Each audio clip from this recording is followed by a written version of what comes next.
YouTube. I say, hello, friends. Welcome. How's it going? Glad to see you once more. The green hair continues. I'm sure we'll fix that very, very soon. Of course, I've been saying it for days now. My shirt is wrinkly. Oh, it's a little all over the place, but that's okay. Hello to you, Gary Slivers. It's good seeing you.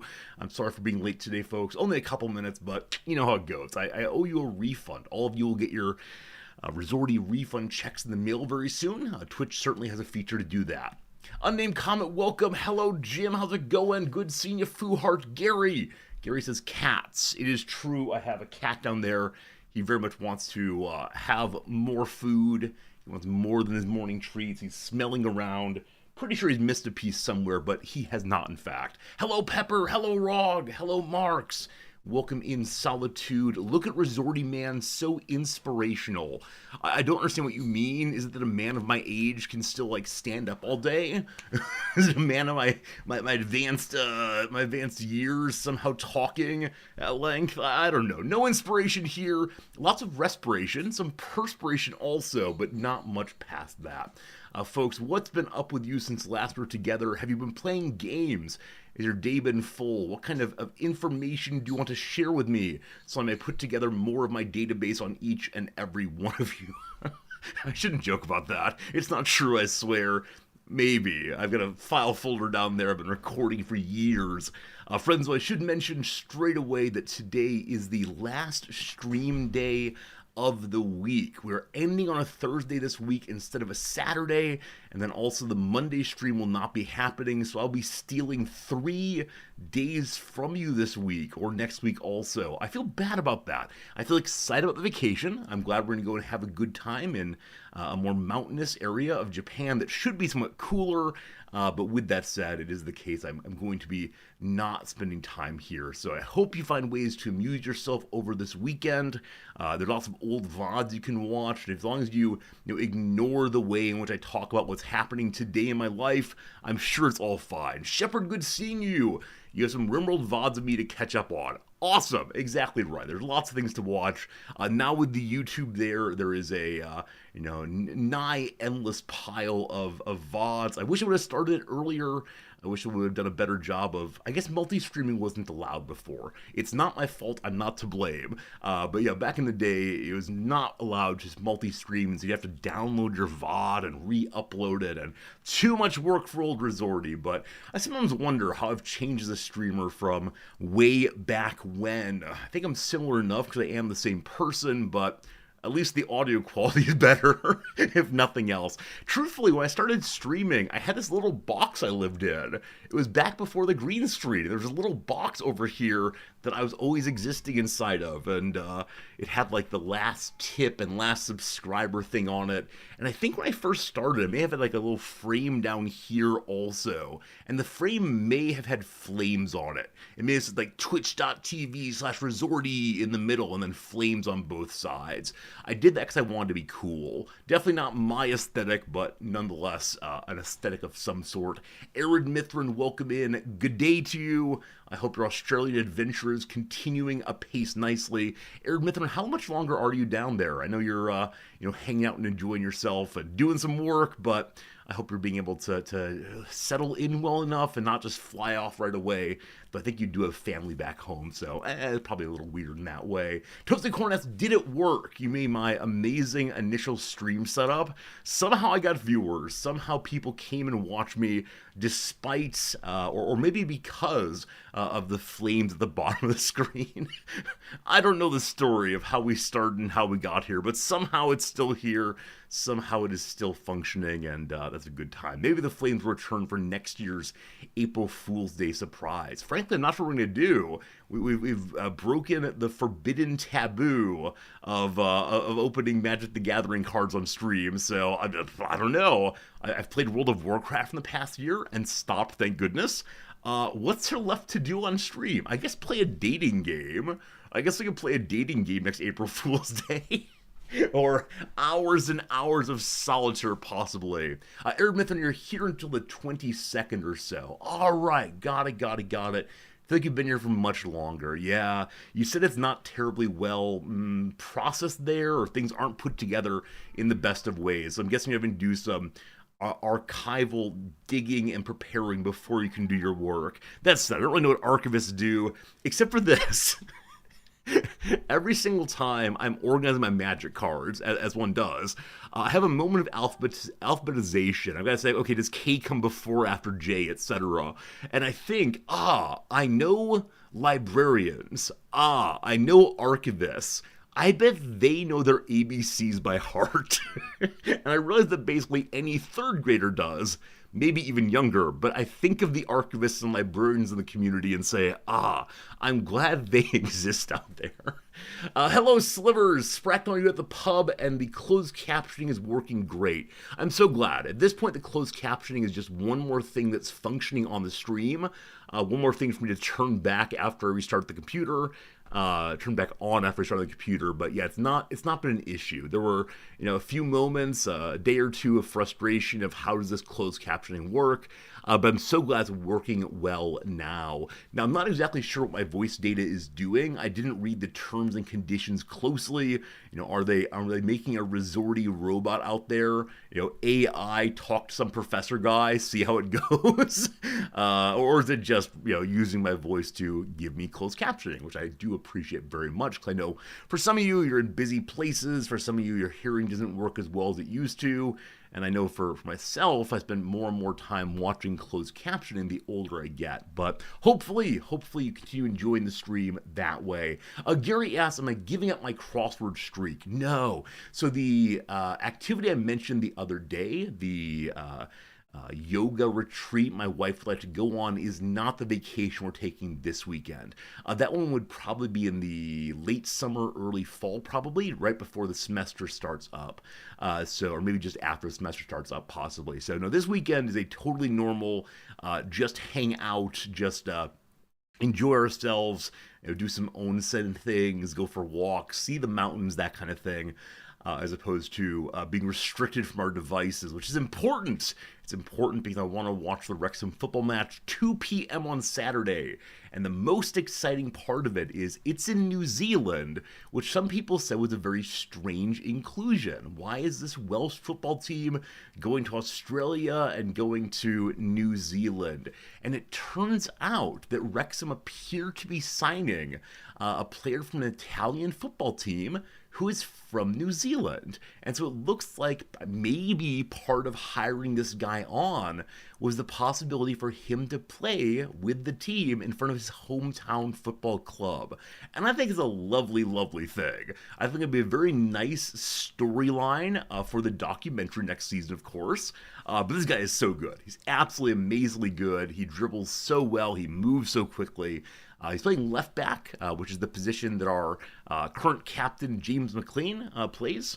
And he is getting old and slow, unfortunately. He's in really good shape, but going backwards, he's very slow now. So they're bringing the young buck to take over. And so this is one more of those hires that will hopefully help us stay on in the championship going into next season. So I think it's a lovely thing, though, that the team is allowing / encouraging / being required to allow him to go visit New Zealand. So if any of you are in Australia or New Zealand and want a good time, you might pop over to wherever Wrexham's playing this weekend. I think it's the capital. I've forgotten, though. Regardless, I don't have much to share with you today. Yesterday was a day of going to the train station to get some tickets this weekend. This was a day of going in grocery shopping. As many of you know, the local grocery shop shut down now about 2 or 3 weeks ago. It's really thrown off the general habits of our family, because it was nice to be able to walk over only a block or two and find fresh fruit and noodles and occasionally rice and so on. But now we walk farther. It's just weird. So we're getting used to it, though. Change happens, we must change with it, I suppose. Today I want to do something I don't often do much anymore, which is I've had a few games sent to my email box I'd like to share with you and see if any of them are worth playing on the stream pretty soon. That said, I kind of suspect that next week will still be Rimworld. I'd like to continue on this quest we have right now. That said, there's a real possibility that today it all falls apart, absolutely. Because some of you know, yesterday we decided to land in the Scarred Land, or something like that. It's a place that's very unhostile or very hostile and unpleasant, but also has the possibility of Rimworld loot boxes. We've been opening random buildings that might be full of treasure, might be full of nothing, might be full of a goat, or possibly full of great numbers of enemies here to destroy us. And we're not really ready for fighting, so it might be a bit of a disaster, but I'm enjoying the process anyway and learning more about the game. This is one of those new biomes, not the most hostile that the game has now, but definitely heading in that direction. So after a while, we'll head to the video game, but for now, I'd like to go ahead and change to, I guess, this screen right here, and go ahead and bring up the old Steam page or Steam directory here, and see what these games are, and we'll determine why on earth they sent these games to me. Some of them make sense, some less so, and we'll see what we got here. So number one on top, this is a person who made the game, or represents the people who made the game, called Backpack Hero.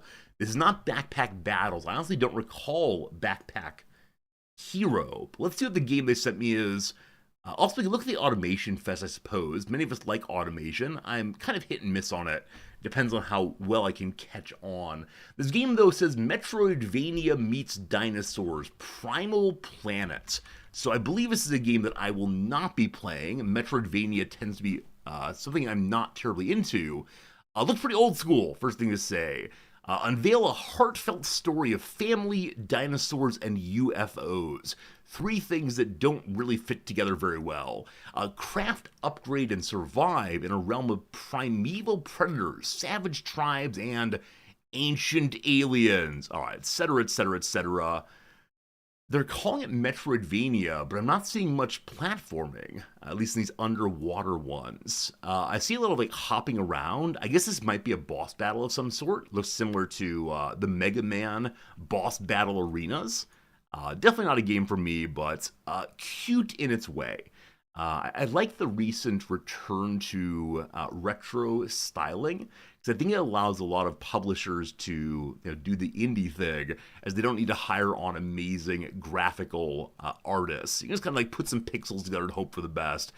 Which I'm guessing is easier to do than full motion capture and so on. Hello again, R Squared. Thank you again for the continuing subscription. Occasionally, Twitch wants you to announce it more than once, so thanks for announcing it more than once, and thanks also for being part of our community for such a darn long time. I hope work was good today. Hope you enjoyed work. And now I work. What a fun time. I'm going to come watch you while you work next time. Alright, Primal Planet, probably not for me. That said, there is a demo. If any of you want to give it a shot, that's great. Wait, burn on the pixel artist? Wait, there was no burn here. That was me saying that the work is probably somewhat easier than the work of full motion capture. Now, maybe that's false. I don't know enough about this to know anything. But maybe it requires fewer pieces of technology. May I say that, and thus easier because it doesn't require quite the financial investment. There we go. Backpedaling accomplished. Very, very good. In the intro, there's no time for conflict. Certainly not. All right. I'm going to say no on that one, but thank you. Thank you. Thank you.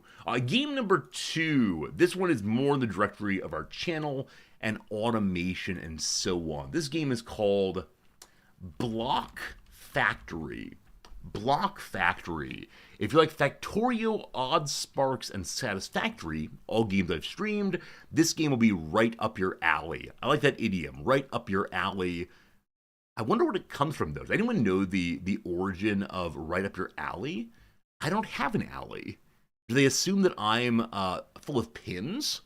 I don't know. You just got this game. Okay, Cersus, I hope you're enjoying it. Yeah, I mean, immediately looks like many other factory games in which various things are run through other machines and combined in various ways. I assume that up here is water, over here is, I don't know, iron or something. So I want to see how it distinguishes itself from the other factory games, because, man, that's a hard thing to do.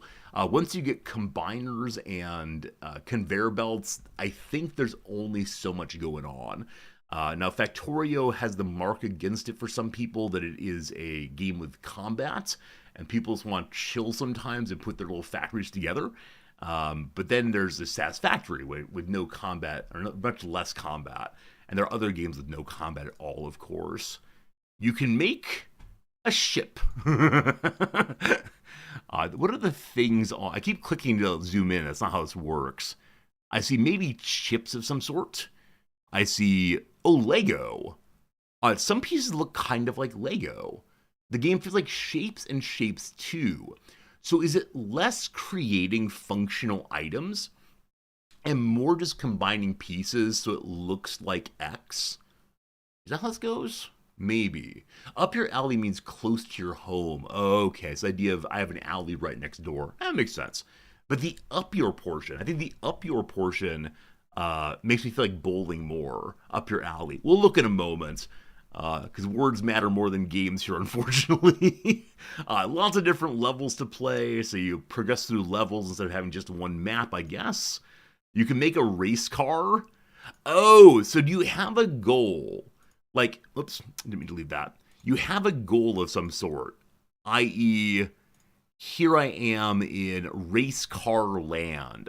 And so I must make a race car using all the different pieces and parts coming in. Huh. I think that's cool. I think that's really cool, actually. It's novel to me, at least. Now, the game Shapes did similar things, apparently, but you farm the blocks and make the required items. Okay, yeah. So instead of just making more and more research points so that someday you're able to, create a spaceship and then get the end game screen, you make, I mean, I'm guessing they're non-functional. I'm guessing you just sit there and you can't ride them about, but it's an interesting way of giving the player something to do. As always, you can make food. Little hamburgers. Fun.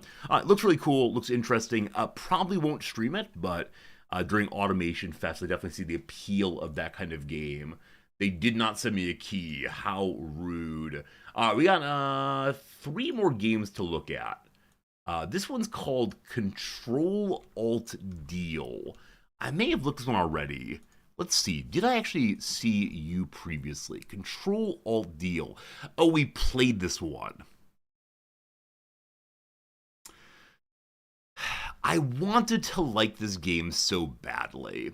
You play as an AI that cajoles and pushes around and asks and encourages and demands various people and things inside of an office building to accomplish the goals that you have. Some parts of it felt to me kind of repetitive. Now, I think I only played the demo, not the full game. Yeah, yeah, yeah, yeah, yeah, yeah. I think that's what's going on here. Now, with that said, they did send me a key, so, haha, very good. Maybe we'll stream that one. We'll see. We'll see. We're not going to. All right, 2 more games here. This one is called Bokura Planet. Why does Bokura Planet find itself in my mailbox, rather? There's something I can't tell you. Explore new frontiers of co-op gaming in Bokura Planet, a puzzle adventure game that you can only play with 2 players. Well, I have no friends. That's the end of that one. Last one. This one I'm not sure about. This one explicitly says that it is inspired by Nubby's Number Factory and Peglin. It's called Steve's Warehouse. Physics Roguelike Chaos. I don't know. The Suika game? I don't know what a Suika game is. Suika is the name of our digital cash card for the train here. What do? How do you exist? So you get a giant pile of things inside of a trash can. Why? You drop things and they combine. Okay. So the strawberry plus the melon become a fruit salad, maybe? Okay, I don't think I've ever played a game like this before. I don't think I've ever played Suika game before. Suika. It's about that. And it's game over when something falls out, I guess. So as long as you're combining, good to go, but it goes out, mission failure. So learning how things combine. Must be the important things here. Huh. Floppy disk tape and VHS need one less to generate. I don't know what that means. Huh. I could imagine this being a weekend game if the weekend had not been consumed by chess, unfortunately. I have no idea. Yeah, unfortunately, having not played it, I don't know what to say about it at all. They did send me a key. That's pretty nice. There is no embargo. Cool. Cool. They mentioned here also that certain people had a blast with the game. That's great. Hello? Where's my install game thing? Hello? I just been in the library for that. I apologize. Hey, we got this. Wait, how do I add a game? I just did it a moment ago. Hello? Well, that's weird. I don't know. If they give you a key, the genre could be a little fun. Okay. Top row's bugged. Oh, there it is. The top row came back. Thank goodness for that. Weird bug. But there we go. Steve's Warehouse demo we'll check out at some point. Possibly. Okay, I think that's all the games I was sent. None of them look exactly in the Resorty wheelhouse, but one never knows what might show up these days. I still have Every Day We Fight. I still have Christ in the Kremlin. In fact, I have an old game called Prospector that involves Factorio-looking creation mechanics and fighting.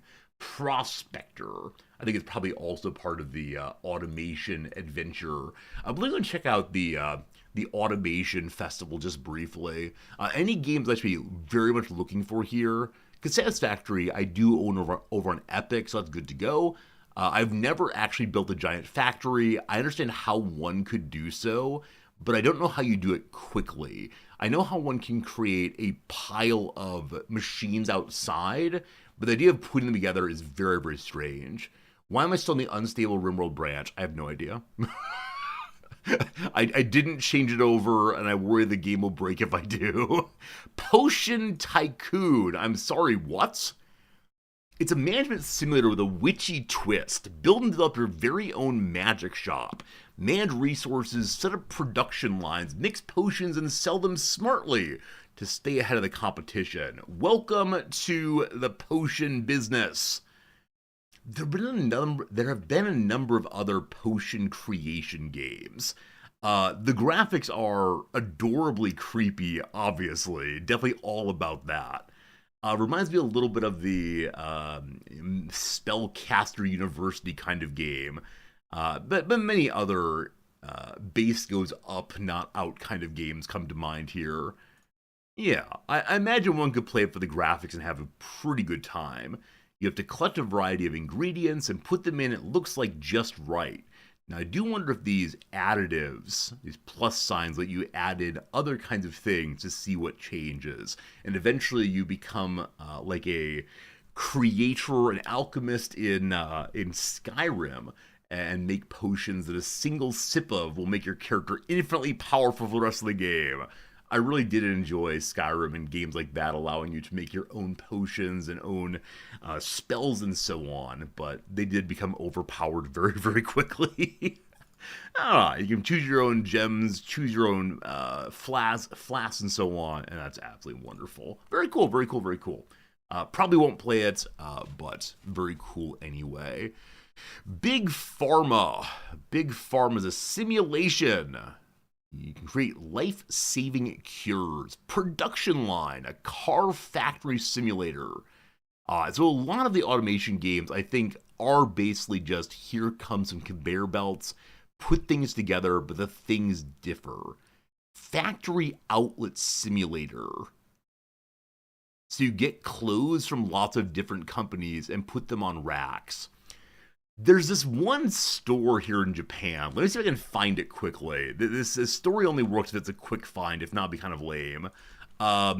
Tokyo Shibuya Black?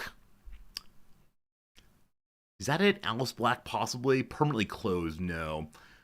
Black Store, possibly? I'll need to take a picture for you all. There's a store that only has black clothing inside of it. only black clothing, and it's set up like a frou-frou store. And so there appear to only be 2 or 3 racks inside the place, and all of the clothing is jet black. And I believe they called themselves black. Is this possibly it? If not, I'll take photos. No, this is definitely not it. No, no, no, no. Well, that's too bad. Oh, this is African American people running a shop. It seems that's cool too. But no, I'll need to find. I can say the word clothing possibly. Uh, no. Sorry.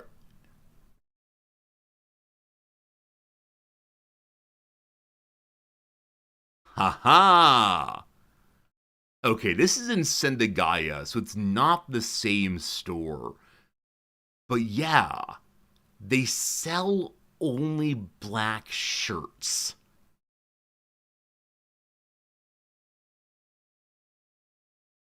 Can you imagine?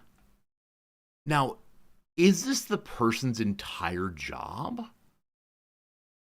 It's supported by a host group. So host groups, I assume, have to do with the male courtesans. Is that the phrase for it? Who will sit and be like stand-in boyfriends for a time if you'd like. No funny business, but they listen to you and ask questions apparently. And I've been told that this is something that doesn't happen all that often in standard Japanese relationships. Yeah, the black t-shirt store. There you go. It's a thing. Wouldn't make it up, not even a little bit. Reading this, I had an idea though about something else Tokyo related I wanted to mention to you. Something happened that I found interesting, but can't remember what it was, so let's go and move on. All good, all good. Let's do the word of the day, team. Would you enjoy the word of the day? I most certainly would. What do we find here? There's a store with only white shirts now. Tokyo's weird. It's abjectly weird. Friends, the word of the day is abject. I'm guessing if you know this word, you use it most often in terms of abject poverty. I believe that's the particular idiomatic usage that's most common round these parts. But that can be used generally if you want to, in terms of lots of other things being pretty bad. Yeah, abject horror, that's good. That's good. Lots of use like that. Abject failure, yeah. We need to stop saying these words. They feel too on point. Abject usually describes things that are extremely bad or severe. It can also describe something that feels or shows shame or someone lacking courage or strength. All to the negative here. Happily, their attempts to derail the project ended in abject failure. Number 2, the defendants were contrite, offering abject apologies for their roles in the scandal that cost so many their life savings. Oh, goodness. Lastly, the author chose to cast all but the hero of the book as abject cowards. This is very much indeed a like Hemingway-esque presentation. The great man against the world of cowardice. Isn't there a Hemingway story in which some young man goes to somewhere in Spain because he wants to fight the bulls, but he's not allowed to? And so he convinces some waiter at a restaurant to take a dining cart and put knives on the front of it as if it were a bull. I think this is a thing. And then the brave hero is charged by the dining cart. And I don't think it ends up too good for him. But with that said, he was definitely a hero. He was courageous in the moment. Is this a real story? Or if I just made this up, I'm definitely publishing it. Hemingway, I think it's a short story. Death in the Afternoon. Thank you. Death in the Afternoon. Is it indeed Hemingway? Let's see. It is indeed Hemingway. It's a book, apparently. But there you go. There you go. I apologize for spoiling it, possibly, but this might be... Well, actually, maybe not. Maybe not. This appears to be about bullfighting properly. Let me look again. Short story. Again, spoiling, I'm sorry. Bulls, dining cart gourd.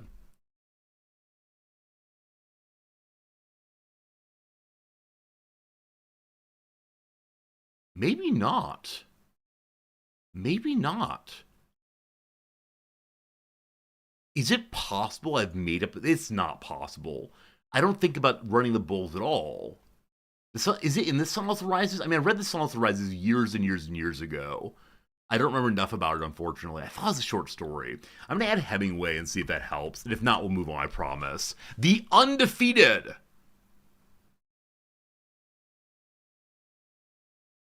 The Undefeated? The Undefeated. Not the Undefeated. All right, that's enough. Maybe one of these days I'll figure out what it is. Let's go back to the word of the day and see what's going on. Who else could that have been? It sounds so much like Hemingway in terms of just like concern, like English language writing about bullfighting that is positive. Like, look at the courage and the glory, etc., etc. There aren't too many people who go in for that in English. Yeah, we'll see, we'll see. I'll find it later, I'm sure. All right, we're sorry to say you must cast your eyes down to fully understand abject. Oh, interesting. This is a really interesting etymology. I just caught it. In Middle English, the word describes those lowly ones who are rejected and cast out. By the 15th century, it applied as it still is today to anything that's sunk to or exists in a low state or condition. In modern use, it often comes before the words poverty, misery, and failure. Applied to words like surrender and apology, surrender and apology, it connotes hopelessness and humility. The word's Latin source is the verb abjicere, meaning to throw away, throw down, overcome, or abandon. Abdicate. Like reject, its ultimate root is the Latin phrase jacere, meaning to throw. A subject is also from jacere, and we'll leave you that word as a way to change the subject. Yeah, very interesting the way in which meaning carries over into like the structure of meaning. It's the capital of the world. Wait, Jake, you gonna be the hero of the day? The capital of the world short. It is Hemingway. It is Hemingway. We're good.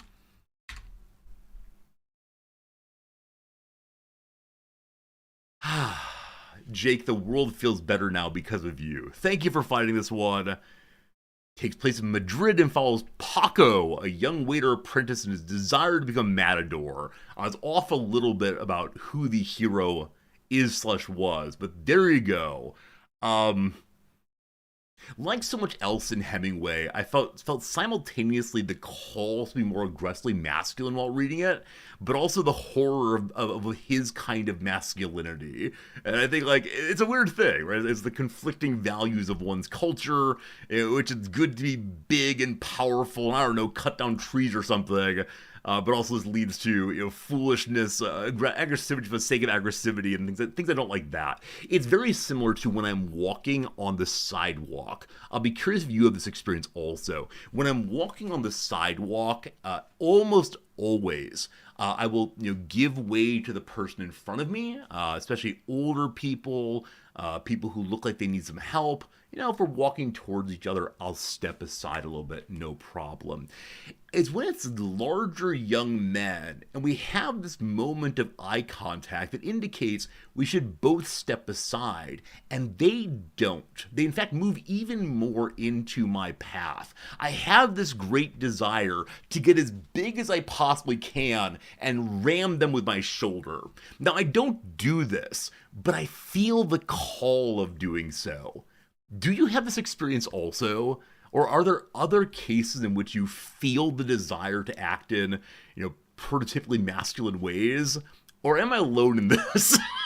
I think it's similar to when someone's causing a scene at a restaurant. I have this desire to go use my masculine energy, my mighty heft, to say, no, thou shalt not. But maybe I'm alone in this. Maybe the rest of us have settled down and become gentle people in touch with our feelings, have tamed the beast. I have not, at least in thought. Something like that. It's like a game of chicken. Whoever moves first loses. Yeah. For me, though, it's not playful. Right? For me, it's not playful. It is this desire to dominate. And I don't have this in most of my life. I reject that kind of thing as strong as I can. I think the attempt and desire to dominate is a horrible thing that people do. However, it's still in there somewhere. It's still in there. As a common effect, people take longer to pull out of parking spots when others are waiting to pull in. Really? So when people are wanting to pull into parking spots, I always feel this strong desire of, oh no, I'm in the way. Oh no, I'm in the way. I gotta get out of the way. Because I think in that case, at least for me, there's nothing at stake. I'm giving up this territory regardless. May as well just do so. But I think it's when I feel disrespected. Maybe I have this desire to reassert respect in ways that I think are not so great. Absolutely. All of a sudden, good seeing you. Thank you for the very wonderful email this morning. Big surprise. Over here, people tend to see you and then look away and keep going. You want to knock them over. Yeah, I think like the desire is perfectly fine. I think it can probably become a kind of poisonous feeling of the desire to be best and more important than others. But, it happens occasionally at least. You feel it occasionally, 9% of the time you're a foot shorter. Yeah, I do wonder how much this comes from being a larger person, especially in Japan, right? Especially in Japan, there are very few people I've run into that are taller than I am. So I don't know.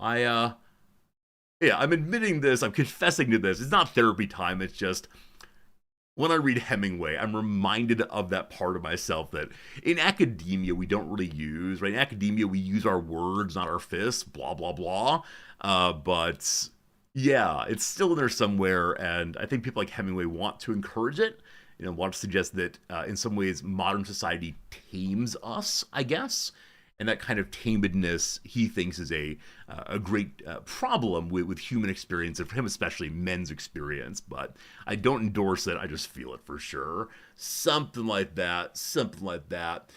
Tim, good seeing you as always, my friend. Thanks for popping on in.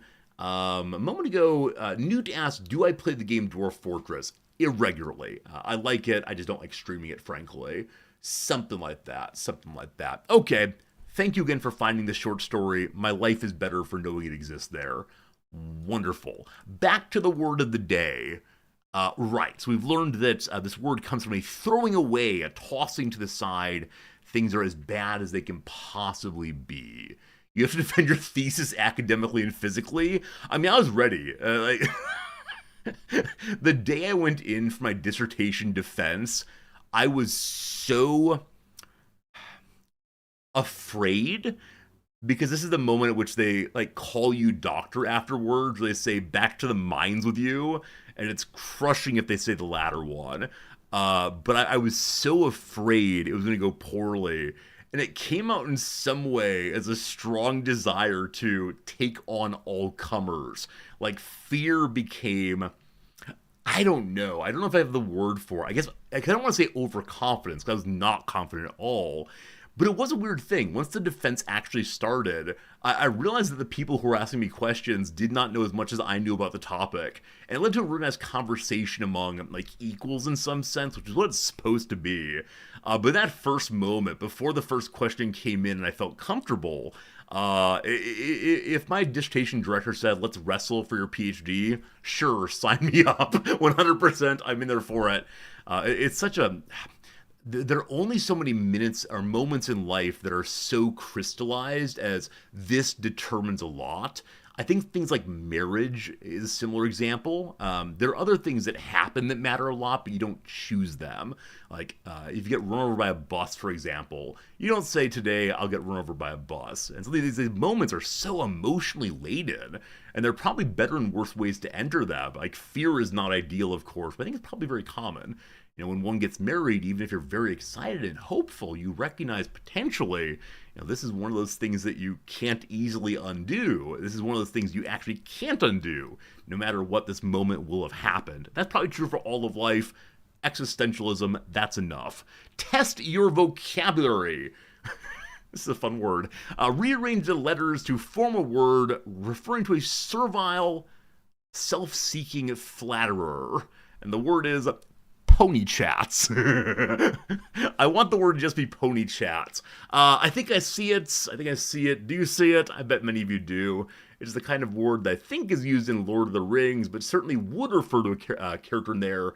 Refers to many people who sit around the court hoping for the king's favor. The word is indeed sycophant. Sycophant's the word. A person who's sycophantic is one who uses praise to get what they want. It's not the person who is getting what they want through force, getting what they want through direct claiming or asking, but instead, oh, little me, how may I help you out? Give me something nice now. Yes, indeed. I don't know why I use that voice. Here we go. In ancient Greece, a sycophantus meant slanderer. It derives from two of the Greek words, sykon meaning fig, and phainein meaning to show or to reveal. I think the Greeks used the word fig in relation to genitalia. I don't remember, though. How did fig revealers become slanderers? One theory has to do with the taxes Greek farmers were required to pay on figs they brought to the market. Apparently, the farmers would sometimes try to avoid making payments, but squealers, fig revealers, would think on them and they'd be forced to pay. There is no way that is true. There were people who would say, I think he's hiding figs. Another possible source, here's the one I was thinking of. Another possible source is the sense of the word fig, meaning a gesture or sign of contempt. This is a very unkind gesture in many Mediterranean cultures even today. Does your culture care about this one? The thumb between the two fingers here. I think in American society it means basically nothing. Yeah, I guess we use it as like part of the got your nose game. But I don't think it's an insult where we're from. But certainly Mediterranean cultures it can be. I always love the way in which different cultures have gestures or terms that are used to insult one another, and these often are not cross-cultural. And for example, and this is a slight overstatement, but Japanese doesn't have curse words in the way that English does. There's certainly less polite words for things like feces and so on, but they don't have the same force of utterance, like the direct insult that comes with using these nasty words among with other people. And don't worry, there are ways to insult people, certainly, just not with that kind of super naughty word. Now, there definitely are, like I said, lower class ways of what's the word? I don't want to say class here, but I think it is class, unfortunately. Lower class ways of talking that lead to a sense of disconnection between the ordinary person, ordinary life, and the person who's working at the docks, for example, right? Using coarse language, but it's not swearing in the same way. Anyway, this is what I think, though. It's probably to do with contemptedness. In any case, Latin retained the slanderer sense when it borrowed a version of sycophantes, but by the time English speakers in the 16th century borrowed it as sycophant, the squealers had become flatterers. That is fascinating.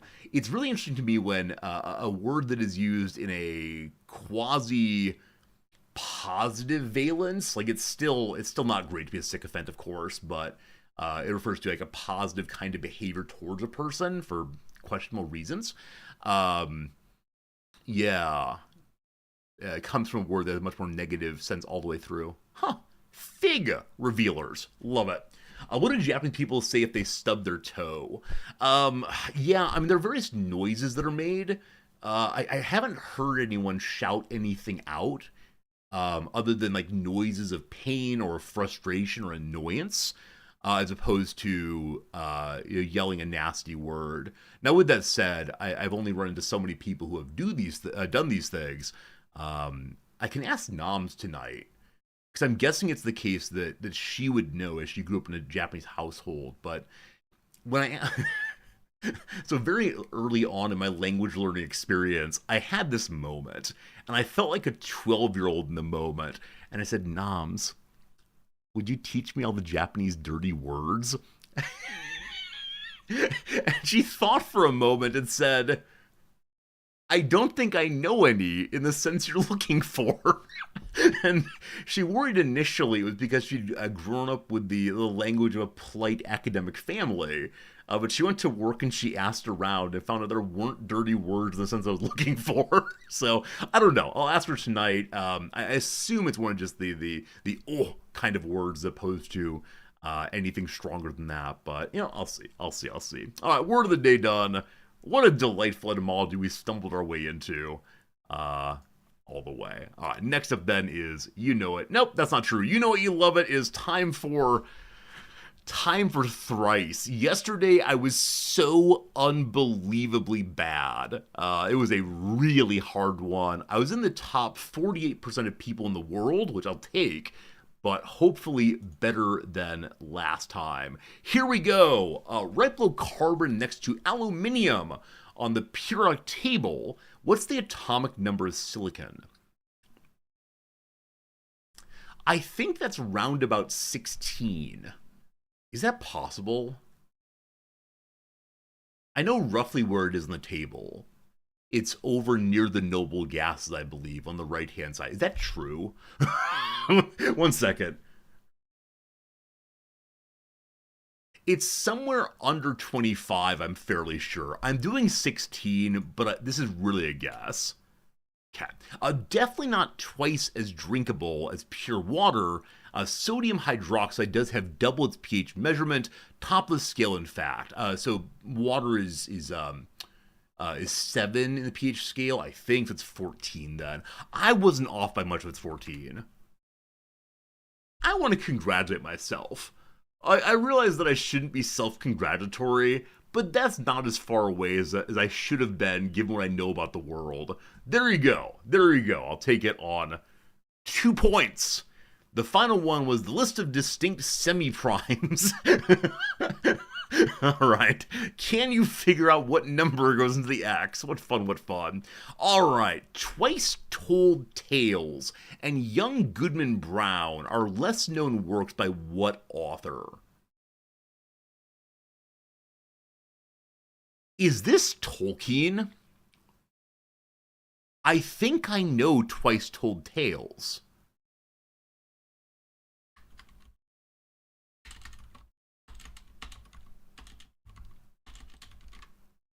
Ah, rough. The House of Seven Gables was an 1851 novel by what guy whose cousin owned the actual house in Salem, Massachusetts? Okay. Arthur Miller. Arthur Miller comes to mind because he wrote The Crucible, I believe. That said, 1851 is definitely too early for him. Now, this is cousin. Wait, I misread. No, it is the guy. The cousin didn't write it, the guy wrote it. I have no idea. I'm sure I'm going to get it right away, or you all know right away, but someone has to do with the witch trials, possibly. No, The Crucible is written by surely somebody. Arthur Miller wrote something about the same witch trial, I think. Well, who knows? I have no idea. Absolutely no idea. We're going to go with Jonathan Swift. Is that right? Nope. Of course it's Hawthorne. Oh, like who's American, etc. It's Hawthorne. Had there been ramen in 1850, the Scarlet Letter would have guaranteed that what author would have never had to eat it again, because it made him rich, you see. Nathaniel Hawthorne. Boo. Yeah. Doesn't Tolkien have some book like Twice Told Tales?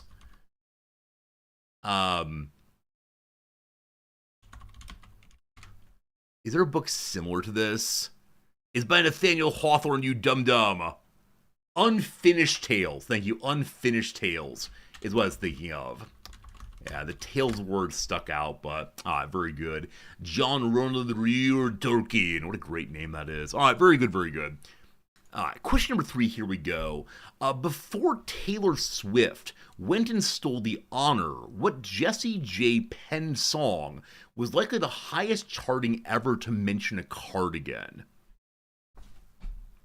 So there's that one song about like if you pull this thread on my sweater, whoa, oh, oh, something's watch me. Something is it? Wind up naked, lying on the floor, lying on the floor. Does the Rebecca Black Friday song mention a sweater or a cardigan?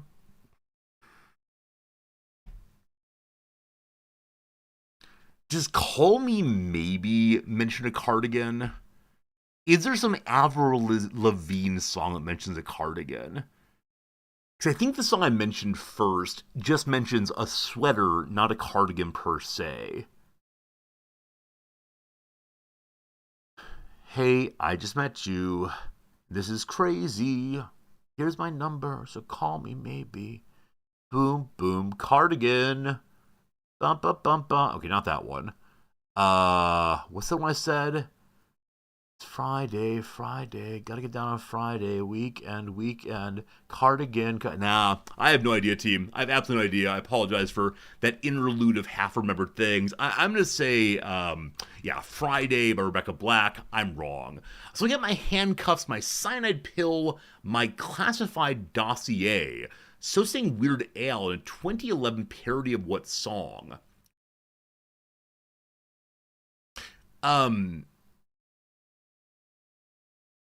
There's a Weird Al song that I believe is now considered offensive called Secret Asian Man. Is that Weird Al? That might be Weird Al.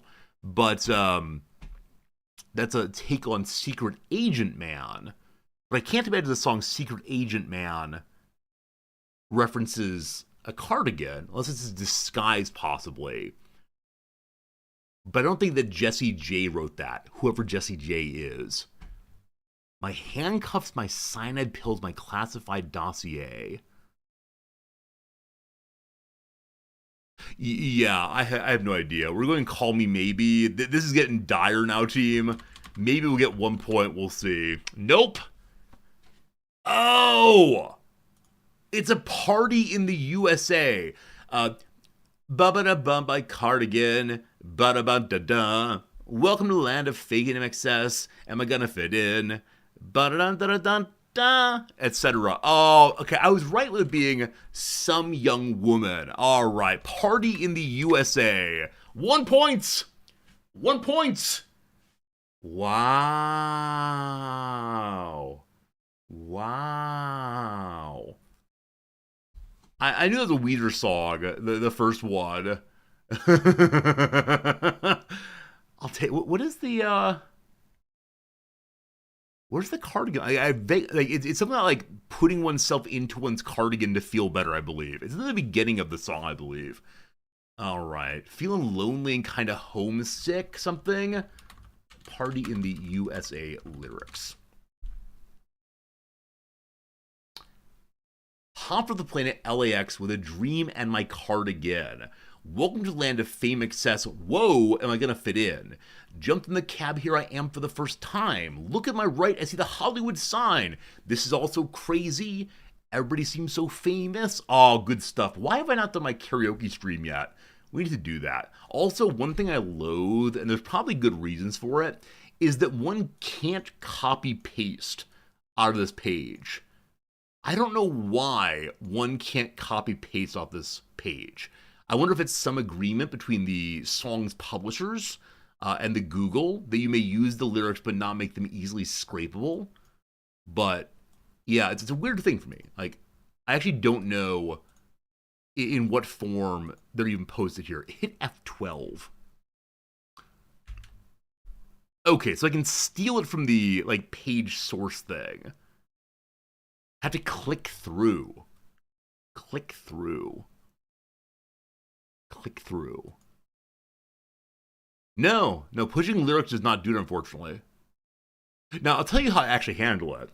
So assume I'm like writing a script here about Magic the Gathering, so to say, my script. And I said, okay, I want to make a little joke here about let's see here, wasting money on MTG excess. Are we gonna cash in? Right, I'll need to like type things into the old notepad. I don't know why I had to show you that. I just needed to do so for some reason. If you're paying attention at home, this is this Thursday's post later tonight. Very good, very good, very good. Let's do some more trivia. What's the only chunk of European territory left on the South American mainland? Hey, it's that French thing. The issue that French Guyana or is the other one? French Guinea. No, it's Guyana, I believe.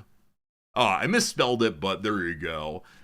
Yes, because you all are so pleased with me, or pleased with yourselves, rather. Resorty, what's the longest border between the French nation and another country? And I go, oh, which is longer, Germany or Spain? And you all go, he, it's Brazil.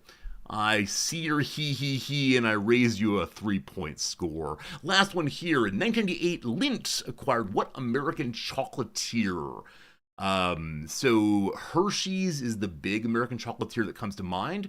That said, that seems lower class than Lindt. There's a brand of chocolate that's often given for holidays. And it comes in a box. Whitman's sampler boxes. I'm going to say Whitman's. If it's Hershey, I'm going to be so displeased. I think Hershey's from Pittsburgh also. Is it the Whitman sampler? It is not. Italy to Uruguay to Peru to San Francisco. That's the circuitous route a fellow named Domenico took for establishing what company? Alright, so he's been everywhere, man. Domenico is probably, as it mentions, an Italian name. So what's an Italian-sounding chocolate company? Hershey. Probably not.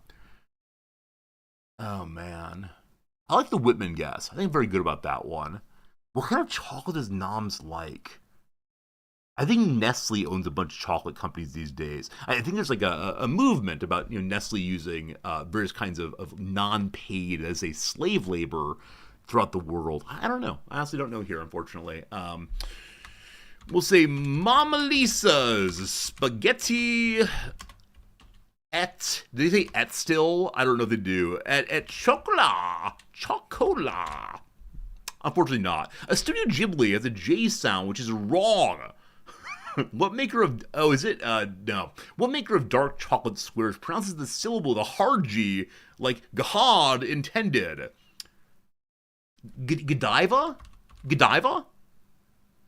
Ghirardelli, you fool! Well, good job, team. Very proud of you all for getting it early.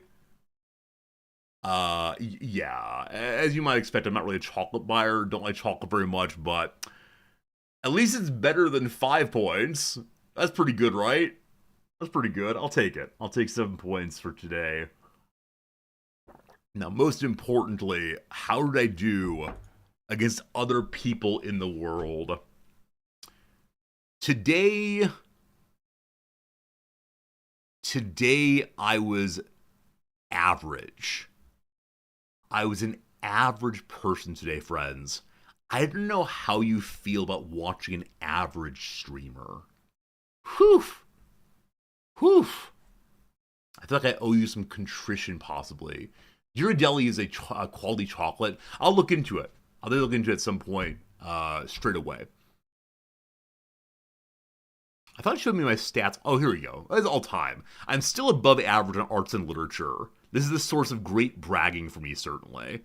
Never forget, I'm good at one thing. I'll take it. Good thing you don't watch an average streamer. Oh, you big sweetie. Thank you for that very much. I appreciate it. Okay, thrice done. It is time for the Redactyl. Friends, yesterday Redactyl was testosterone. You got in 69 guesses. Hey, it's the funny number. We'll see what today's is. Good luck and Godspeed. YouTube viewers, you can play too. You're a real person. This one you might get quickly. You might get one very, very quickly indeed, because it does start with an of. You got a preposition on blank of blank is what we're going for today. Hello, YouTube. Hello, Twitch. Here we go. Modern. It is a 6 modern day. Is it a country? There's 3 of those. Is it a republic thing? There are no republics. Is it in the world? It is indeed in the world 26 times. Is Spain with us? Spain is not in the room. Arabia, there are no Arabias today. Man, oh man, there are 11 men. Is it a straight thing? There are no straights of that spelling. Is it a book thing? There are 4 books. How about a China thing? There are no Chinas today. Is it English instead? There are 12 English things somewhere. Is it a water? None of those. Potato? None of those. Is it the Colossus of Rhodes? There are 3 of those at least. Is a university here. 181 universities. Shadow Avatar, you genius.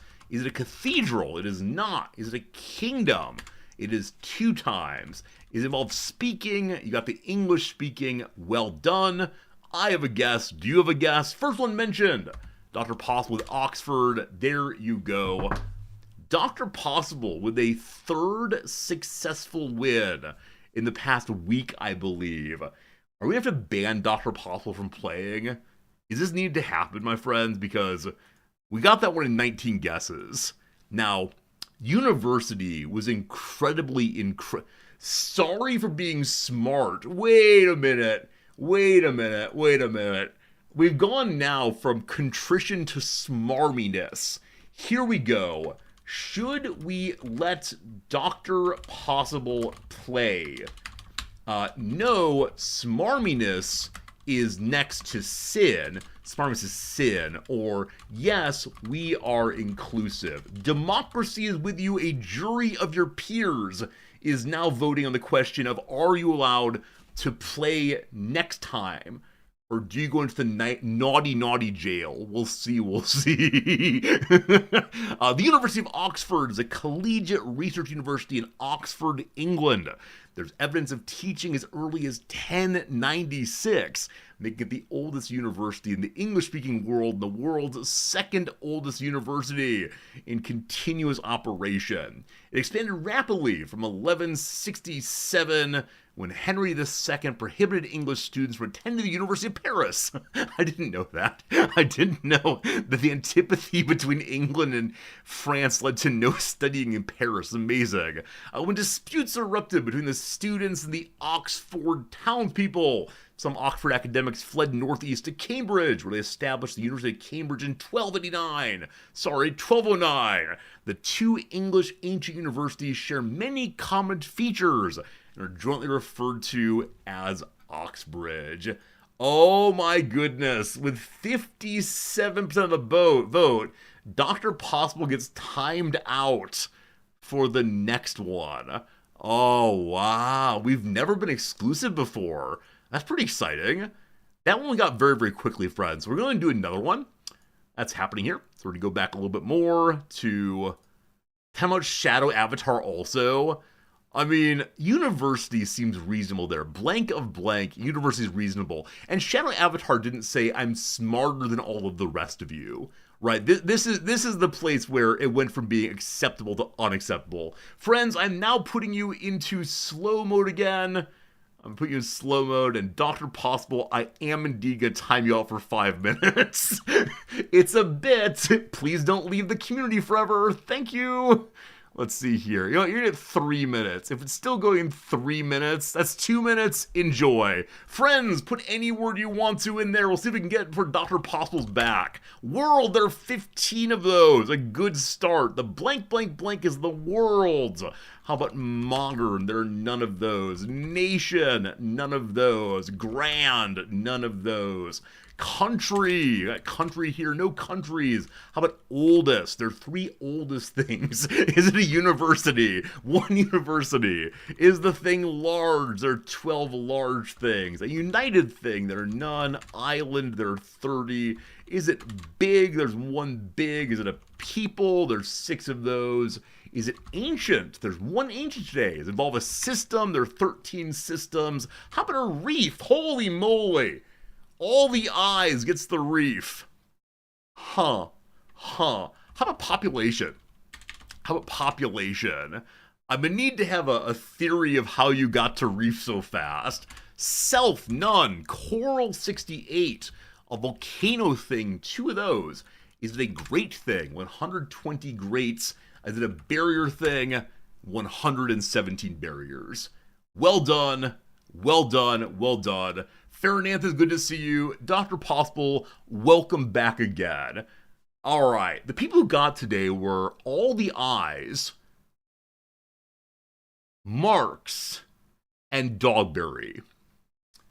Marks, Dogberry, All the Eyes. Would any of you like to say that you're better than the rest of us?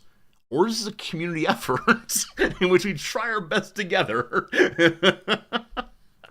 All right. Bid is over now. Hopefully Dr. Possible's not quit the community forever, but these things happen. All right. Thanks for disabling slow mode also. Good job, good fun, all good. So, with that done, we're going to play the Wikipedia game 2 times, I believe. I have a Wikipedia game. My shirt's still very wrinkly. Let me fix that straight away by hiding it with a brown jacket. We're going to do a Wikipedia game. A bunch of you have sent in some really great ideas. We'll do one of those in a moment. But first, I'm going to share with you something I learned about only 2 days ago. Previously in the intros, I've just told you things I've learned about and, had a good time with just saying, here's some knowledge. Now, though, we are doing something that's new to me, maybe not new to you, though. One second. Gotta make sure I get it up correctly. There it is.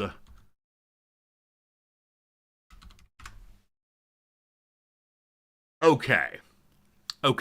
Friends, I see a Wikipedia page before my eyes.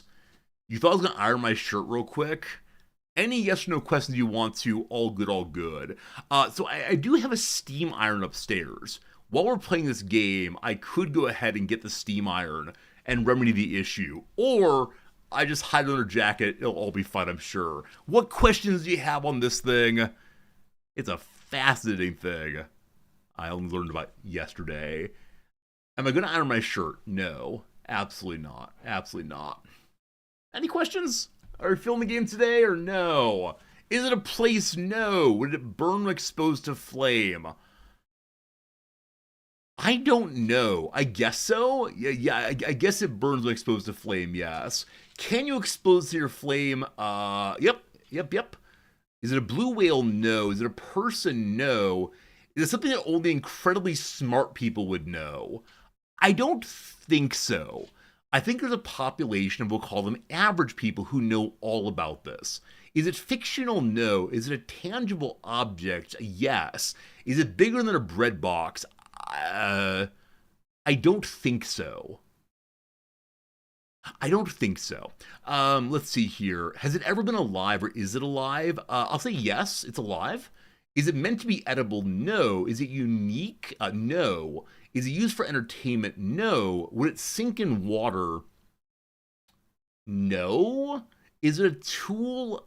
No. It's not. I mean, it's not a tool in the normal sense of tool. No, it does something, but it's not a tool per se.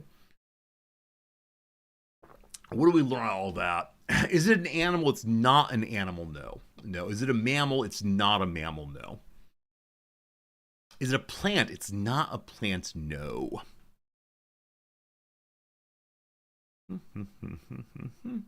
Is it a bird? It's not a bird. Is it electronic? It's not electronic. Is it a fungus? It's not a fungus. Is it a bacteria? It's not a bacteria. Is it an insect? That depends. Or spider? No, it's not an insect. Is it biological? Yes. Is it Johnny 5? I don't know what that is, but probably not. No, but it is biological. Absolutely. Is it a parasite? No. Is it a plane? No. Nor is it Superman. But I got my wife to agree that she could possibly watch Superman next week sometime. Is it a virus? No. Is it alive when people use it? Yes. Is it an organ? Yes. Is it an egg? No. It is an organ, though. Yes. Boom, boom, boom. And not a pipe organ. Is it the liver? It's not the liver. No. Is it a lung? It's not the lung. No. Is it the skin? It's not the skin. Is it a pancreas? No. Would talking about it get you a first date? I think there's a population with whom talking about this would get you a first date if you pivoted off it correctly. I have a line that might work. But it's only a specific kind of person you get your first date with. I think in general people be creeped out. The people who ride it, no. Is it a human organ? No. Is it the brain? No. Is it the spleen? No. Could a person live if it were removed? Yes. Is it an organ that humans possess? No. Is it vestigial? No. I mean, right. So humans may have it in a vestigial form, but what we're looking for is a non-vestigial form of the same. Spleen, no. Heart, no. Is it the powerhouse of the cell? The one thing I know, it is not mitochondrial, no. Is it a beaver castorum organ used in perfume? No. Is it a gizzard? No. Is it gills? No. Is it a dolphin melon? It's not a dolphin melon, no. A tail? No. A bonus stomach? No. A swim bladder? No. A prehensile tail? No. It is possible that you all do not know about this either. Is it toes? It is not toes. Well, that's a great idea. Is it in fish? No. Is it flagella? No. Is it found in a mammal? Yes. Yes, it is found in mammals, but not exclusively. It's great. It's great. Do most humans have it? No. No. Again, though, except maybe in a vestigial form. It depends. Is it a stink gland? No. Is it a gland? No. Is it part of the head? Yes. Is it found in ungulates? Some, yes. Is it a tusk? No. A bonus brain? No. Is it a kidney? No. A stink gland? No. No, but it is found in the head, yes. Getting closer. A tail. It's not a tail, no. The tongue surely is the mouth tail, I suppose. It's not the tongue, no. Is it a third eyelid? It's not that. Is it a blowhole? It's not a blowhole. A horn, no. Whiskers, no. Jacobson's organ. I only learned about this yesterday, because I noticed that when certain kinds of foods were put out on the counter, Cat Fritz would do a smelling routine from across the room that was different than his normal getting close and sniffing things. He would open his mouth as part of his smelling. Apparently, a variety of mammals have a sensory gland, a smelling gland, inside of their mouth on the soft palate. They smell through their mouths. I had no idea about this thing. Did you know about it? Apparently Kazale did. Kazale knows this thing. But do the rest of you know this? It's amazing. It's something the average person should know. I did not say the average person should know it. I said there's a population of people of average intelligence who do know about it. And those people are cat people. Cat people. But there you go. There you go. Something a goofy Fritz did that I noticed and said, oh, what on earth is happening there? But there you go. There you go. It explains your cat's behavior when she enters the stream of a fan. Yeah, absolutely. It's using the Flehmen response. I don't know the Flehmen response. Let's learn about that one. What is the Flehmen response? Little cuties. Okay, looking spitefully. Behavior when an animal... No more questions, Your Honor. No more questions.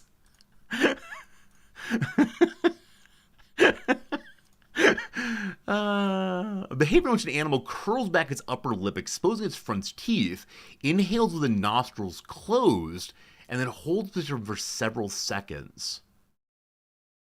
I don't think... Have I seen a cat do this?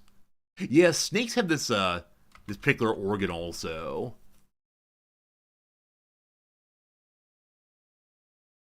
Yeah, Fritz does this occasionally. I don't think Sasha Bear did at all.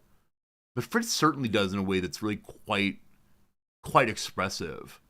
And so yeah, they're attempting to smell through their mouths. There you go. Fascinating thing.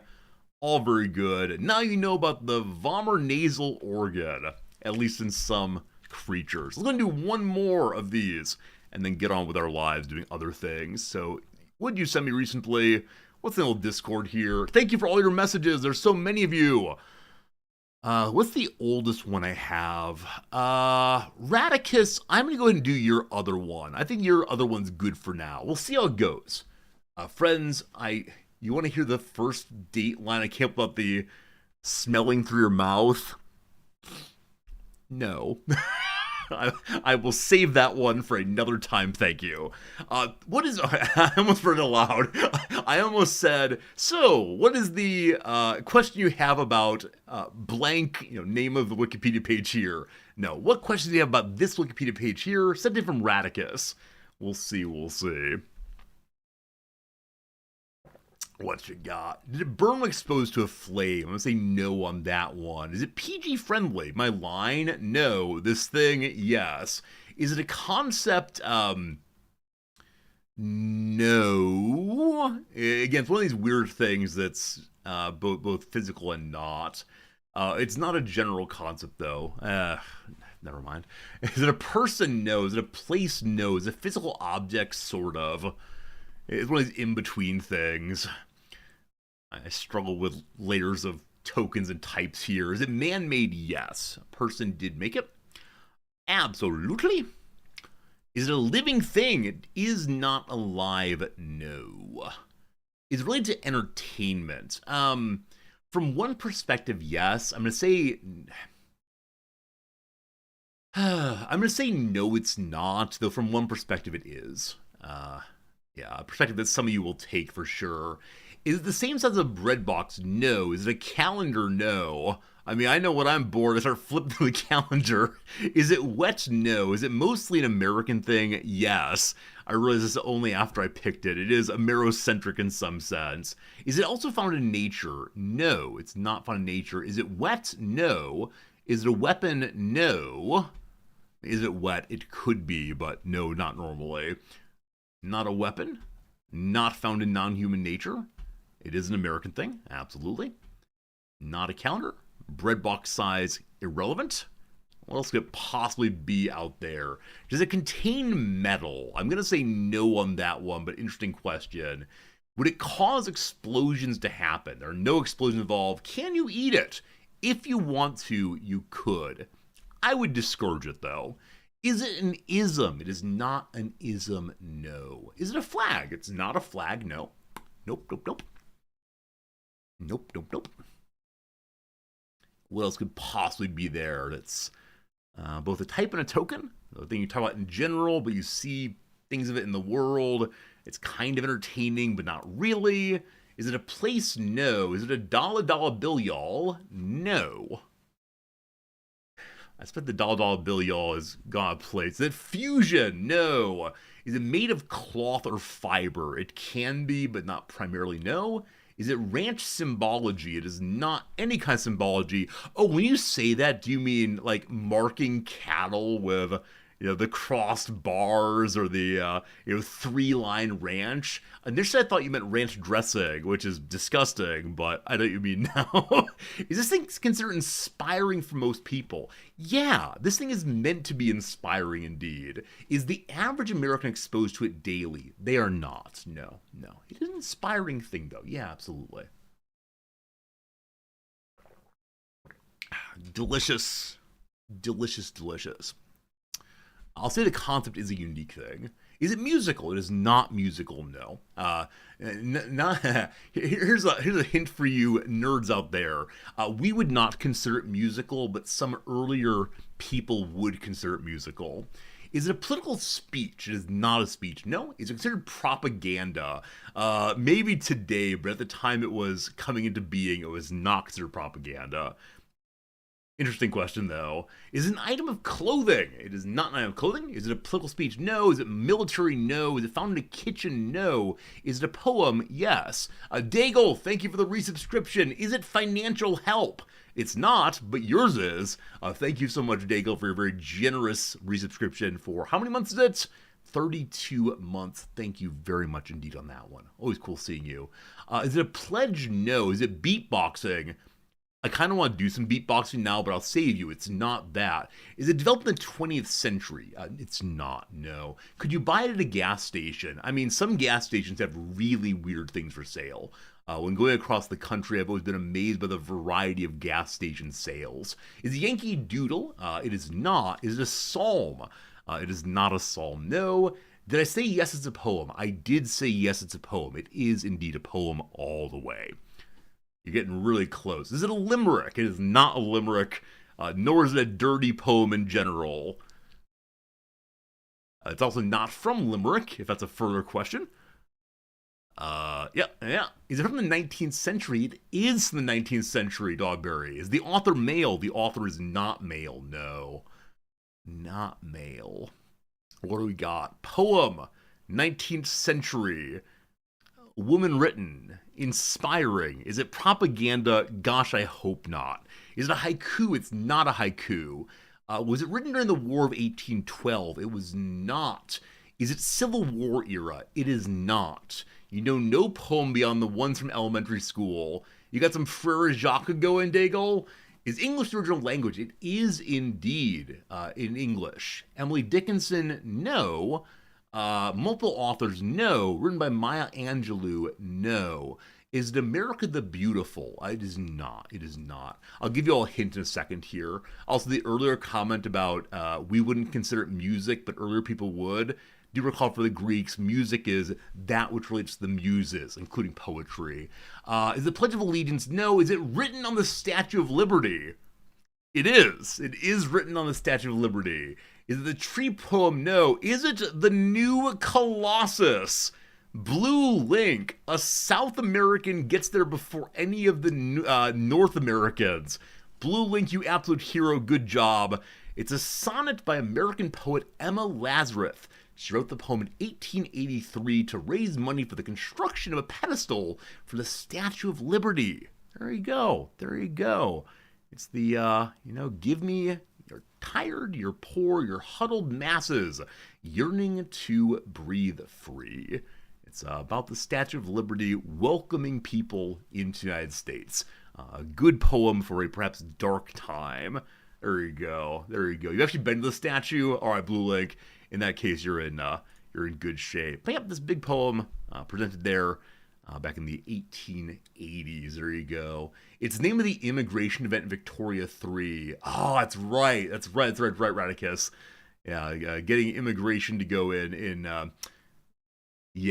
immigration and free speech and all the other like really positive liberal modes rather when it comes to our Sweden playthrough becoming the friendliest place on earth is called the New Colossus. That's right. There you go. There you go. Good job, team. Glad you got that one. Happy knowledge to you all. You've learned at least one thing today, if not two also. That's all very good. Let's go ahead and go ahead and move ourselves over to our video gaming. It's now about 10 o'clock my time. I want to get at least 2.5 hours into our Rimworld playthrough together because I want to get a couple chess games in. As I mentioned earlier, today is the last day of the streaming week for this week. I'm very sorry for that. I'm very sorry indeed. Game, please capture again. Hello, game. Game. Is this thing on? Game. There we go. I feel bad that this is the last day of the streaming week. No stream tomorrow or the day after or next Japanese Monday, so you'll be missing me for at least 3 days. I know that at least a few of you will be coming in at 8:30 and saying, it's time for Resorty. And then those few of you will be very confused and then say, the world is different today. And that will make you sad. But don't you worry, I'll come back all refreshed and ready to go. And most importantly, Noms will be happy. And that's what truly, truly matters. Friends, an ad break is coming. Don't you worry, won't do anything interesting in the ad break. We'll just sit around quietly staring at each other until you come back. Oh, I'm recording the stream. When I hit the start streaming button, I hit start recording also. That's weird. My graphic quality dropped suddenly. I was confused. So, yesterday we did something I'm not sure we should have done. We've landed our ship inside of an area called, is it a Scarland possibly? A Scarland, yeah. Ruins of an ancient city destroyed by weapons of mass destruction. Water here is toxic and scaria runs rampant among the animals. Mechanoids lurk among the shattered buildings, waiting to awaken and kill again. You might say, Resorty, why'd you come here? Number one, fine question. Number two, because apparently there are parts of spaceships inside of these ancient stockpiles so I can get more spaceship parts to fix the asymmetry of my ship right now. We have to build another room here. We have to move this thruster, which is jammed on right now. And so the great desire is to begin looking into more and more of these rooms.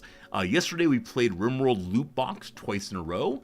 And we opened this room, finding chem fuel. Opened this room, finding a person named Jerry the Farmer who had already died and who had a auto pistol on his corpse. So curiosity has filled this location. Yeah, my need for curiosity and for discovery is perhaps overly stimulated here, but there are many, many more rooms for us to explore. We haven't seen enemies yet, but I'm almost certain that down in these holes there will be enemies showing up. I want to check this room. For right now, we're taking some steel aparts. Right now we have, 16 meals. Now we are starting to plant food, but it's going to be slow going, slow growing. If need to, we can kill our friends down here, Whopper Jr., Bacon Cheese, and the limits of my post, because they are full of meat, and also, of course, full of milk. So maybe we can use that to keep the old base going. I prefer not to kill them. I mean, ideally we wouldn't kill them, but we can't starve, of course. That's essential we don't do so. Sarek is still having a very, very bad time. Sarek is doing his job, but is just a little disappointed. And Parks got imprisoned. He got imprisoned because he was running away to destroy my components. Terrible. Is the chem fuel loot degrading in the wild? This right here? No, it's inside, so it's fine apparently. Actually, I don't know if chem fuel can degrade. I guess it can, but it's 50-50 still. I can send someone out to get it, but it's not essential. We have lots of chem fuel and ways of making a lot more if needed, so it'll all come in. It all does eventually. I want Sarek to chill a little bit, to go have a good night's sleep. It is 2100 and he's still awake. I believe he was ill before, and so he may have gotten on a weird sleep schedule because of that. I don't have any schedules running right now, so it is the case that he's allowed to stay up as late as he wants to. That said, back home here, he's fulfilling his need for recreation, which I do intend to move over, actually. I want to make our research room here, such as it is, not completed by any means, more easily accessible. That is the goal here. I'm intending to make additional wings on this side and have additional turrets and all the rest, but for right now, we need to go under the ground to do that. Hey, Sarek's sleeping. Good. He should be fine tomorrow, almost certainly. We're working on growing some cotton, ostensibly. It has not been planted yet, unfortunately. Our grower got off to do other things, I believe. Growing here, Jim is job 1, so Jim should be doing that even before cleaning, frankly, which would be a dangerous game were Grulion not involved in cleaning also. But we have some weird home areas we do not want, including that one. And one concern we have is that, there's not that much grass here. So we have to move our animals around from grassy patch to grassy patch until we want to go. But we'll see what happens. I do intend to open this room today, and we may even continue on to another one. In the north is the gigantic pile of let's make a deal rooms. Shouldn't be opening the boxes. If you don't know the game Let's Make a Deal, it's a game in which there are quite a few boxes. These days, I think Howie Mandel runs it. He's a comedian from the 90s, I think. Had a little cartoon called Bobby's World he ran. Anyway, the contestant is given all of these boxes and is asked to eliminate a certain number of boxes. Because in one of the 25 boxes, they have $1 million. And in all the other ones, they have, $500,000, all the way down to like $1 across all these boxes. And the name of the game is to trade boxes until you found the one that has what you want inside of it. And you might give up early because they tell you what you've eliminated. You have eliminated the $1 million, and there's only, you know how it goes. Anyway, this terrified me so much. The unknown awareness of the world, the unknown factors in the game in which one is meant to make choices without knowing what you're choosing among, scares me so very much. How's the mascot Muffalo? Doing just fine, thank you. Medical treatment needed. One trouble right now is that Jim is eating so very much food because gut worms. It's awful. Well, I'm describing deal or no deal. That's what I meant to describe. Thank you for reminding me. Jim, why are you not planting? Jim? Did I turn you off of growing?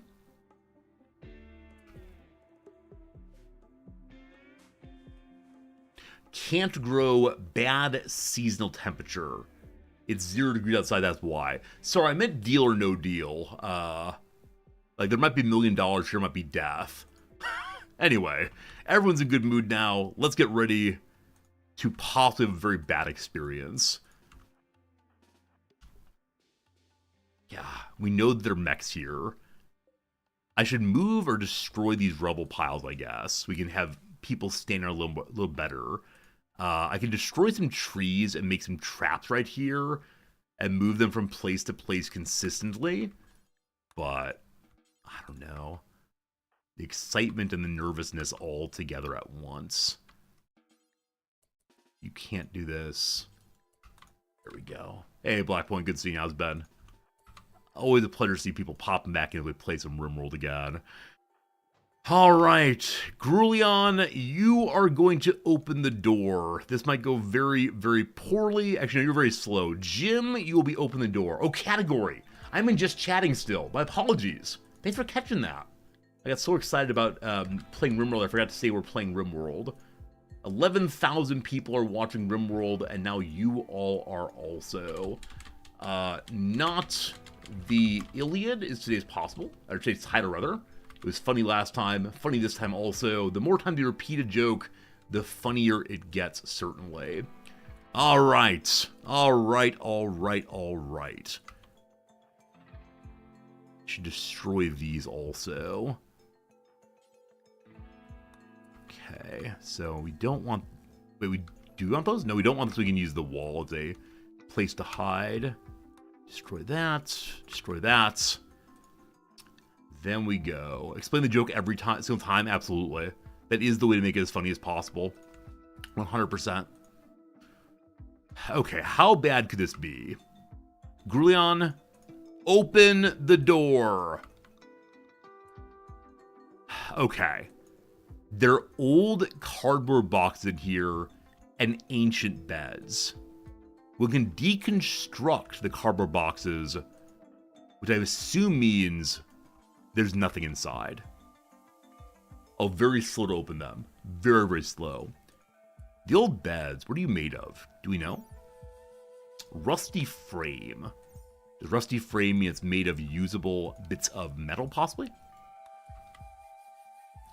Yeah, some sort of like terrible creeper or face hugger jumped out of this. I'm gonna say well played to Titan, I believe.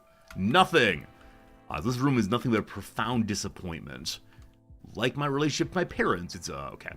So, we'll go ahead and check out one more while we're out here. If it's kind of silly to go this far and not do anything else. Nearest one is... right here. Okay, so these beasts have Scaria. How do you all say this one? How do you say the name of that terrible disorder? Scaria? Unsure. This time, I'm going to open the back door. Like so. So, let's get in position. We don't have much in the way of cover here. That's okay, though.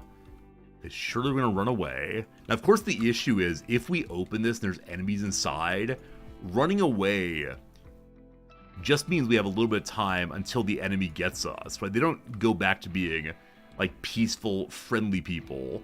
I should ask Tiny now to pronounce Scaria. So I think it's like a medical term. So I think Scaria, like diarrhea, is probably better. You heard it here first. Diarrhea is better. You just got Rimworld any tips? Set small goals. When things go poorly, stop and identify why they're going poorly. You will lose. For example, nothing again. If these rooms mostly end up being bust, I guess that's fine. However, it is a little disappointing. My people's mood is still fairly high, but yeah, good call if possible. Yeah, make sure you have food saved up. I think it's a good way of talking about it. Always know where your next meal is coming from in Rimworld. That's essential. Here we go. Nothing. Component box, steel box, steel box. Shelves, shelves. We found something though. Steel, components, steel. That's enough for right now. That's enough for right now. Bust is better than being filled with mechs. We could fight the mechs. Dudes, are you going to open the boxes and then not carrying them home? Oh, you're carrying steel home. That's pretty good. HP you don't haul. Hello, Jim. Hello, Jim. Get components, please. God. So, there are more and more and more to explore. And then eventually, we go downstairs. Whew. Down to only 9 meals. Team, I hate to say it, but it's gonna happen. I need to eat something. Of the 3 animals, I believe... One moment. Of the animals, I believe the bull goes. No bull, etc. Do a raffle of which one dies. Wait, you want to see like randomness here? Does that make the game more exciting? Unfortunately, randomness leads to things like this. Toxic rain has begun to fall from the sky. It will slowly sicken anyone it touches. Keep your colonists under a roof.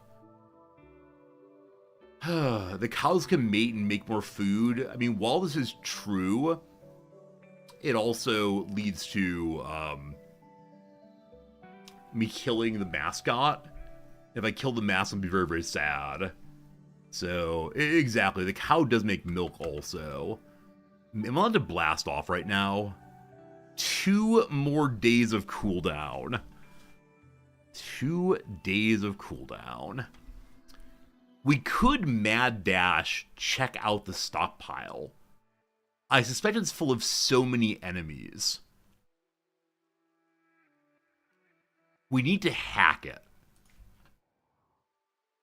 I'm so curious. And if I leave, I think this might lead to it going away. We can never be here again, possibly. But I'm never going to get the food here unless I put a sun lamp out. But you go 9 days of food. I mean, growing season has started. Yeah, the animals have to live inside, definitely. And we can move them in and out to eat, I guess. If I hack with a column and they die, I'll have food. You absolute genius. How long will it take with my very best researcher? This will be question number 1. So 14. Seriarch. Get to it, please. They're getting a little sick while outside, but it's not going to be so bad. 6, 7, 8, 9, 10. All right, it's going fairly quickly. These are all ancient security turrets. They say they're offline. Just in case they pop back online, I'm going to go ahead and have them destroyed. Seriarch's feeling real bad. Okay. The toxic water is different than toxic fallout. I thought this was toxic fallout, where you gradually start picking up illness. Instead, it's a rain that makes things quite unpleasant. It doesn't kill the food. This changes things very, very much. It doesn't seem to make the animals unwell. Cool. It just makes them unhappy. I mean, happiness is an important thing also. This is a very interesting change if so. New kinds of weather. I knew the game had new kinds of weather. I didn't quite realize how they worked. But we have a lot of steel we could use. I need to save the wood. I'm looking for things to make walls out of over here. Actually, do we even need walls?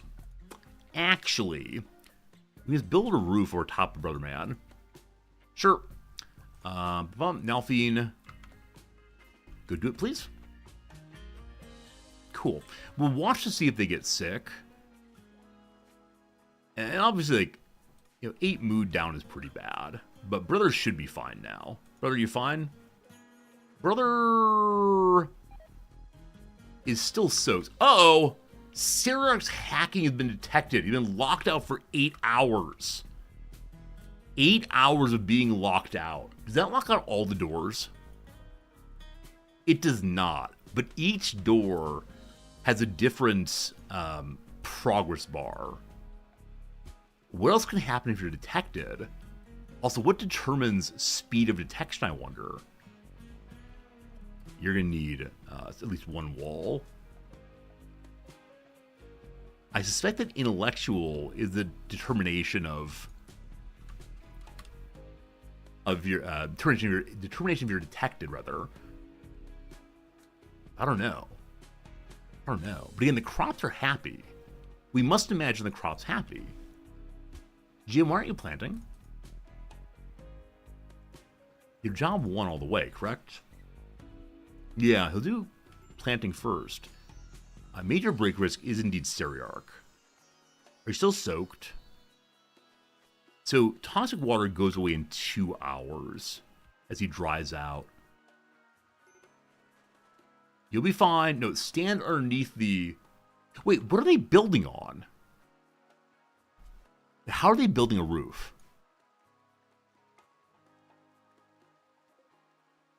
Are they building off the turrets?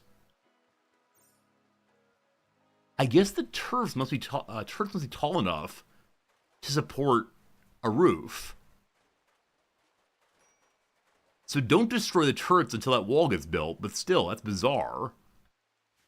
Oh, maybe the structure itself? Possibly. A bog hound is hunting Dinolfin. What is a bog hound? Hello. It looks sort of like a hyena and a warg. Descended from domesticated dogs, these canines have grown unaccustomed to human company. They're skilled scavengers, able to survive in extremely toxic environments. Boghounds are harder to tame than domesticated cousins and much more dangerous. So big dogs. Boghound? More like doghound. Okay. So, you are full of meat. Your training is intermediate, so it can fight for the individual. Ham skill of 5 is all. So I actually didn't look at wildlife when we got here. I think the bog hounds and the rats may actually be edible. Is that true? Huh. Well, that's cool. Nalfin and Cyriac, you both have guns. Let's see how this goes. We should be in kiting positions, ideally. And it's moving real fast, so anyone nearby who can help out, we'd appreciate it. Oh, shoot. Manhunters don't get immediate attacking. Also, we have turrets back home. We can't run home, though, unfortunately. I always forget that manhunters don't get immediate attacking. So we're standing like dum-dums right now. No good, no good. Anyone else nearby right now? Nope. We should be fine. Gotta believe. All right, Nalfin, you missed, you absolute fool. Oh boy. Please, Cyriac. Oh, it's raining also. Oh no. Cyriac? Okay. Rain makes it so you're very bad at aiming. Gruon's coming. Jim, I'm gonna need you. Frankly, let's get everyone up here. And this might go very poorly. Yeah, kiting with no rain, or kiting during rain is very, very difficult. You bop it in the head. Hey! Cyriac actually made a shot. Good job, you. First one passed within centimeters. Then, the Boghound's left ear was crushed to fragments by Cyriac's bolt-action rifle. So a minor bit of wounding. Lost an ear. Will you change targets? Gruon, hold off. No target change. Okay. Still in range. Hoping for target change.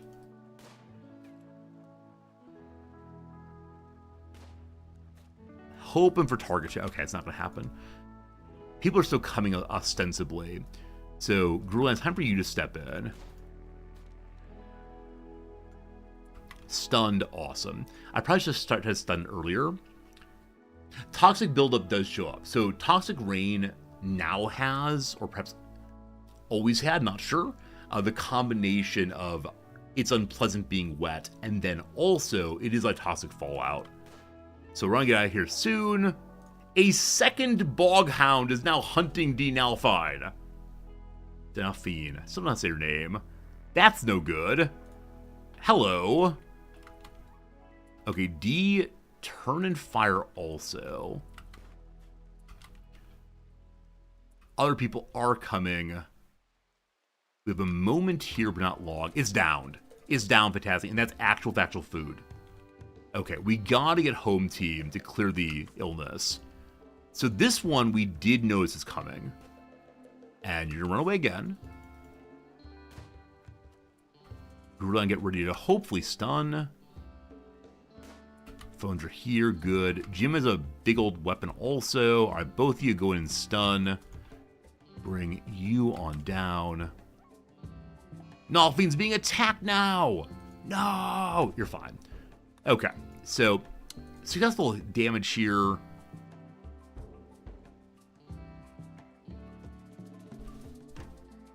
It already ate a rat, it looks like. Thank you, little rat, for helping out. All right, Nolfien, you're going to step a little forward. Oops, moved everyone. You there, you there. Nolfien, turn. Amazed my mailers are taking no damage so far. That's really quite good. They're not wearing armor. We are incredibly lucky on that. We now also know there are things to eat out here that perhaps otherwise we were unaware of. Awesome. Okay, so as they get home, I'll keep them inside. Need to bring the animals inside also. Maybe not. Okay, yes, the animals are starting to pick up some illness. So we turn on the pen marker flag again. And then we have our handler, Hades. Go bring him in, please. We only have 117 hay grass, though, so we may have to run people in and out to get some food. Only initial buildup on toxic problems. No problem. No problem at all.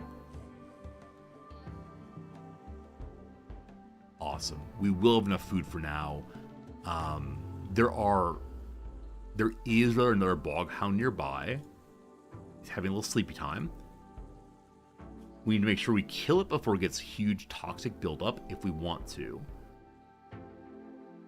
The boomalopes do a scurry, they're just not showing it on this page, which is fine.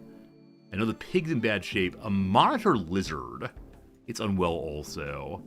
Have I seen you before? A large venomous lizard. They secrete toxins from venom glands in their lower jaw to neutralize their prey. So definitely a stunning animal in more senses than one. And the rats. Oh, you know what? One can see here which are unwell. Rats normally do not have revenge chances. And so you see the rats are actually ill. Otherwise, they wouldn't have the revenge chances. So these two... Oh, also, the ones that are unwell can't be tamed. That's really nice to see. So we know these three are healthy enough to eat if need be.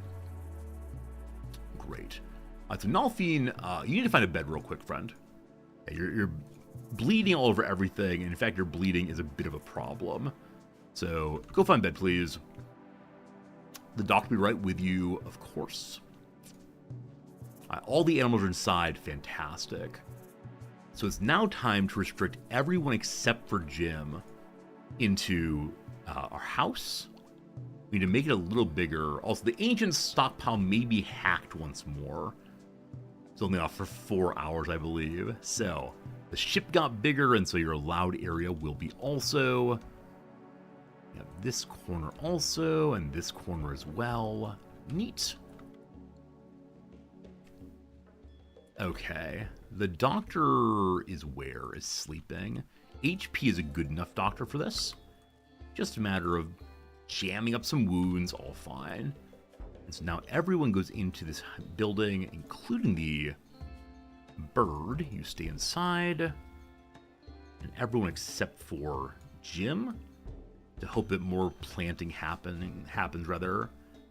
Because the plants are still not showing they're getting ill. I thought toxic fallout led to a durability loss on the plants. But yeah, other than being a little cold right now, -1, it is still growing, just gradually. I'm going to go and turn off the hay grass plants. Yeah, I'm not going to sow there, it's too far out. Man. That's right. Animal filth in the house. That's unfortunate.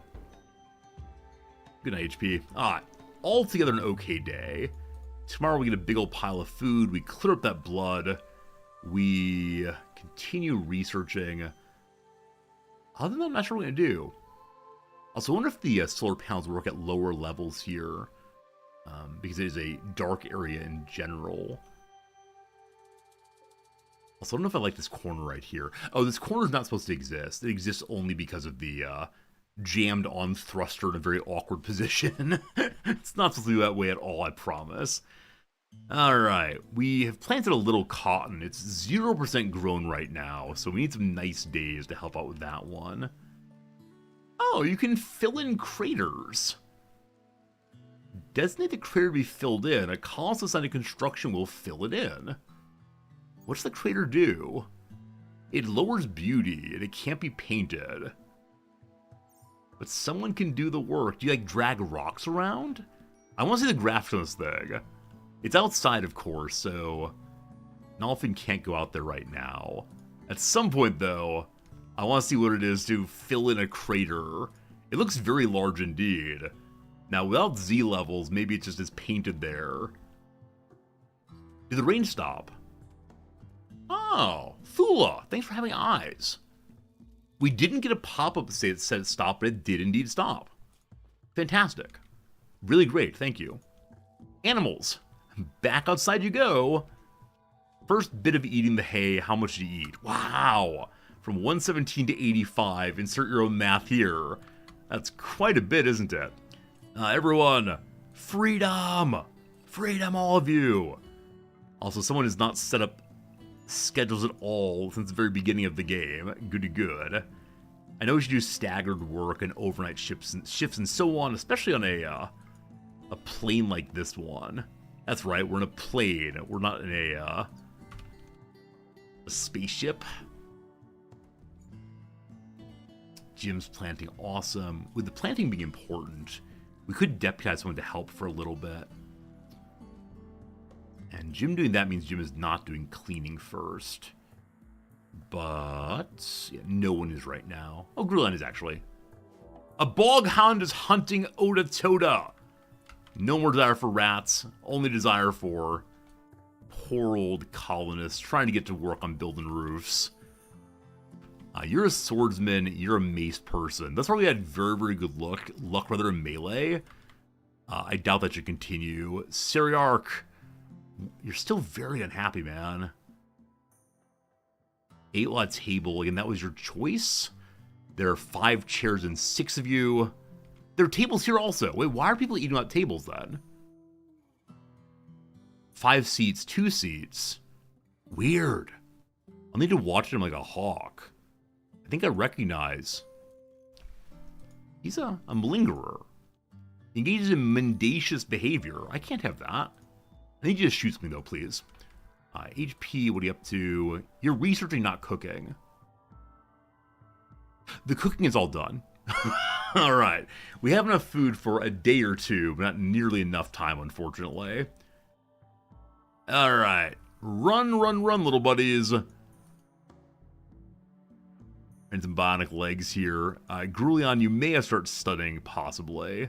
What's its speed? Probably, like, what, 485? It is 5. Yeah, so it's a little faster than colonists. To the point we may have turn and fight before Grulion gets there. So, turn, stun, no stun, turn, fight. Alright, melee level 11 on Oda-Toda. Took some bites. Boghound Revenge. Shifted to Grulion. Holy cow. Grulion has been rocking and rolling. Your melee skill is 16, but frankly, I'm any psychopathic. I love it. I'm amazed taking absolutely no damage so far. Oh, finish him. Whammo. Everyone else back to work. Are there any more Boghounds here? No, as the last of the Boghounds. Like the last of the Mohicans, the world is sadder for its not being there. I've actually never seen Last of the Mohicans. I have only a vague sense of its story. I believe the main character is named Natty Bumpo, which, my goodness, is one heck of a name. I shouldn't make references to things I don't fully understand, but what would the stream be if I waited for absolute knowledge to say anything? Alright, Seriarch, yeah. Gonna need you to... Wait, you're not moving that, you're making a new one. My apologies. Reinstall here, please. Okay, cool. When that's done, I think I'm gonna have you return to the hacking. And I'm very, very, very hopeful that my characters won't have mechs just pop out randomly. So it looks like hacking is a research job before researching is. Hack buildings, study architect structures, do research, and then the various scanners.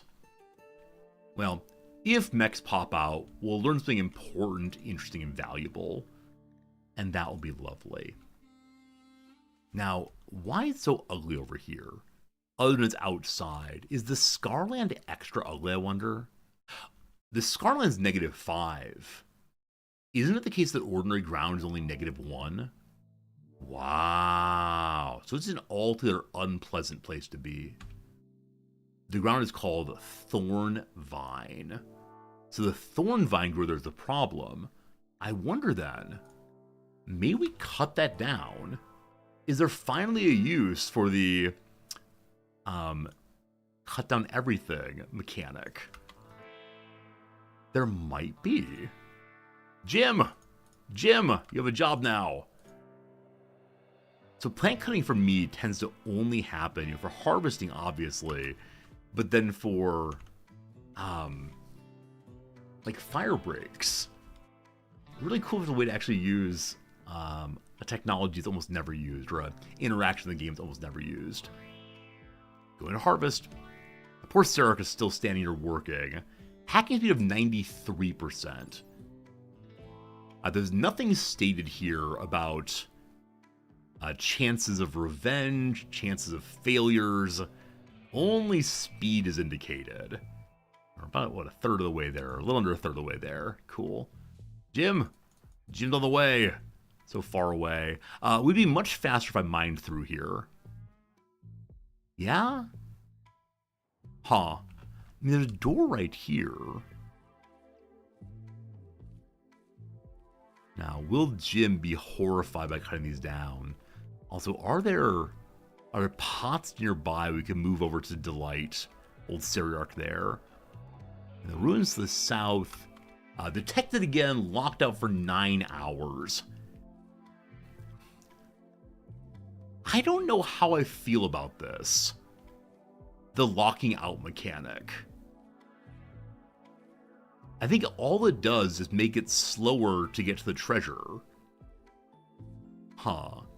Does cutting them down give anything? I mean, Jim likes doing it, right? It's a happy thing to cut stuff down because he's a gardener. But as far as like items on the ground, it looks like no. Looks like it's just absolutely nothing, but it disappears, and so the floor is less awful than it was before.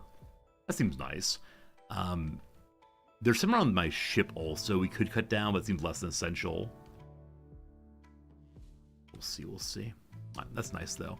Right, I'm looking for ways to make the area a little nicer for old Hacker McGee. So far we only seen that kind of lockout. That sort of you've been detected, shame on you. I wonder if there are worse rolls that one can get. There are some pots. Okay. Claim it, reinstall it.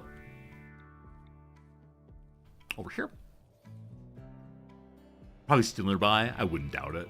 I wouldn't doubt there's lots of steel. Haven't done anything with that right now because we don't have any of the plates, and we're not able to expand the ship. I could move back to making more better weapons. It's sort of a sensible thing to do. I'm kind of holding off my need for steel though until I have my precious cotton, which is 3% grown. Huh. We actually might want a sun lamp here. It appears to be the case that it gets dark enough earlier in the day. It's only 6 p.m. Travelers are passing through. Hello. How's it going? Lovely to see you. Because we're locked out, I guess we can spend some time opening more of the loot boxes. What you doing, Grulion? Going for a walk. This must be marked as a home zone, because I put items there. Tis. Once I claimed here to the same thing. I believe that one of the follow-up books to Angela's Ashes was called Tis. It's possible, and not to spoil too much, that the last word of Angela's Ashes, written by, Frank McCourt? The last word may be Tis. There's one piece of knowledge one should certainly have. What is the last word of every possible book? Good trivia. This is a disgusting comment, I apologize. Was the model for vomit changed? It's still pretty yellow, so pretty biley in total. Or are there different kinds of vomit for different kinds of maladies? Right, Jim has gutworms. Do gutworms lead to yellow filth on the ground? I'm not sure. Not sure.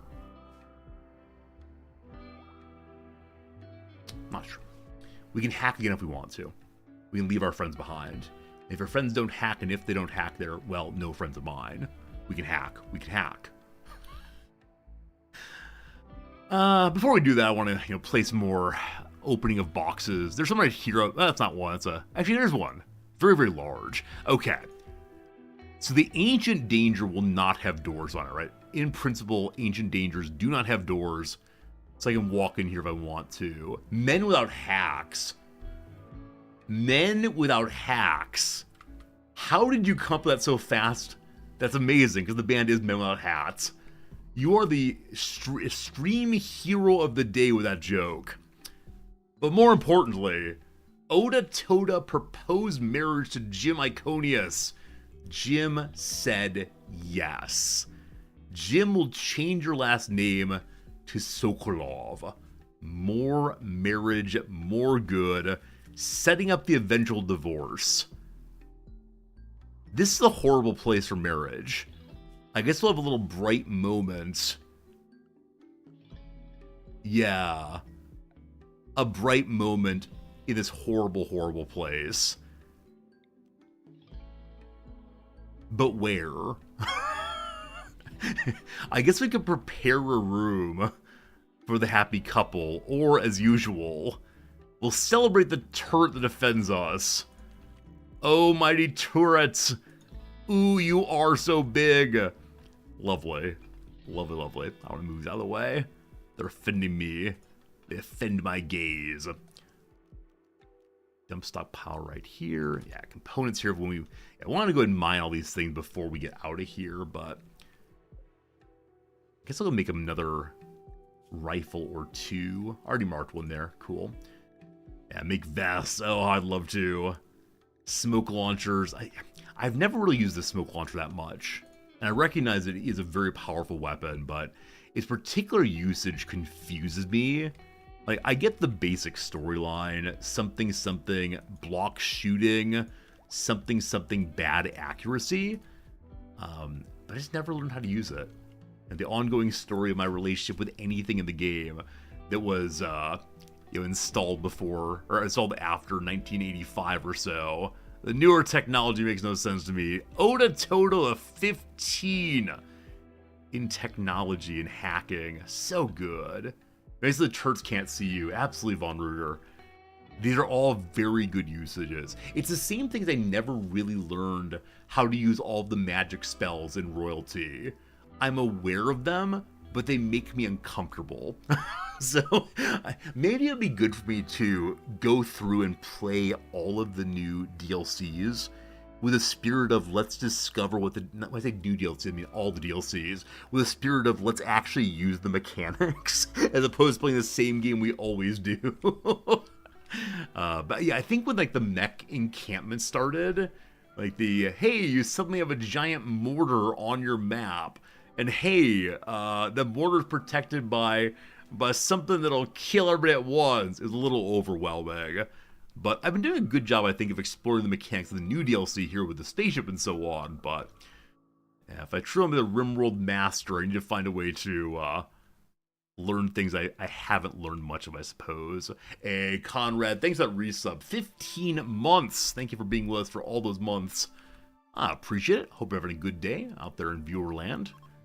You all live in Viewerland, my friends. Thula is ready to launch! With 4 meals, we probably should launch. Nalfine made a better rifle this time. It's normal quality. Sirak's current one is only poor quality. So good upgrade. There are other edible animals here. The rat, the rat, the rat. We'll see how it goes. If I lose, I get more people to subscribe because they get to be in the game. It's true. This game has very slow turnover on characters. So I can never say, you know, if you resubscribe right now, you'll get to be in the game. I could say instead, if you tip or resubscribe, maybe someday, probably not. I know some streamers will say, I'll name an animal after you. Unfortunately, there are no animals here. Am I going to poke in this one solo? This is so dumb. Let's do it. Whew. Bunch of old chem fuel. Can't use them. Didn't die. That's what it's all about. Yeah, we have rat burgers for a couple days. It's almost hacked open. Y'all are actually growing again. They are growing at very, very, very poor grow rate. 15, 17 at highest. So Sunlamp is the correct call here, but getting out of dodge might be an even better call. I'm gonna want to look in the stock. Someone's starving. Oh, probably an animal. It's Ototoda. So I don't think that maybe I did ask. No, I didn't. I didn't ask Ototoda to open that. It was on auto hack, I believe. Yeah. So Ototoda got so focused on opening a stockpile that they stopped eating.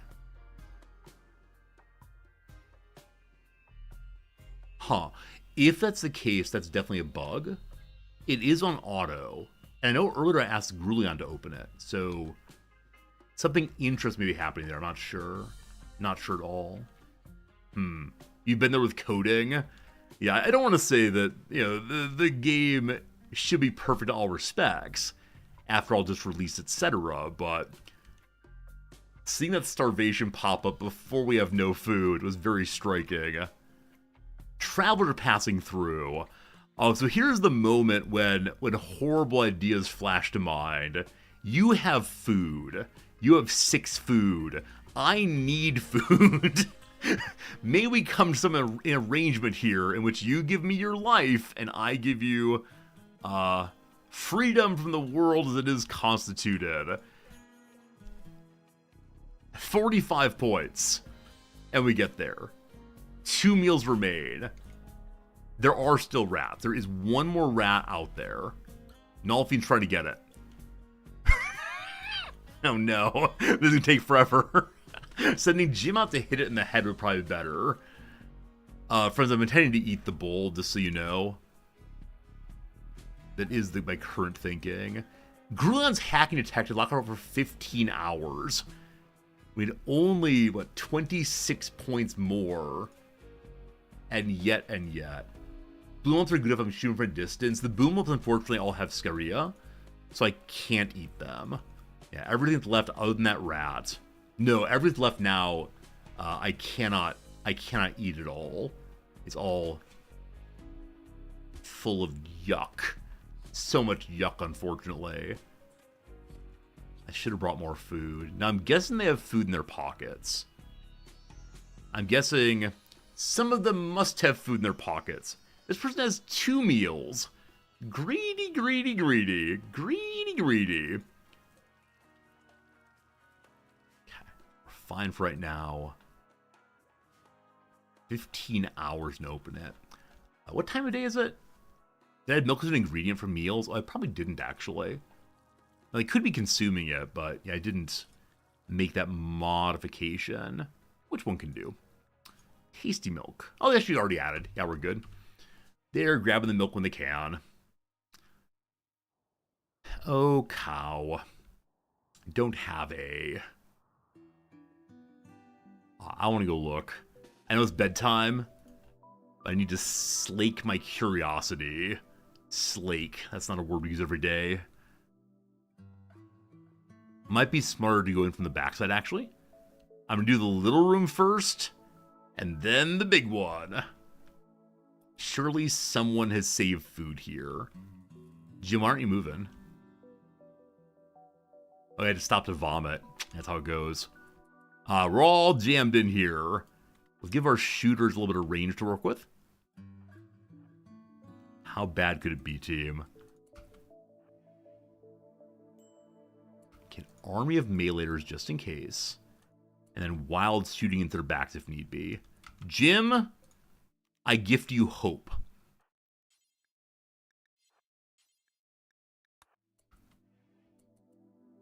Empty. Empty. Oh. All that work for nothing. This one, though. This one's going to be good. This one's going to be real good. Okay. Grulin's already opening the door. I guess when I placed everyone here, some of them said, okay, I'll go inside. So a big open spot of nothingness. No place to hide. No place. Let me open this door for running away purposes. These have all been so disappointing. They can't be disappointing again, can they? They must not. Grulion, check it out. We have spacer crates. They're claimable. They're claimable but not movable. Will they have things inside of them? No one wants to check and see it's bedtime. Ancient spacer food? Jim is starving. They're empty. Oh no. Oh no. You have food in your pocket, just eat it. Again, his gut worms continue. There's nothing there. Nothing there.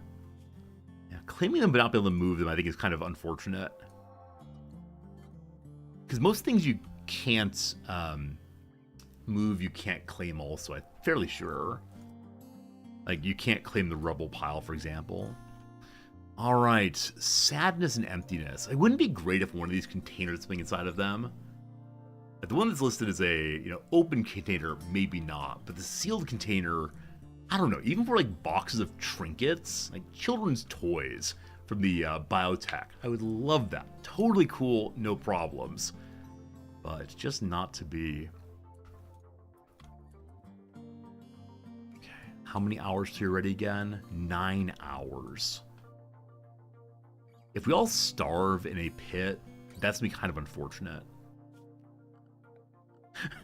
Not to overstate matters, of course, but I won't like it if we all die in a pit.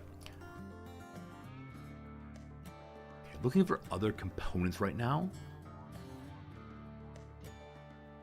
I do wonder if these are all separate bunkers, or if we a giant underground layer. Our first time checking it out.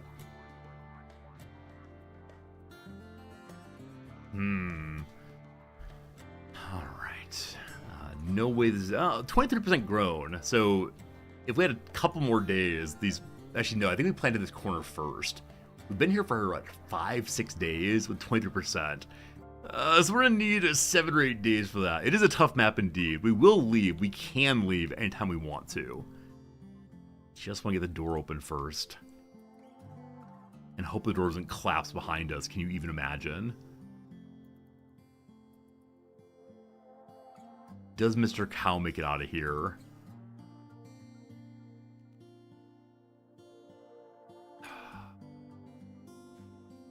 So if we go somewhere / anywhere else, then we'll be able to...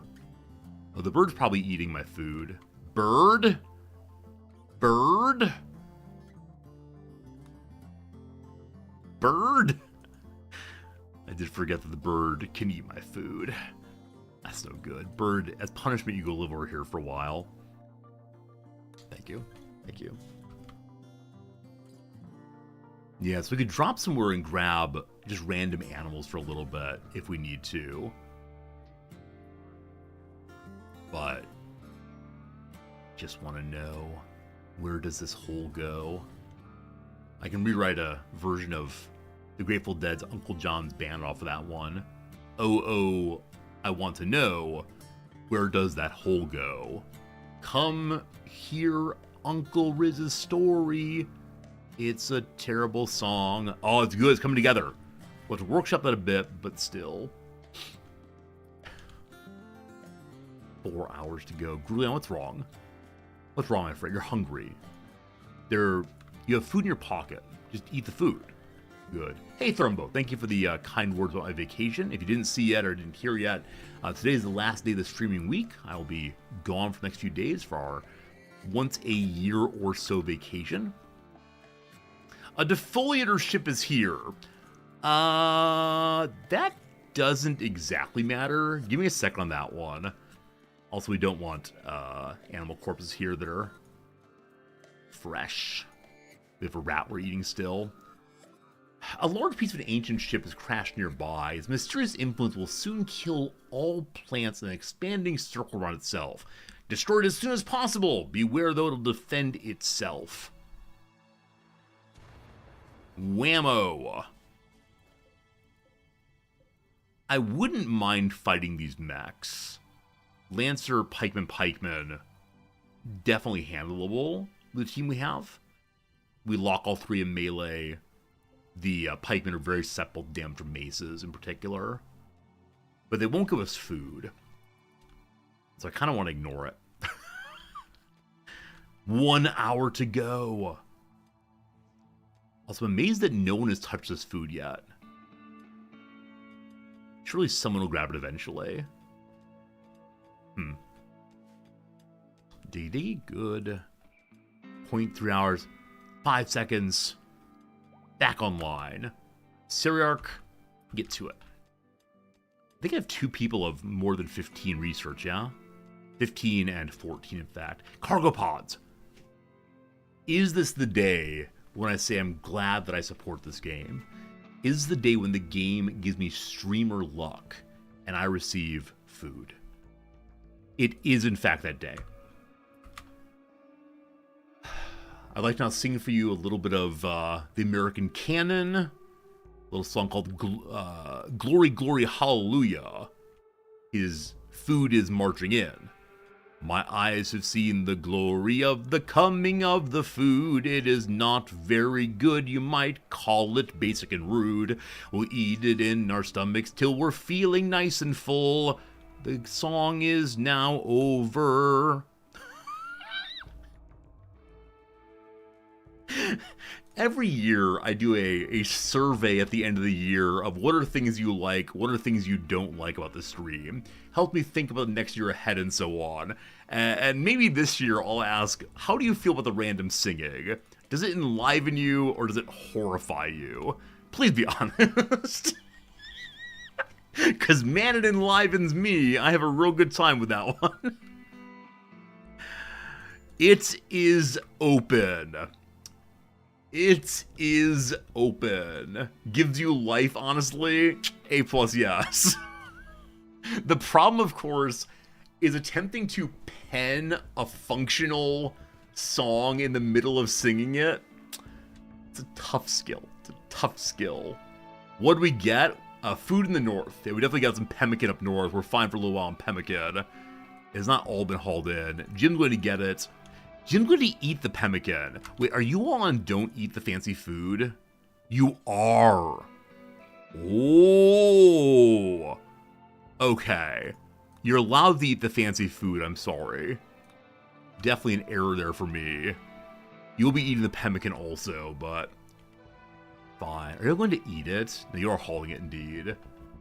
It's a pure joy for you. I'm so glad. So glad. I mean, the random singing helps mix things up, I think. Keeps it exciting in some way. Okay. It's 6 p.m. Let's go down. Yeah, Jim still has gutworms, unfortunately, so Jim is eating all the food. I don't know how many more 10s he needs, but do what's fun, my dude. Okay, I think you're right about that. I don't know where to find in here. I guess I send my best gunner in. Hopefully I can send them en masse. I'll send my best meleeer also. And Hades Pluto can fire wildly. That seems pretty good. Ban food for Jim. Oh, he'll eat the fancy food. I mean, we're basically out of food. He needs to eat something. Oh, wait. No. His hunger bar goes down faster than normal. Because I'm about to say, oh, we could just ban food until he's starving and then give him a little bit. But I think it works the same way. Maybe? I've never turned on and off Jim's food, Gutworm's food before. All right. Here we go.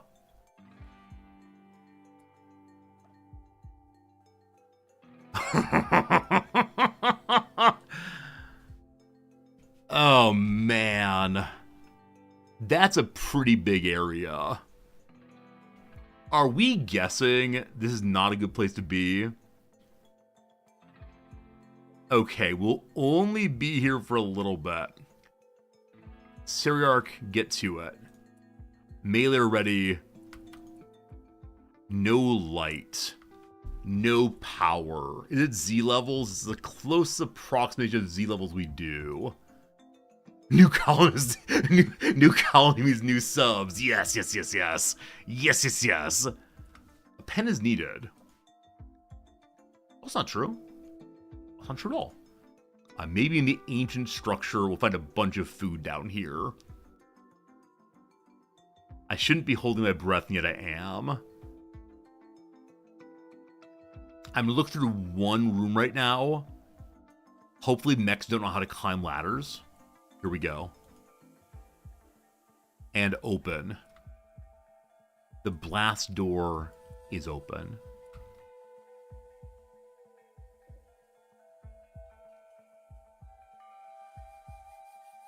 This is all I want. All I want are Gravlight tiles. We can take this and run away. That's it. And the Grav Core. Wait, what's this? Hunter Trap. Hunter Trap. Hunter Trap. Oh. Friends, an ad break is coming. After the ad break, we'll return. But we did indeed find what we're looking for on the very first opening. That is pure shenanigans. Hunter traps are quite unpleasant. I'll have to figure out, can I disarm them? Or build a wall or something. We'll see. What's today? It is a Wednesday.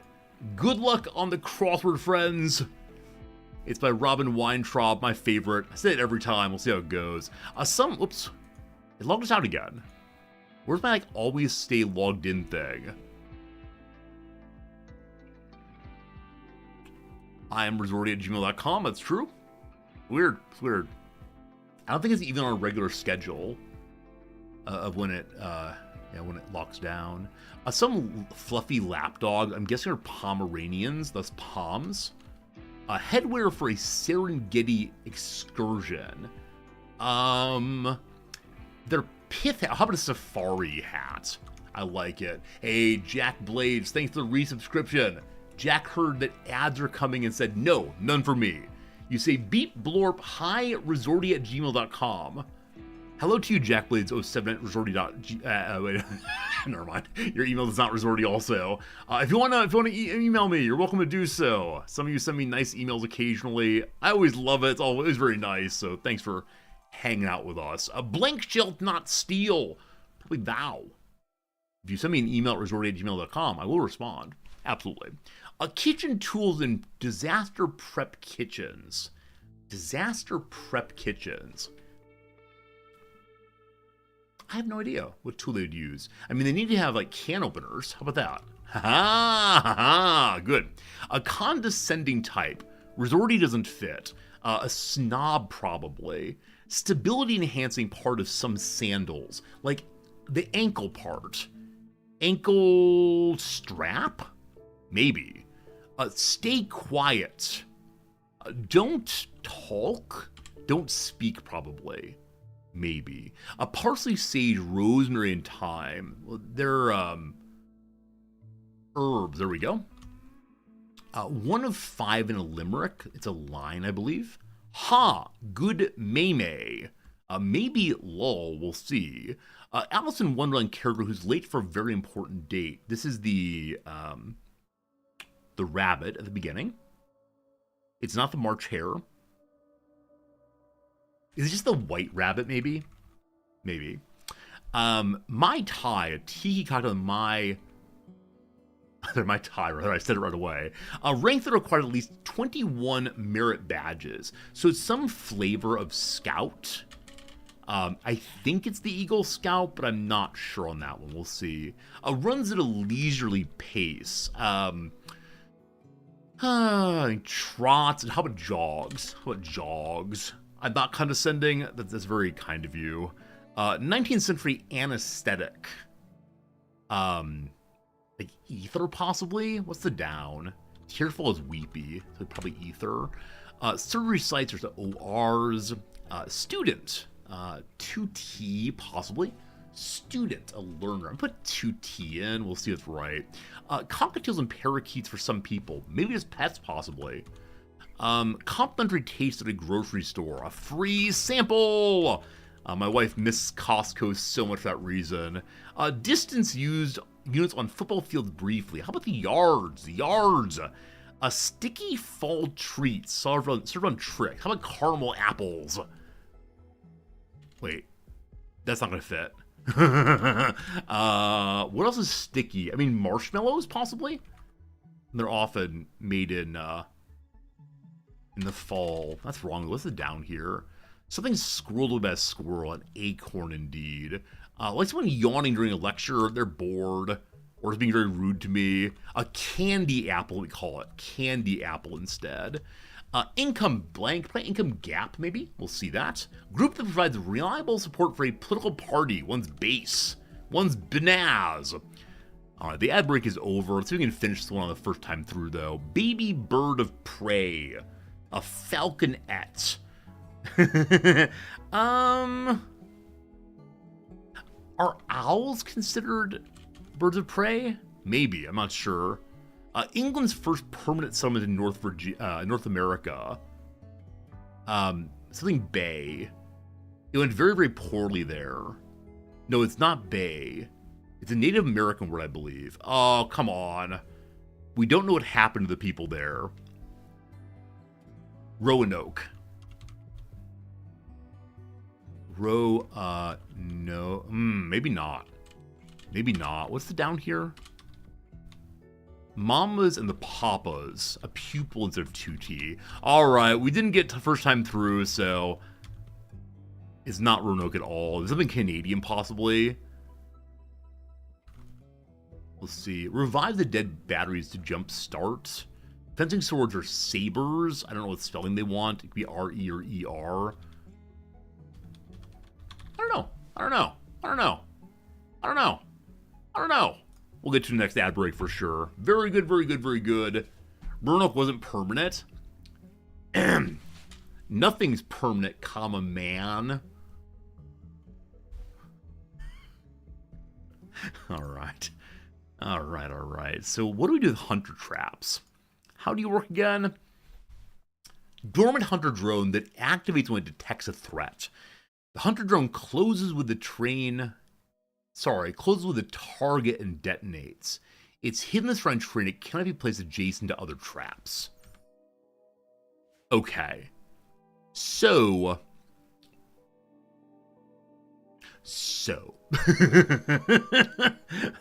It's only the one. I don't know its detection radius, unfortunately.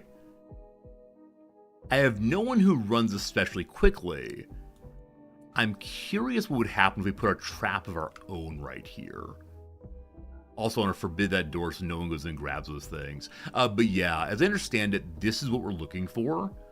And we got on the very first go. Wait, what are the red things? You're red also. A wasp trap. Ooh. Several dormant wasp drones. They activate when they detect threats. Inject their target with a paralytic biotoxin. Can I throw stuff in? I mean, I could throw a grenade in. We do have grenades. Huh. Alright, let's go upstairs for right now. These doors won't open because they're not marked to hack. Okay. Welcome to upstairs once more. I guess there are multiple entrances. So it is the case that had we gone the other ones, we would have been somewhat lost. There's a view wasp button. Thanks for noticing that. Good call, good call. A small drone used for defense and situation control. The drone injects a small amount of paralytic biotoxin, stunning organic targets. While designed to be non-lethal, they may occasionally kill their target by accident. Wasps are powered by a long-lasting battery. Okay, so this one concerns me somewhat less then. It has low protection against blunt things, so we'll hit it in the head over and over again. That's cute. That's cute. So this is... I wonder if he's working concert. I wonder if he's working concert such that the wasps attempt to stun so that the hunter can ram into them. Oh, they're each individual instances? Oh, really? So we got incredibly lucky. Not only do we go into the right instance, but also right next to the items we're looking for. I'm so curious what else there is. So curious indeed. We'll find out, though. All right. I need to think. About what's happening here. I'm wondering if trap plus grenade plus runaway would be good. What's your defense? Makes a drone. Automated kill drone. Pursues target and detonates when it gets close. So we can't fight it at close proximity. I'm gonna need some range. Why don't we check the other doors? Because I found the surprise treasure right away, and I want to think about how to clear it. I worry the other doors may have absolute death traps. It could have cool stuff. Before the moment, I decided to run away. With that in mind, I'm also going to AFK briefly. I want to get some coffee and think more about how best to do this. Because my current theory is I should go ahead and like open their doors and attempt to kite at longer distances. We'll see. We'll see. That's it. Back in 3 minutes at the very most. Coffee in hand, water in hand, something in hand. Between now and then, I hope you have a good time. I thank you for hanging out with me. If you're enjoying what you see, consider throwing a follow this way. I realize there are 5 million other Rimworld streamers to watch, but I think we bring something special to the stream. Namely, you. That's right. You're being here is okay, very good. Bye.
Alright, alright. I'm feeling confident. I'm feeling good. I'm feeling ready. I think we're gonna go ahead and open their doors. What's the worst thing that could happen? Back to the top, I suppose. So, our food is growing, but very slowly. Jim is still vomiting everywhere. I don't know if there can be food in these bunkers. I don't know if there can be anything in particular down there, or if it's just sad. There are no new animals on the map, unfortunately. It's all just the same. These loot boxes interest me, but we're now officially out of food. So in the morning, we're going to have to eat, unfortunately, which means I think we do need to go ahead and kill our bull. And with that said, unfortunately, I bet that right after we kill it, we'll find a lot of tasty, tasty food downstairs. Whopper Jr., I'm sorry, your name was certainly a, what's that called? Is it nominative determinism? Like, the sense that one's name prepares one for a life ahead? And so people whose name is like Miller go on to work in the grain industry. Those called Payne go and work as dentists. I think nominative determinism. So in this case, Whopper Jr., you've been nominatively determined to go have a bit of yum yum yum there. Aptronym. Aptronym feels good too. I want to see, is my phrasing correct or I'm making this up, but aptronym I like very much.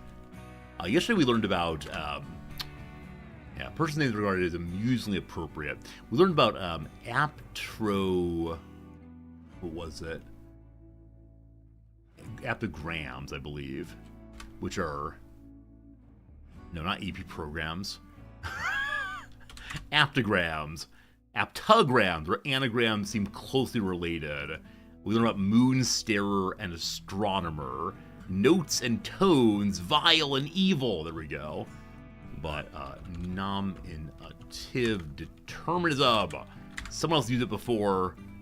Hypothesis that people tend to gravitate towards areas of work or interest that fit their names. There we go. So your name is Chad. You're really into the voting scandals of the year 2000. Oof. Old reference. It might check out. Alright, Hades Pluto, you do all the work in this base. You're relaxing socially, but I'm sorry, Whopper Jr. You need to get out of here.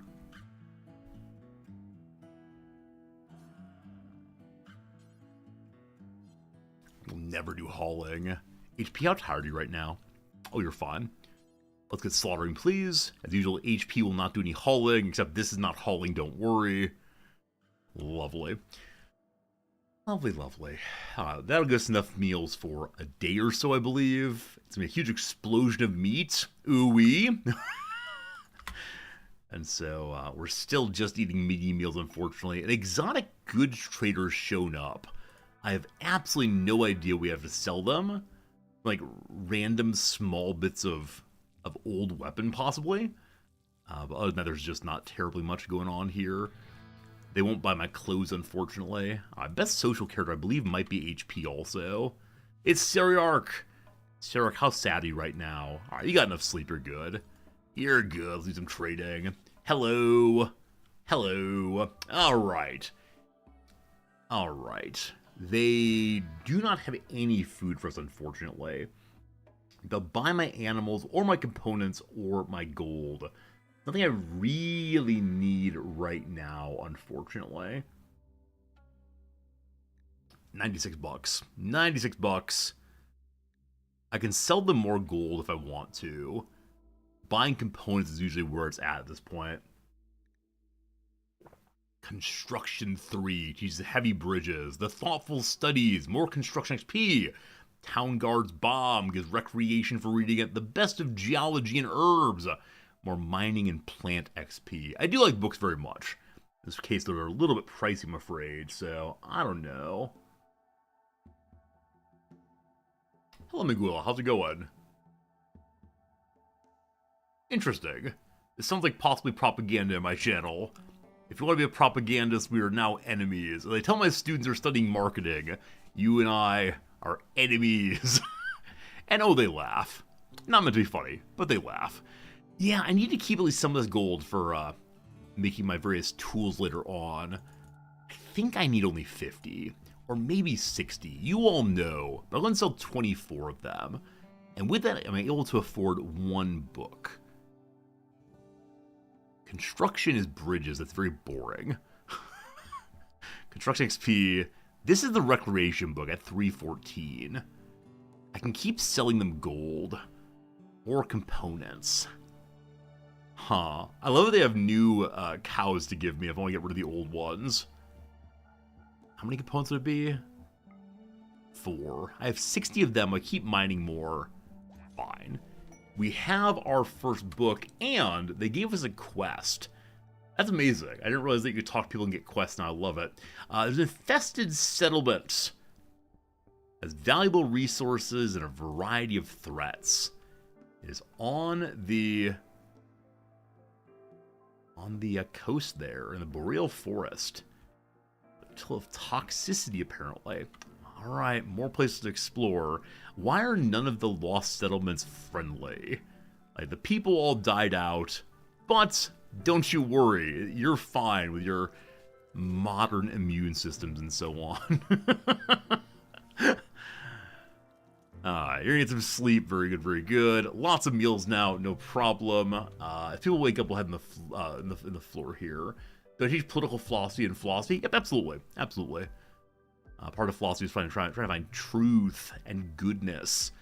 And so, though I understand propaganda and the function it has in a society, I think it's a real problem, obviously, because not having epistemic equality between the leaders and the led leads to it being very difficult to have democratic government and such. There you go. That's my quick and dirty on that one, but if you want to discuss it in more detail, join the Discord. The Discord is the place for talking at great length and for sharing cat pictures and picture your workplace. If you didn't see earlier today, Eric Mithrin left a picture of their temporary workspace in which they have a gigantic scanner which is broken, but they must use it. And so they have to hold it open with their head. the little things that we do to make our workstations work well. Behold the power of the human head. Nalfine is doing nothing. We're out of jobs right now. Being out of jobs, it is time for us to go down once more. Grulion, you can research, correct? No, Oda, Toda, and Seriarch. Come along, Grulion. I don't know. HP can go. So we're going to leave 2 people with the ship. I could load up batteries and carry them downstairs, I believe. Actually, I don't know how installing things downstairs works. Am I allowed to build things here, possibly? Let's find out. Let's find out. So, Nalfine, I'd like you to research when we have spare time. Thank you. Is building allowed down here? I want, for example, a bed. You have no usable materials. Okay, so materials are not linked between the floors. If I carried the items down, I wonder if I could, or if I deconstructed things. I'm not sure. Let's go through door number 2 and see what we find. Eating some food first. Good man, good man.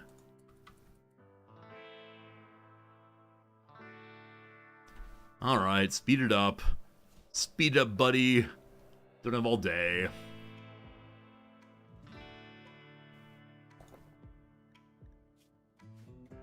Man, unfortunately, all the characters we have really specific jobs right now.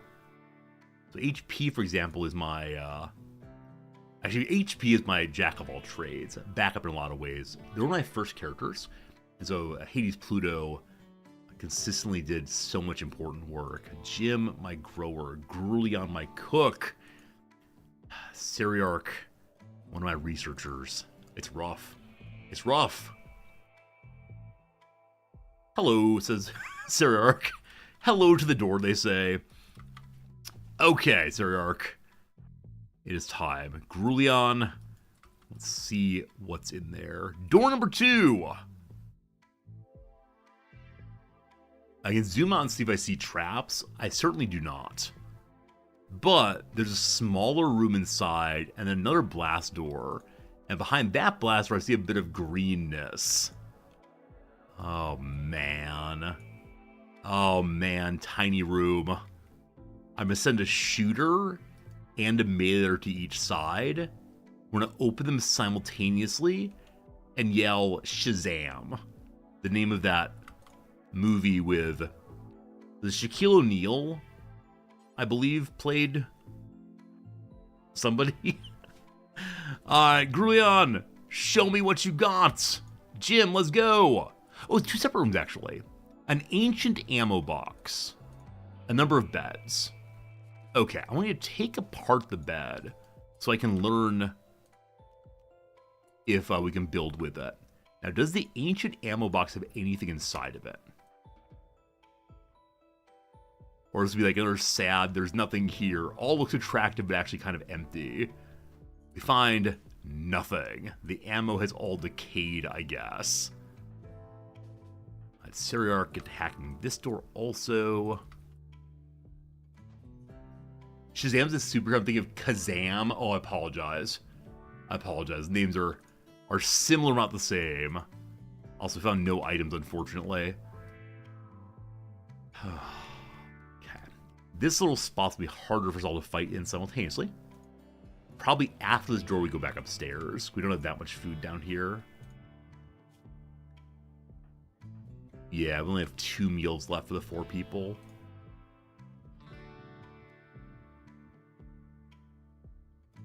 So what are we looking for? I worry we're to find only death. That's the real suspicion here. What's inside? It is. What are you? An ancient security terminal. What's this in the middle? An ancient plant pot. An ancient long crate, an ancient destroyed console, and a rusted filing cabinet. So the security terminal can be hacked, it seems. But past that, I think I'm seeing a lot of no. Isn't the Shaquille O'Neal as a... Opens the door. That's unfortunate. Isn't Shaquille O'Neal as a genie often convinced with Sinbad? Exactly. I think a lot of people of my age confuse Shazam, Kazam, Shaquille O'Neal, and Sinbad. And it left to one of those, Mandela effects, in which people believe that something was the case as they were young, and it ends up not actually being the case at all. Like, the top example of this is the spelling of the Berenstain Bears creators' names, I think. I'm kind of giving up on opening anything, I'm afraid. They're both in Genie movies. Were they? Was Sinbad actually in a Genie movie? Apparently blast doors are opening, it says. I guess this door is unlocked now. Huh. Another blast door's opened. Fascinating. Sinbad's on video saying there was a Shazam. I mean, I'm on video saying I'm the Sultan of Araby. Do you believe me? He's a comedian. Forward. Great. Okay. My arrogance is finally being punished. It's not so bad. Right? It's 1 Spellipede and 1 Mega Spider. Grulion's already... What's a locust? Oh, this is new. A bioengineered insect capable of flying short distances. A specialized chemical receptor allow locusts to effectively forage for food. While relatively weak on their own, swarms of locusts can be deadly. Hey, Magul, let's be cool, please. Let's keep the channel a nice place to be. If you want to talk, especially with me, about topics, Discord. Discord, not here, but please be chill. Can we slam the door and run?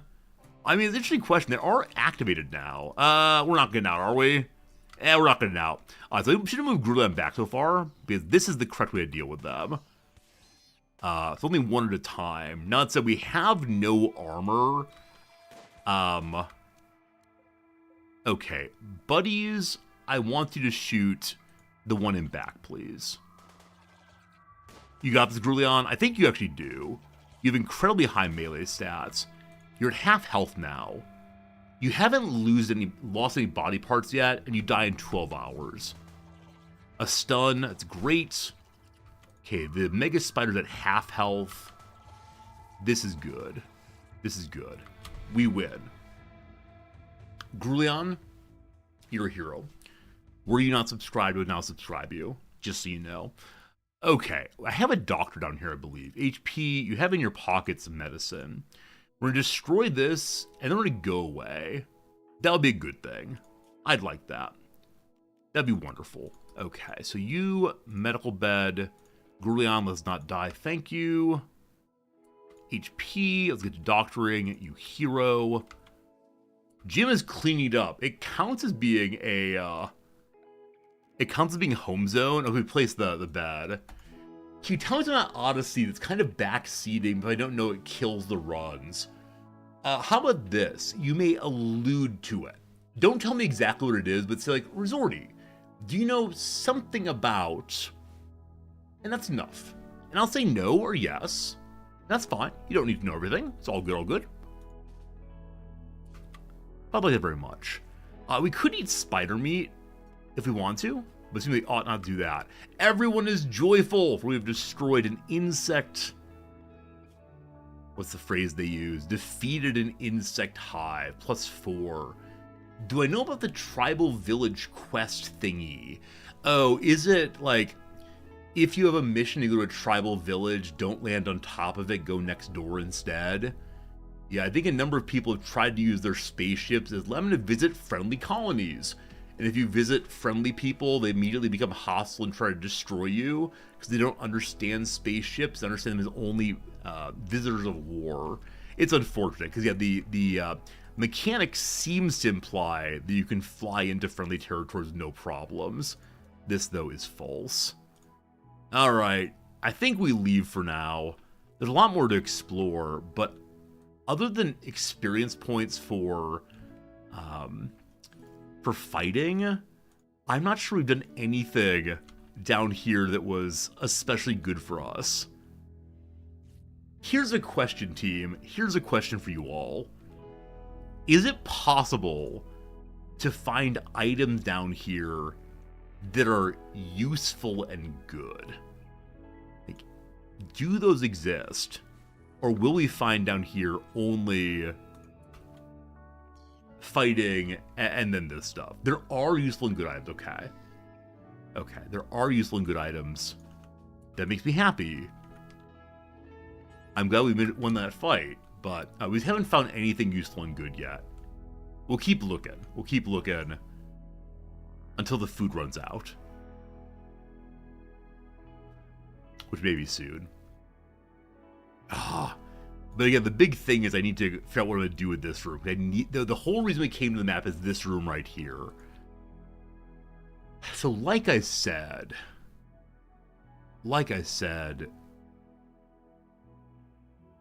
grenade, traps, runaway. Grenade, traps, fighters here, have the person who threw go upstairs. Oh, so I'm believing that the drones can't use ladders. They might have legs, though. I don't know. Can I bring an animal down to take the hunter drone hit? I like how you think. But no, we're trying to keep our mascot alive at least. And the, you know, the cow here, I need its milk and its baby. But I like how you think. I like how you think very much. Cotton, forever. Rice, halfway there on rice. 2 more days we should get some rice. That'd be awesome. Medical treatment. Jim, I'm treating you with no medicine. They just need to rub your stomach until the worms come out. Just rub your stomach hard enough that the worms go splat. Something like that. Alright. Maybe the sunlamp's a good idea. I mean, I did consider it. We didn't talk about the sunlamp, but I decided no. Should I decide yes again? I think we were about to leave, though I said no ultimately, but... Alright. Sunlamp's a good idea. If it rains, it explodes. Our Proud has filling this in. Nalfine. No. Who's, yeah, Nalfine's a constructor. Huh. Is it a hauling job? I thought it said constructor. Let's see. Doesn't appear to be filled in. Its columns on construction will fill it in. Nalfine. You're a constructor job 1. It's not yet been filled in, unfortunately.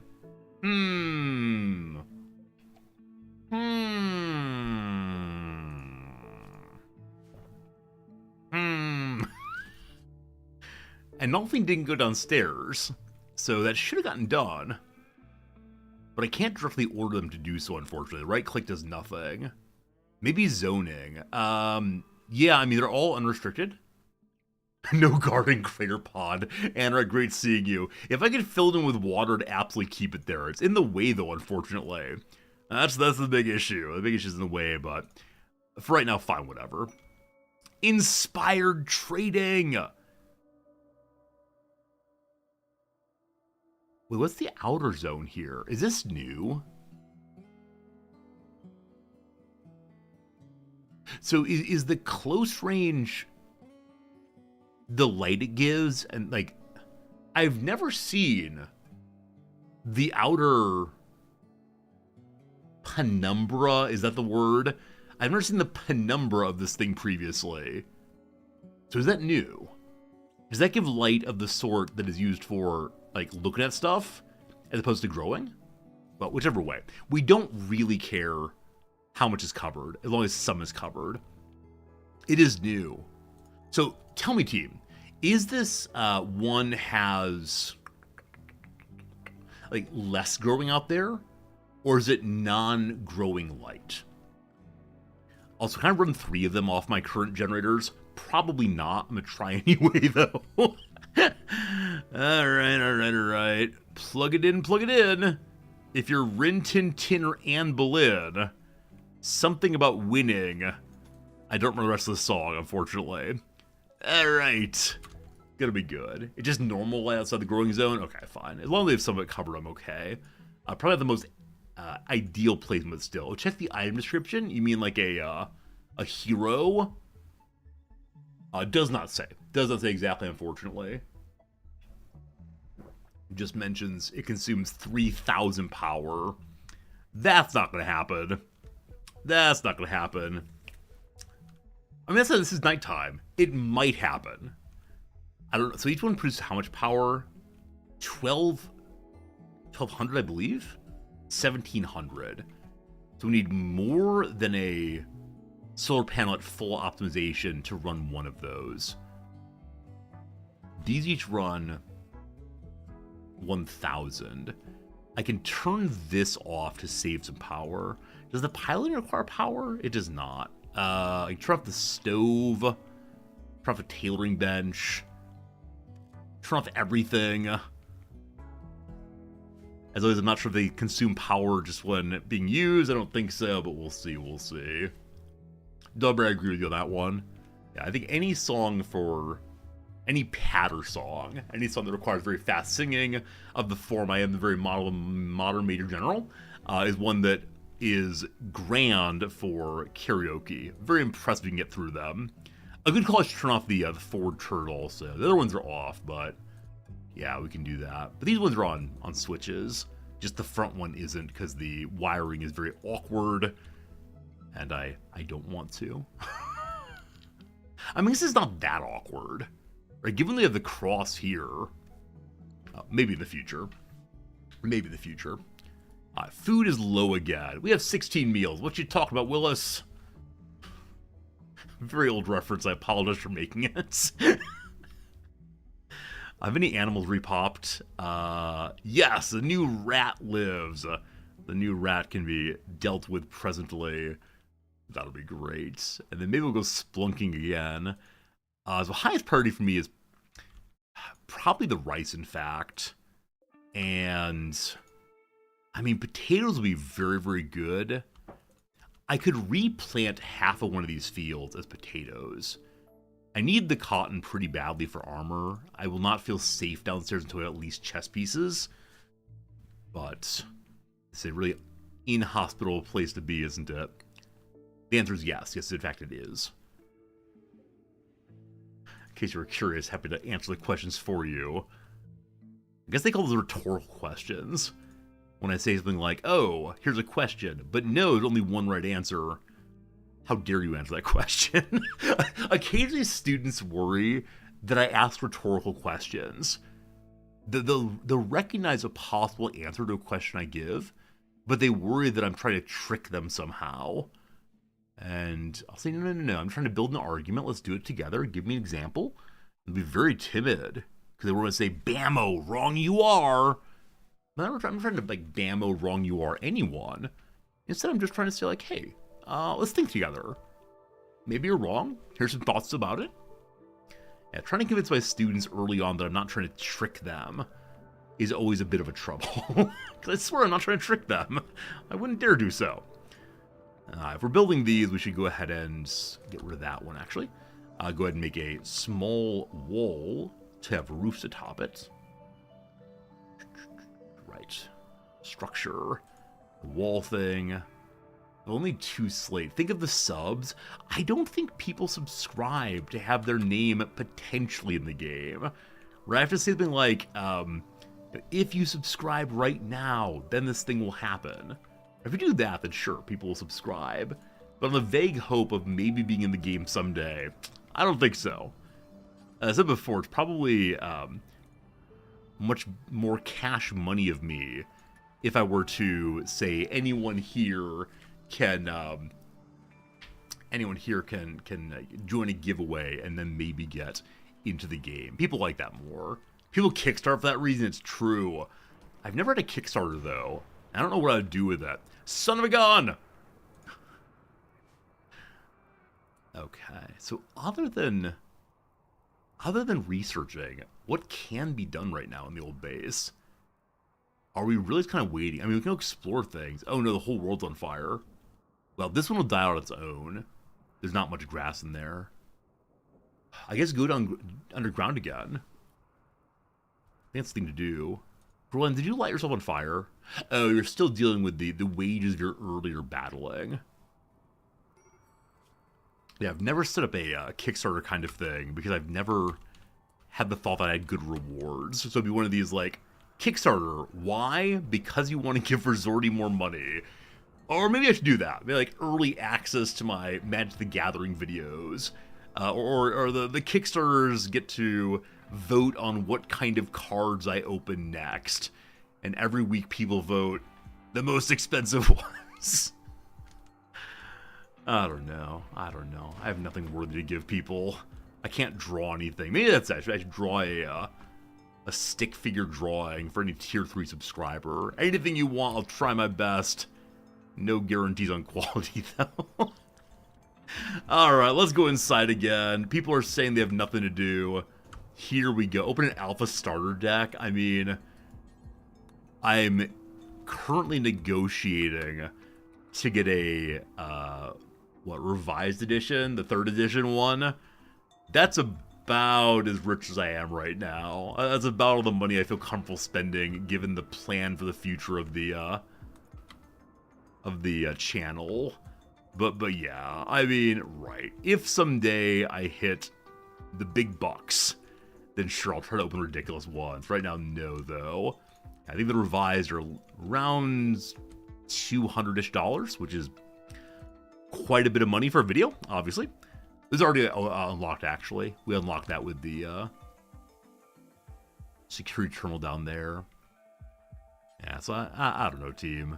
People enjoy it, but thus far the YouTube video is not monetized, and so it's straight spending for the dream of someday, maybe have a profitable channel. Should be fun, though. Should be a fun time. I have a number of cards to open. I think I've actually been very pleased just opening 3 or so a week.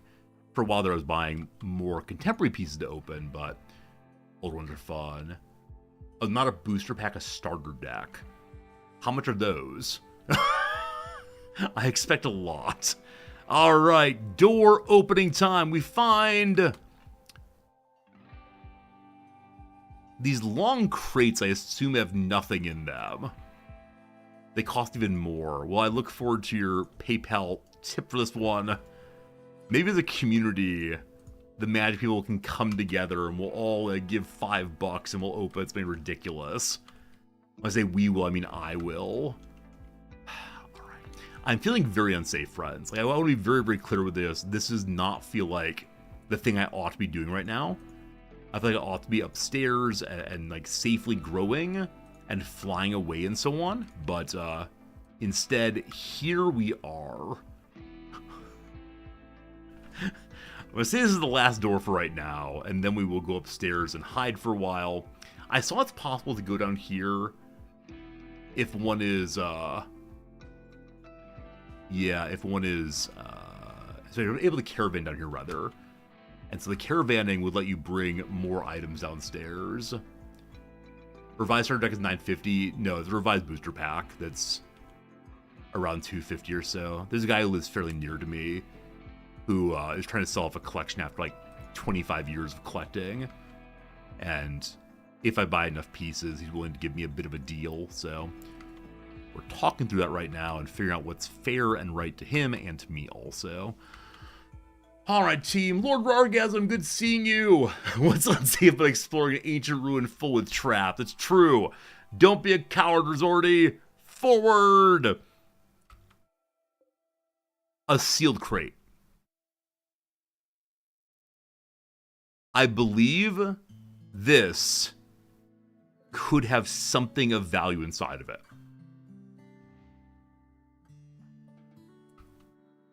Please don't be a trap.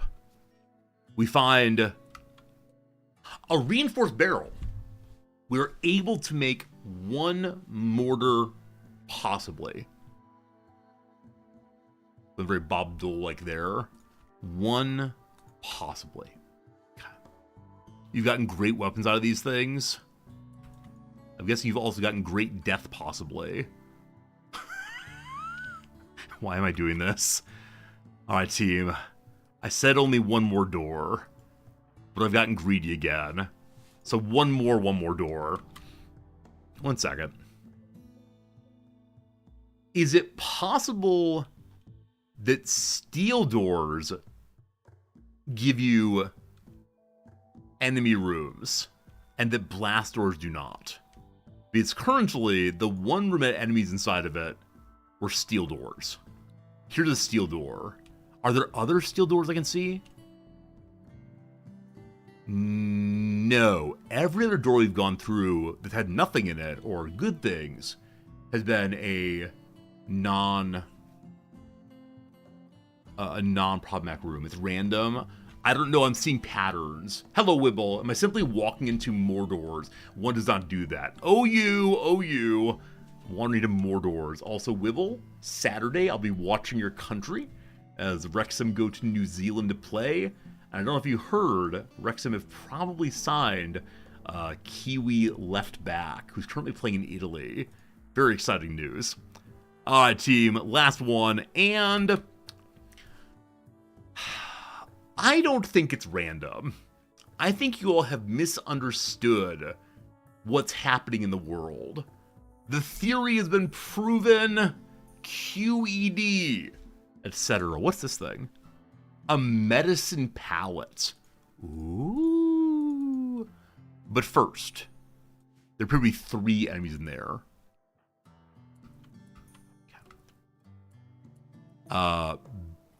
They're non-hostile so far.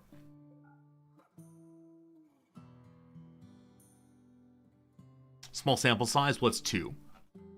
That's 2. We'll see. Okay. If we're going to fight them, we want the Mega Spider to be behind. I really want to know what's in the pallet. Really. Open a hunter trap and hope they interact. I don't know. Cache of valuables. We've intercepted a message about a collection of valuable items worth 1,100 monies not far from the ancient stockpile. It's 22 glitter-rolled medicine, and who knows what might be there. Okay, that's a good start. I need you to go over here, please. This feels possibly sort of cheesy. Please don't open the door. It's striking that they're not aware of the door until I open the door. And now here comes trouble. Oh, man. Alright, we are directly melee engaging the Mega Spider. Best of luck to all your body parts, team. Jim takes a hit. Only a little cut in the torso. You're fine. We actually are fine. Okay. The fire going somewhere. Y'all on it?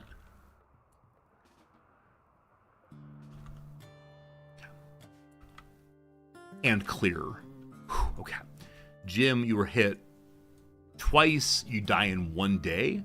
1 day more. Okay, go upstairs. Thank you. Finish off the Locust. Hades, Pluto, and Sarah, get in there.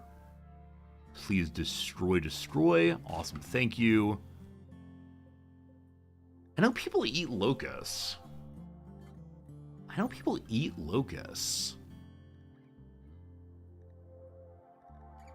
Does the locust give insect meat or something else?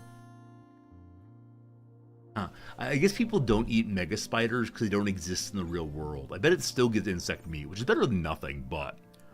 Otatoda, what's in the medicine palette? A Snoot TV! I've been thinking about you the other day. I've been thinking about you, my friend. Snoot TV, thank you for the raid. It's so good seeing you. Snoot viewers, welcome to the channel.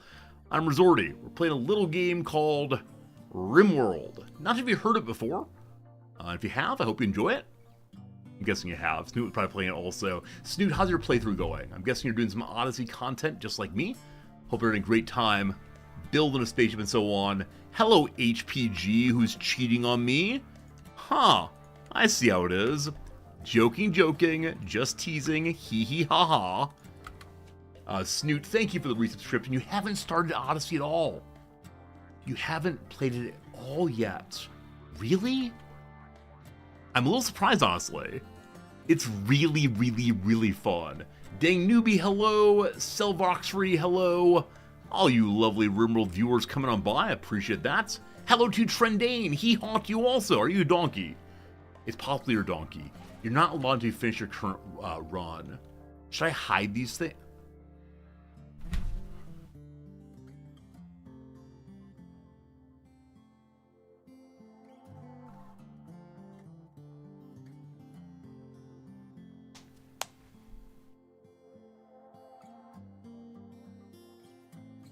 Hello, my name's Resorty.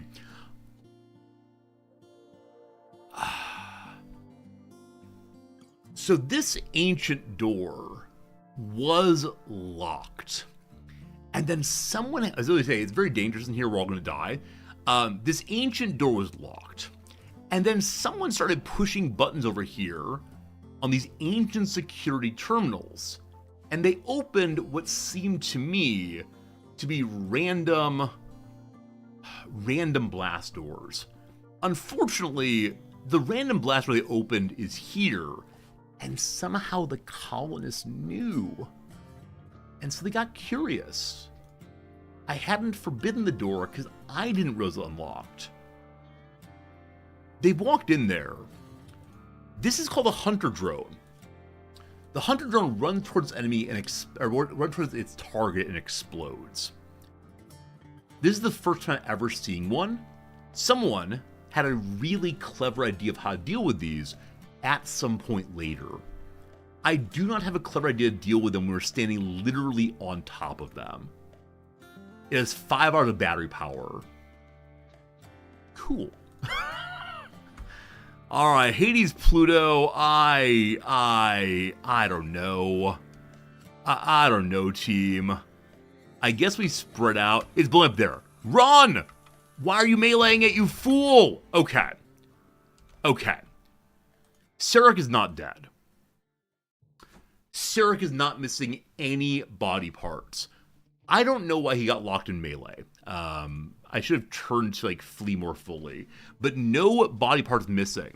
Also, there's a second trap to the south here.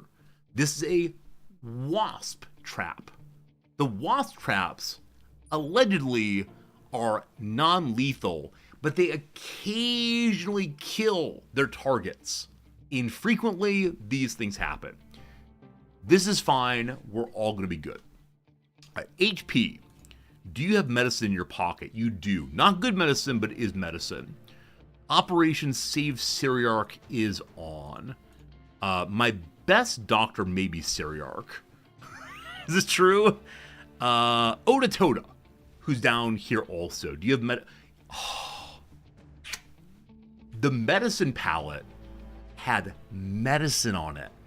And we can now use the medicine from the medicine palette to stitch our friend back together. Unfortunately, Oda Toda is currently beset by wasps. I have an idea. I don't like this idea, but it's my idea, and I'm going to use it.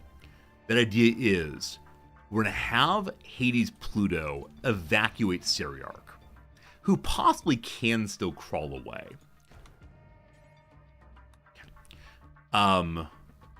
Oda Toda is going to get stunned out for a while. You've been stabbed in the leg, so they might die from bleeding out, is the oopsie-doopsie portion. Upstairs, Gruleon's in pretty bad shape from an earlier fight. Jim Iconius is currently bleeding a little bit. Nolfine, of the three, appeared the best doctor, correct? Medicine of 2, awesome. Your medicine is non-existent. Jim, a 0. Good. I want to send Nolfine downstairs because they're the person who has all their body parts still. And that's pretty cool. It's a good start. But I need them to heal Jim. Jim, though, dies in a full day. So Nolfine, you must go help. They're going to die more immediately, possibly. Okay. Because Jim has a 2 in medicining, a 0. So at 0, he's going to treat himself very, very poorly. But that's fine. Use some herbal medicine. Take care of thyself. Good luck with the business here. Okay, back downstairs. So HP. Endless stunning. Oh, man. Oh, no. When it said they might accidentally kill him, I thought there was like a very low chance. How long are your batteries? Infinite.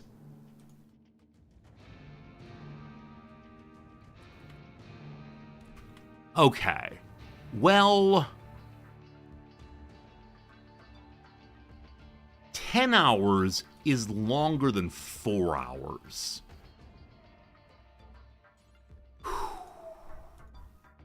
HP, get to plugging his wounds. I'm hoping that Oda Toda falls over before he dies. Can you not fall? He's downed. He's downed 6 hours. The door is closed. I'm curious if the wasps are going to run for Hades Pluto or what.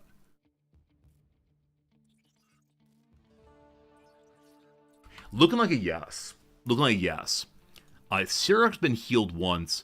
9 hours till death. We're okay. Okay, you disengage and see if they're in fact coming. They cannot open doors. The little wasp arms can't open doors, it appears. Okay. HP, back to it. Nolfine's coming on down. We'll be there in just a moment. Fantastic. Those of you who have come over from Snoot's channel, I hope you're enjoying what you're seeing. I hope you recognize this is what top-tier Rimworld experience looks like. It's all within range of falling apart, but has not yet fallen apart. Okay. Oda Toda, 6 hours still. We're good. Friends, the ad break is coming. We must take the ad break. That's essential. After the ad break, my intention is to have one of these people go in and be a wall, and the other person begins slamming the wasps. The only issue is they would probably be best defeated with a melee weapon, and neither of these are strong meleeers. A 1 and a 0. Oof. Quick ad break, 3 minutes, doing some crossword. You won't miss a gosh darn thing other than some crosswording, which might be worth watching. It's up to you. Oh, here we go. England's first permanent settlement in North America. Is it a stove? Might be a stove, not sure. A shake machine in a hardware store. How about the paint mixer? A brand of athletic shoes, Avis, I believe. Constraint placed on kids' screen use, say. There's like time limits, maybe? Cool. A boardwalk or park place payment, the rents in Monopoly. A chili con carne for Texas. Is it a regional dish, possibly? Like a local food? Let's see what the down is. Gets off a mailing list without, when opts out. Hold on. Wait. Don't tell me. A Peruvian city in the NATO alphabet. It's Lima, Peru. Woodstock rocker Hendrix is Jimmy with an I believe. X blank, a horizontal line on a graph, is x-axis. Jamestown, of course. Jamestown is the first permanent settlement. Completely forgot. Is it a state dish, possibly? Maybe. Last one for now. Make like a tree and get out of here. Something's wrong. We'll find it. Shay, thank you much for your generous resubscription. Just over 1 year of Prime subbing. Hey, we back. Appreciate you caring about each and every one of us in chat as you do. I try my best. Only so much care one can give, but I do appreciate y'all coming back day after day. And yeah, it matters to me what y'all up to. And those of you who have said things like having a hard day, I always wish you the best for sure. But Shay, thank you for being part of our community indeed. All right, I put in a bunch of lines without quite knowing if they're all right. So let's take a moment and see what might be incorrect. What's TSP? Spice, quantities, and recipe. I love it, thank you.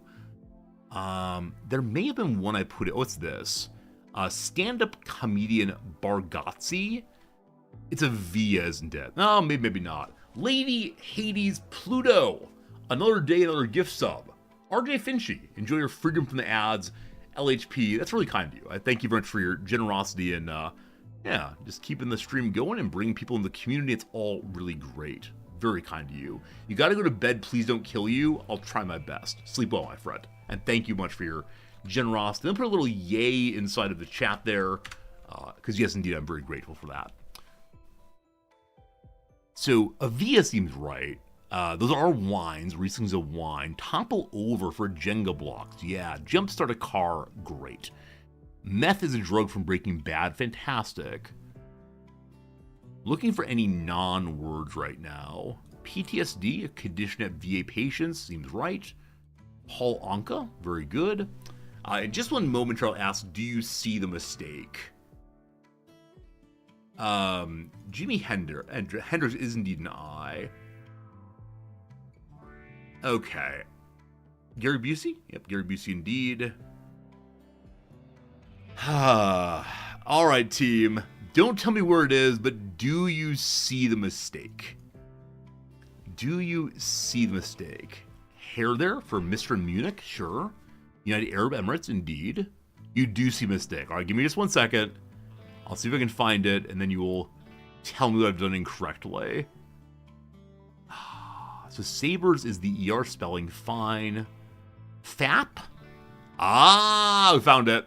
Income gap is income tax instead. Hey, there we go. Earlier, Fernandez says, how do you say I hope 37 is wrong? Me too. Me too, probably for the same reason. All very good, all very good. Friends, we got about a half hour, that's not quite true. 15 minutes to a half hour of stream remaining. That's not true, I'm sorry. Of Rimworld remaining. We have quite a bit of stream remaining, but in about 15-20 minutes, we'll be moving over to the other game we play these days, a little game known as chess. All right. Ototoda dies in 6 hours still. You both are strong meleeers. You'd stay up for a while. Jim, you should have... Oh, you should self-tend when you have Doctor on. That's the issue there. All right, please self-tend. Okay. I could send Grulion in to tank for the briefest of seconds. Now, Jim's actually in pretty good shape after his self-tend there.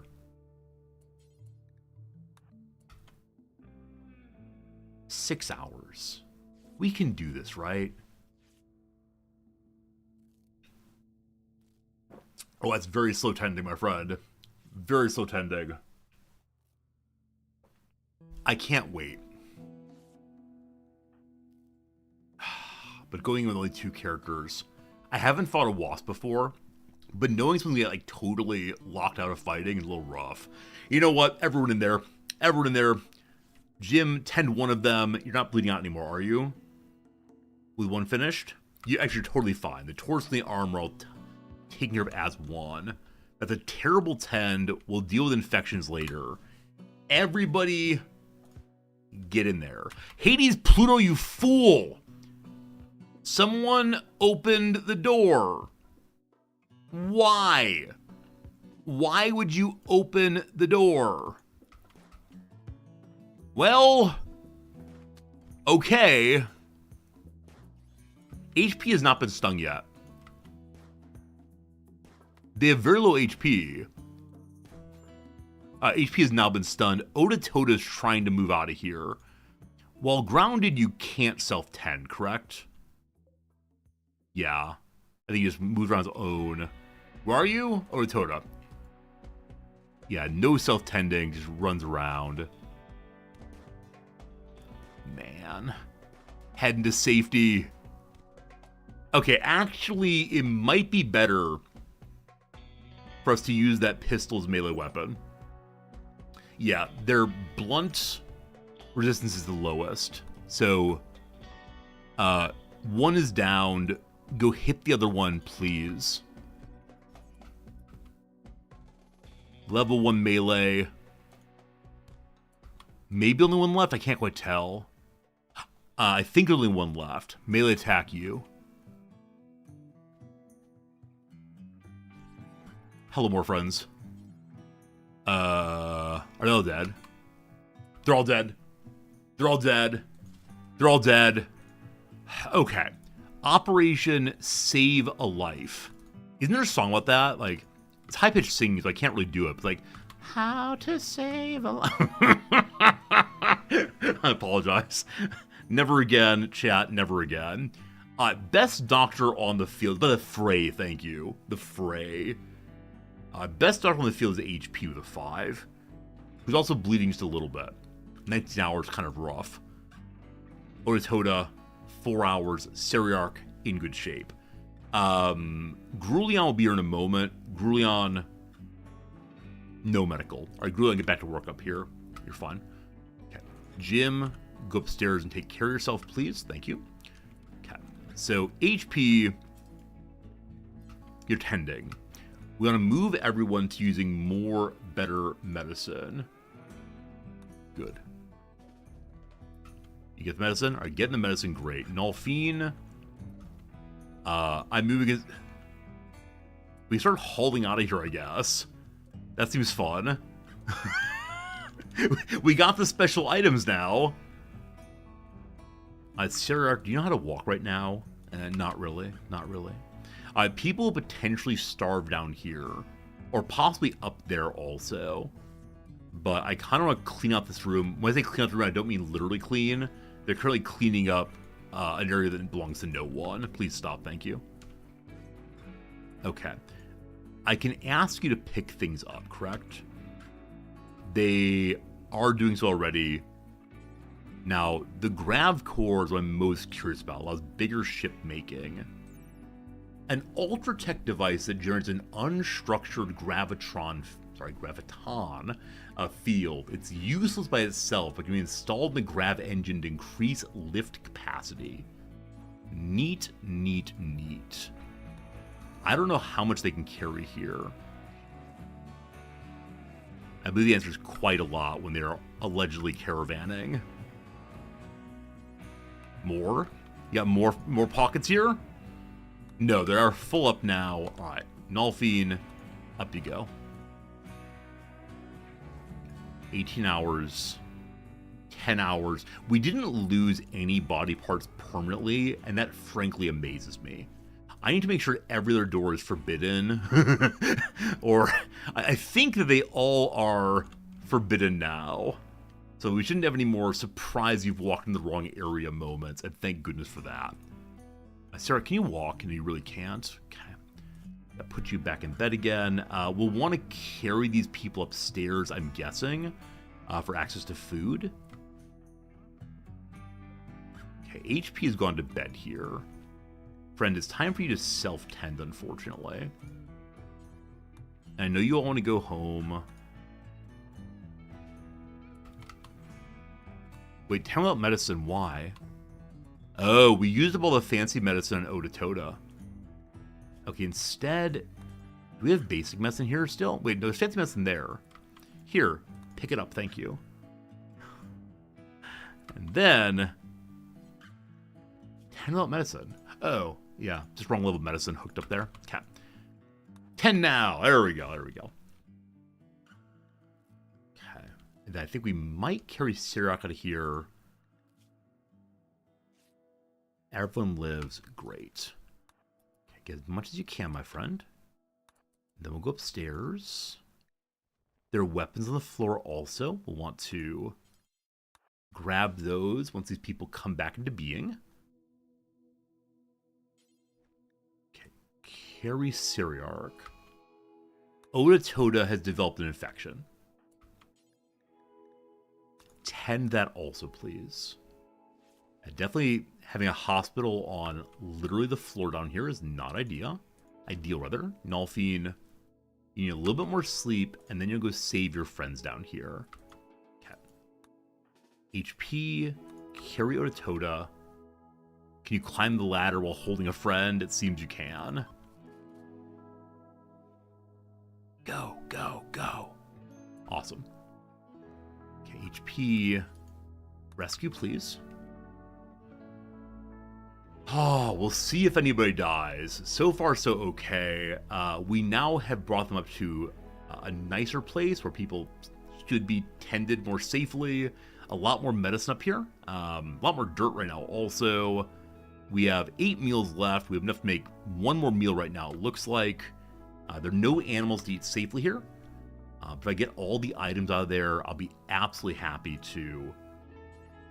Yeah, absolutely happy to leave this area straight away.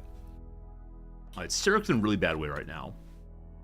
Hideous environment on the ground. Boo! Alright, Jim, you're moving. What's your movement speed? It's 90. That's good enough for me. So, Jim, I want you to go downstairs again. Save our last friend, hopefully.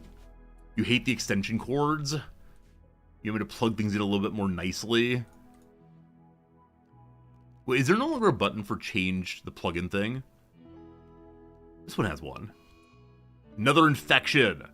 Syriarch has an infection in the heart. Oh boy. Oh boy. Oh boy. And it was going so well too. All of my stockpiles are, yeah, full right now. So I want to make a new shelf most likely somewhere. We're not panicking. There's no need for panic. Everything's just fine. Don't you worry, team. I would never lead you astray. Syrarch's having a rough go. Jim. Jim, pick up Syrarch, please. And the weapons if you can.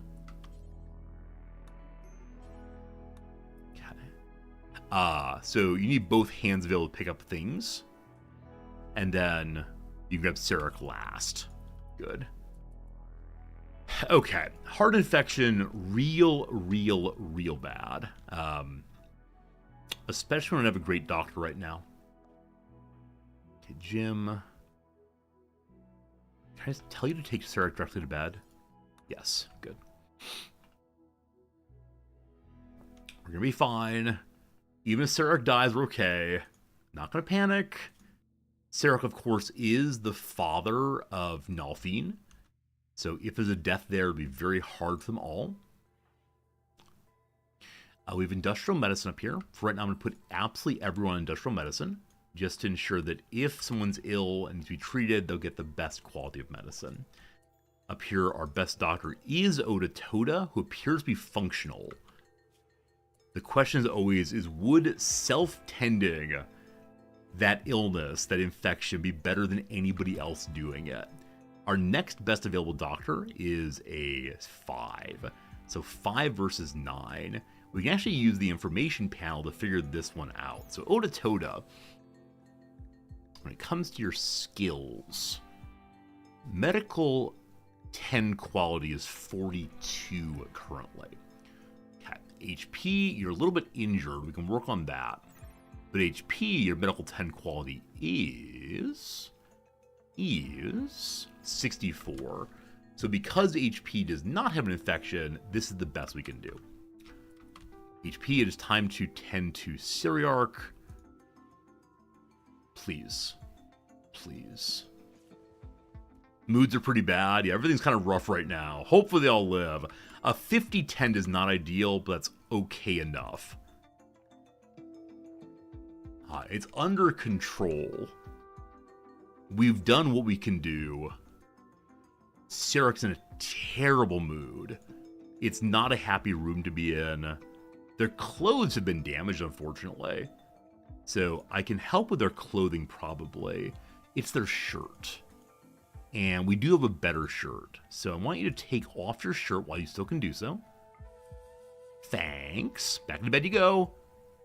Putting on a new shirt themselves. You know what? You're a hero for doing it. Get some food. All right, you're a hero for doing it. Back to work. No, old man Cyriarch.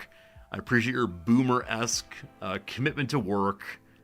But no, things are bad enough for you with that heart infection that you gotta get back to bed, please. Hey, thanks. Odyssey got better also. They're the other one with an infection right now. So everyone's set to stay in bed now. It needs to. We're going to heal up a little bit.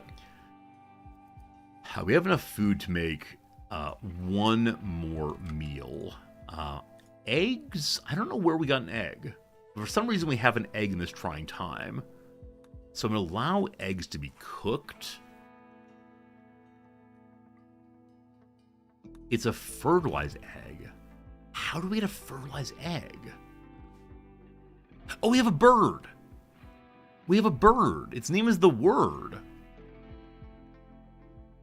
Turns out, it's a male sparrow. Okay, so the egg did not come from that. What kind of egg are you? Oh, it's a milk. It's a milk. Never mind. It looks like an egg. It's actually a milk. We're fine. We're fine. Okay. Everything's good. HP, I'd like you to make the one meal we have, please. If you would. Cool. Power, please. Hello? What are you plugged into, my friend? Oh, it reconnected to the turret line. And this is why we never push the reconnect button ever. Alright.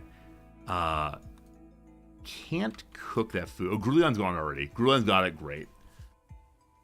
Okay. An Afro-European swallow. I believe we'll be killing the other cow in a moment here.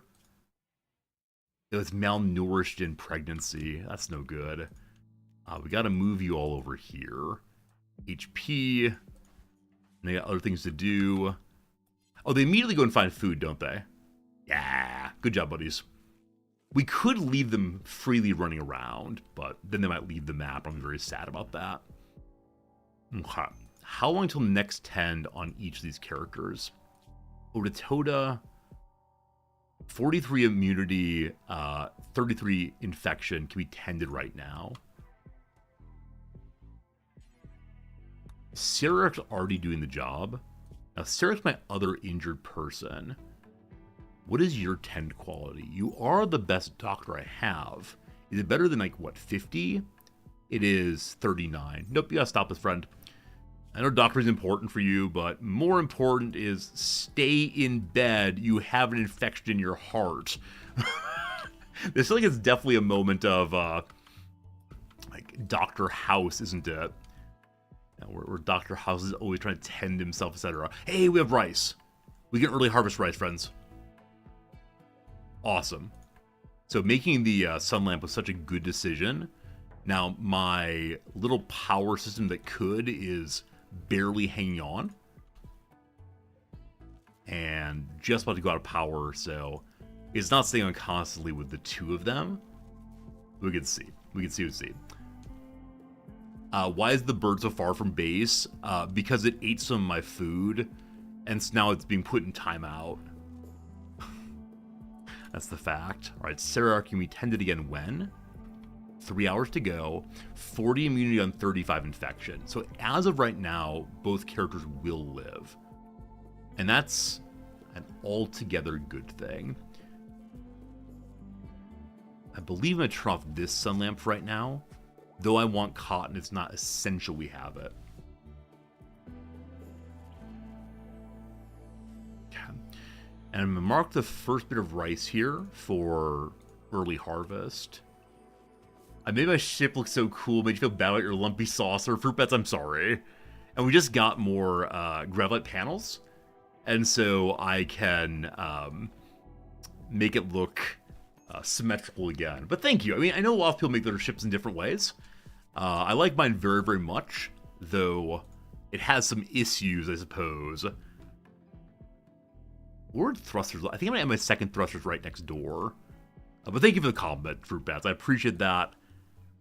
Fruit Bats, are you streaming these days? I need to take a little time off. If you're streaming, I'm happy to give you a shout out right now. I guess I can give you a shout out either way. Let's go ahead and do that. Friends, do you know Fruit Bats?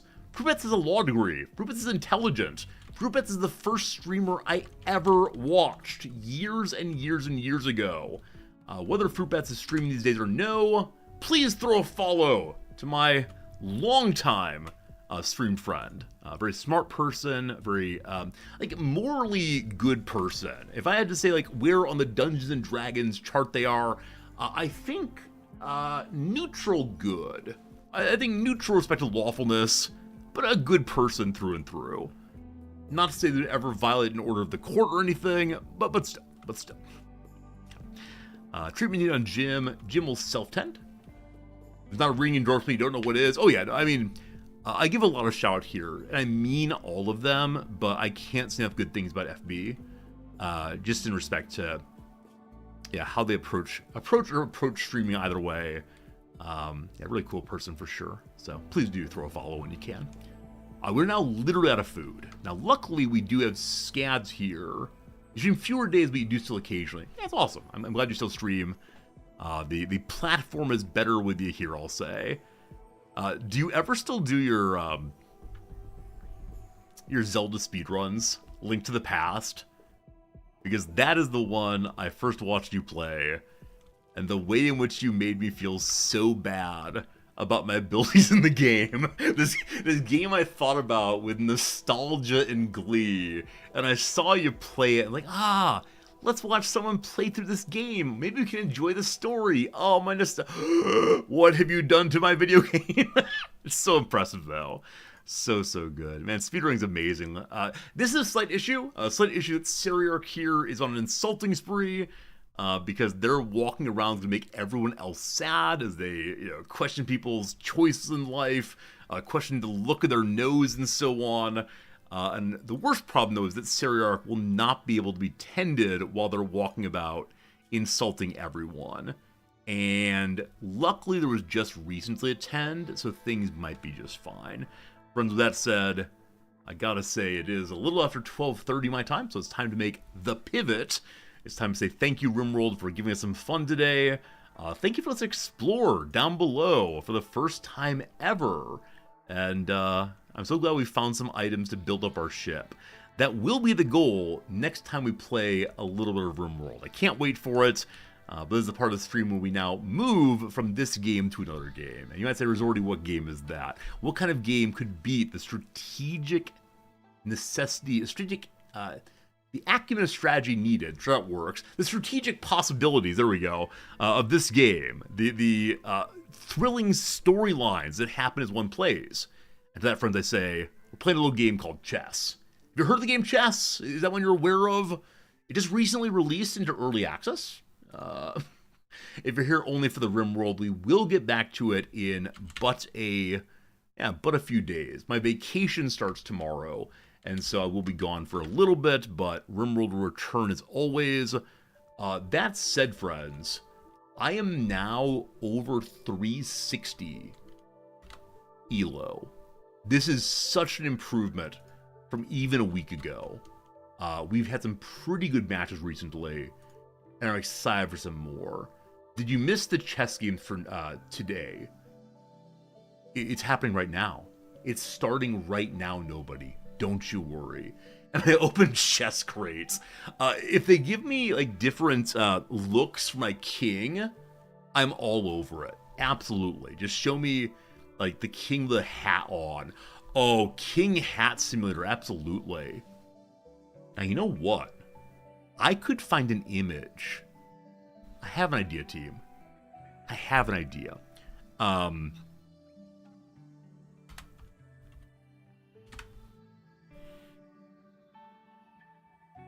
Have an idea. I'm going to keep saying have an idea. You probably see what's happening here. But this might be good. Okay. Friends, it's time for a very quick round of let's do some puzzles to warm up. Maybe one lesson. What's the lesson on? The skewer. I've done a couple skewers recently, but sure, let's learn about skewers now and then get on to the game. It's going to be good. A skewer occurs when one piece attacks an opposing piece. There's a less valuable piece behind it, so it can be captured once it moves. I've actually skewered with more valuable pieces, I believe. I'm not sure. It's good, though. Here we go. Can you find a game-winning skewer for white? Okay. So, that's a skewer, but it's not good, because the queen can just take it.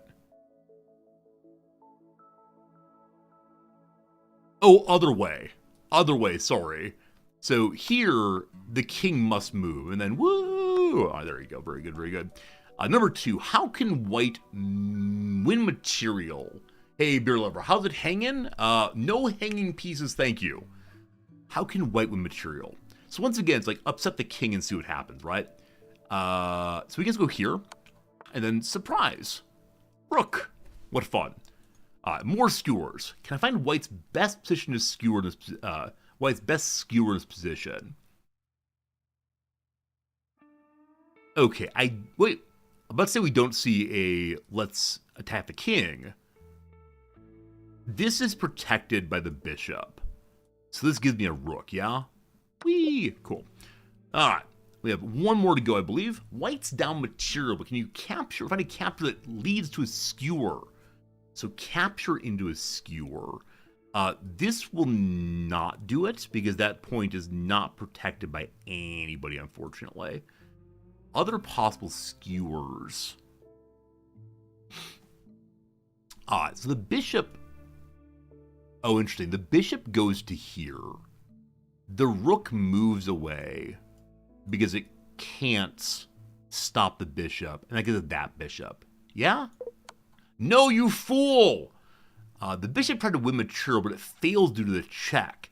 Can you find another way to make this idea work? I fell into their clever trap there. If we go here, we attack it also. Oh, it can't move. It can't move because of the rook's threat. This is not a capture that leads to a skewer, you fool! Don't take a skewer. This does not lead to a skewer, I'm nearly certain. We take the rook, the king attacks us, the end. But what else is actually capturable? I believe the answer is genuinely nothing. So, okay.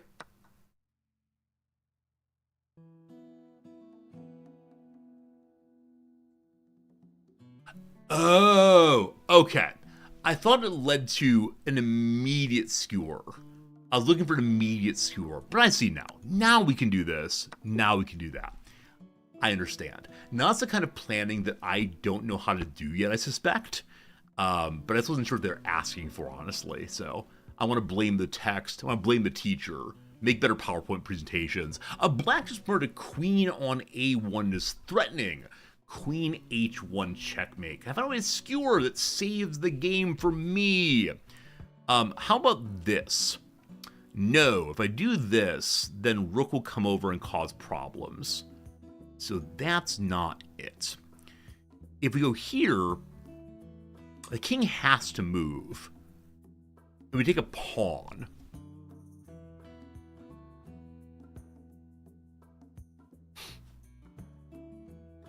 I guess it depends on where the king moves, possibly. Oh. Ba-da-da-da. Ay. Ay. Okay, very good. So the queen is now threatening the other queen. Wow. All right. Things we have to find. So much to pay attention to. We got, though. We've mastered skewers. Next up will be learning to avoid bad trades. Obviously, I understand how to do that. Obviously, I never make bad trades. Possibly. Grulan, we'll see you later. Have a good day, my friend. Appreciate ya. Take care. I'll see you after the vacation. All right, team. We have 28 minutes until the next ad break. Should I run the ad break now, or should we go ahead and start the game and hope it gets done before 28 minutes? Which way do you want it? If you want the ad break now, we'll do a number 1, please. If you want the ad break later, number 2, please, or is it just my call? If we ad break, I'm gonna go get some more coffee. Or I guess I just stand here and play lessons, I guess. Puzzle Rush with no time limits. What do you like about that? Puzzle Rush with no time limit. I guess it would help me play faster. We have 1 vote, 1 vote 2. It's on me. Cool. Ad break now and 28 minutes. See, Dogberry, you have your subscription on. You're like, punish the non-subs. Solving puzzles help with calculation ability. Maybe it does. Here we go. Oh, I didn't turn Rimworld off. No music allowed in the background. Because I have a viewer who has said they will eventually make a number of videos about the things that we do on stream with chess. Here we go. And maybe an ad break in 28 minutes would encourage more subscribers. Blah ha ha ha. Okay, give me just 1 second. I want to do one quick thing before we get to it. You may have seen this coming already. Maybe you haven't. And if you didn't, this will be fun. Looking forward to fun. All right, 1 second. Good. Yeah. All right. Oh boy. You're gonna see it all. That's too many things. Where's the screen capture? All right, no more of that. Okay, so the king needs a hat. I paid for the hat DLC. I'm gonna use it. We'll see how many randos come in and notice the king's hat. If nothing else, it amuses me. All right, team. Here we go. Playing online against a person of similar ability. Oh, they moved the screen. Son of a gun. All right, go right a little bit then. If the king is never allowed to move, or the king's hat allowed to move also. All right, F11, here we go. Versus Pranasoni, 387 of India. Here we go. Standard opening. The king's hat's in the wrong place. Very unfortunate. Standard opening. Fix king's hat. Am I going to lose the match today because I keep fixing king's hat? Okay, back to it. They took that. We are evens right now. I'm turning off the king's hat. It's going to throw me off. So it's doing this thing. They're going to try to chase me around for the rest of the day unless I just disengage. They're attacking nothing. If I go here, that's bad. If I go here, the queen is protected, but I don't want to lose the queen. So I think we just go back on the shelf. Fine. So they have control of the center, kind of, sorta. Yeah, I think that's kind of a weak opening. We've discussed previously as not being great. But if they take, I feel very awkward just kind of leaving it as is, especially because it blocks this out. Okay, so they're attacking here. Let's defend just the same. Oh boy. I wonder if defending with bishop is better there. I don't know. I struggle with these things. I'm going to want to discuss the queen back on the shelf strategy also. So it looks like we're emptying out the queen side so far, so we can go ahead and try to set up a queenside castle, but as of right now I have no idea. Hello. Okay. So we get this nonsense again. Okay. As of right now, if this is taken, no problem. Because we then use a pawn to stop it. I think I kick. I believe kicking is what I want here. So what else could I do to be useful? There's no check available right now. They're able to castle at this moment. I could move a bishop in to kind of mirror them, but I think kicking's what I want. Go away! No one likes you. If they want to go for it, we do this, which then makes queen castling not going to happen, and that's okay. That's okay. So they won't be bringing their queen out aggressively right now because they have a knight in the way. All fine. All legit. Yeah, I'm not sure what to anticipate right now. They move back a little bit, maintaining, but if I move the pawn forward to here, they have a knight. I don't believe they'll take the trade if I kick again. To be bishop for 2 pawns. And that's some good chess math IMO. We could also just hang. So things to do now. I could move my queen forward to here. No, I can't. Never mind. That's not doable. What can be done? I could just develop, right? Developing is always a strong idea. This is no worse than before, and I can always kick later if I want to. Now, the one real challenge here I'm noticing is if they attack here, I can't follow up on the same. So I want to take the kind of defensive move of moving my bishop to d3. I could also move my queen to here. And if they attack, I then can get a check.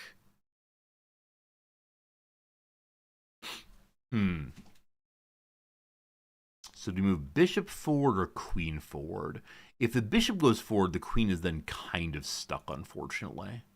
Also, it sets the possibility of the queen taking here. So I'm going to go ahead and move the bishop to here, I guess, who's also protected by a pawn. We'll see. It allows the king to begin thinking about castling on his side, and that seems like a pretty good idea. Though I do wonder, as usual, am I being overly conservative and just trying to set up blocks as opposed to anything else? That said, they have no pieces really hanging right now, and so let's not worry too much about that. It's still in the very early setup phase. Okay, they go in castle. I can pin here, but we know full well that pinning here invites this kick. With that said, I could just trade, I guess. I mean, we want to do more trades. So either a pin or have them open up the king's defenses. I think I like that idea quite a bit. I've never done this before, but I think I like it quite a bit. So rook goes over to here. If I take this, presumably they'll take this, or the queen will come out.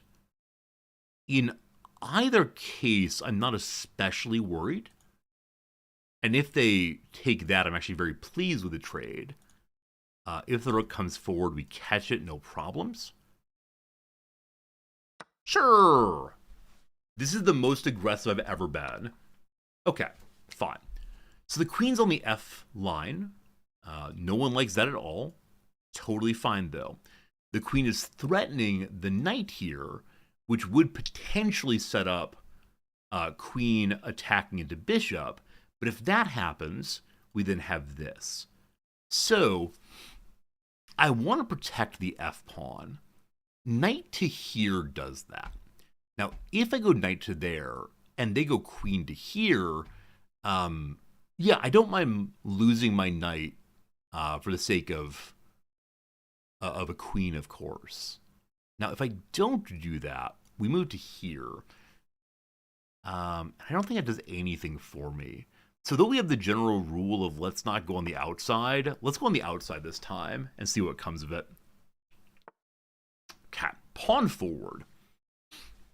I can't move my pawn forward, of course, to here. I also, unfortunately, can't move my knight off of here, because that'd be an amazing move. I'd love to be able to do that very, very much. But at the moment, everyone's kind of stuck where they are. If they take this way, they then threaten the bishop. So we don't exactly like that, though it is the case that blocks out their own rook for now. Castling seems swell as always, because castling removes this problem, and also removes the problem of that. So I think I castle. Sure. So yeah, do your worst as you want to, and we'll sort up past that. Okay, so they went ahead and took the knight there. I believe this is the correct response. Interesting. I noticed that they have a skewer setup, don't they?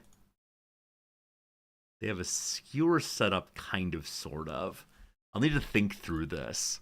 Luckily, the rook can move, of course. But I take. They take. Nothing's attacking there at all. But in that moment, they're not forking. We just move the rook over, or perhaps up even. There's probably some strategery I'm not seeing, but I want to go ahead and take that. Now, is there anything else I can do that's useful right now? We can push pawns. We can move the rook over. If you move the rook over, it threatens that. I think we just take. So they didn't double, in the way I was hoping they would. I did double, unfortunately. But our king is still safe and sound inside of his little snug as a bug in a rug spot there. Would love to get the rook lined up against their rook, though I kind of think I should leave my rook here for protecting if the queen comes forward. Though again, it's doubly protect is okay. Okay, so if I take this, then the rook takes, not a good trade. We have no one else attacking there. So I'd like to move. Is that true? One second. If they take there, I can punish them if I have a rook or queen here. Because then they'll open up to this. One second, team. If my queen is here and they take, I think that's what's known as checkmate. Now, is there a place to go to be more useful than that? There's not. I think this stops them from taking that. Now, the follow-up, I have no idea. Absolutely no idea on that, but I'm glad I made that move, I believe. Okay, they're up by 1 right now. They still have all their pawns pretty well in the same place, so yeah, I've lost 1 pawn, and my pawn structure is pretty weak indeed. I feel a little bad about not activating the rook here, but like I said, I am worried about this. I bet rook here is actually a stronger move, because now the queen's kind of trapped, not doing much at all. Okay. If the knight gets activated, that's not very helpful. That's not helpful at all. I might end up taking the pawn. Hello. Didn't quite see that one, did I? So for a long time, it's been hanging out there. So the question now, I guess, is what? We can take this or take this. If we take this, it does set up some nonsense in the future. If we take this, it opens the heart of my king, which is definitely not great. So let's just think. If I take that, and the queen were to move to here, say, then my king would have to retreat one. If she came in then, no big problem. Like, we're okay for the moment. If I take this, and they take this, that's still A plus yes.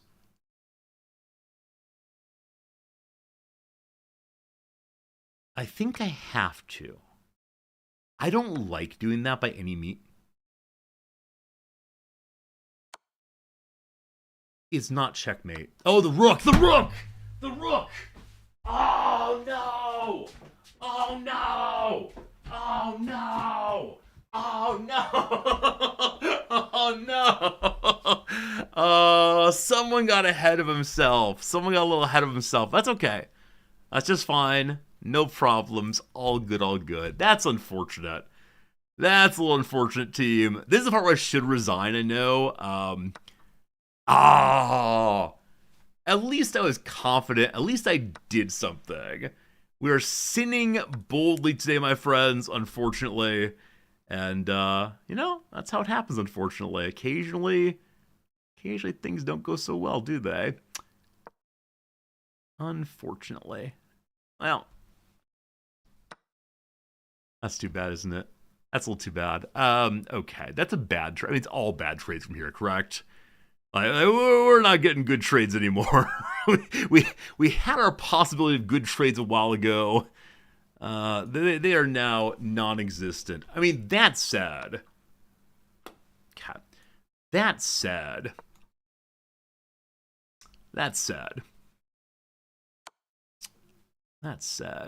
oh, that's so unfortunate. That's so unfortunate. That's covered still. God.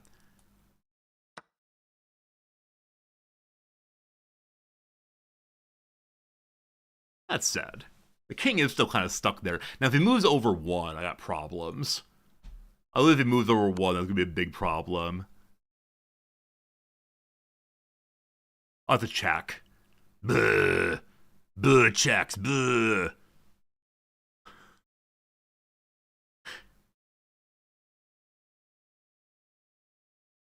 Come on. Come on. Come on, let me do it. Let me do it. Let me do it. Oh, they give him room to run. Alright. That's no fun. That's no fun, is it? I should now resign, correct? 1 for resign, 2 for play it out, please. What do you think, team? 1 for play it out, 2 for resign. I'm definitely at 2 right now. I don't just want to work it out. Where are y'all? You're mostly 1s. You're mostly 1s, unfortunately. Alright, I'll take my lumps here.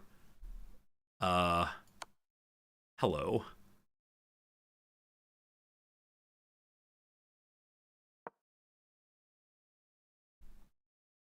Okay. I'm always welcome to continue. I mean, I know I want to resign, though. I sure appreciate being able to resign, though. That'd be nice. Hello. Okay, so we continue the checking, unfortunately. Hello.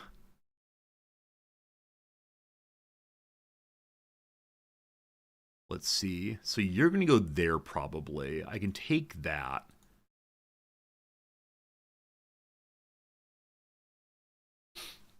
Do I kill? So if I kill a pawn here, they take my rook. If I kill the knight, they take my rook. I can check for a second. No, it doesn't help. Like, oh boy, if I check and get the rook, but the knight, but I can't. Sure. They have to go there. Now I scoot to here. I guess. I'm just something very bad's gonna happen in a moment here. But we'll see. We'll see, we'll see. I don't know why I lined up there. Oh, see, this is the bad part.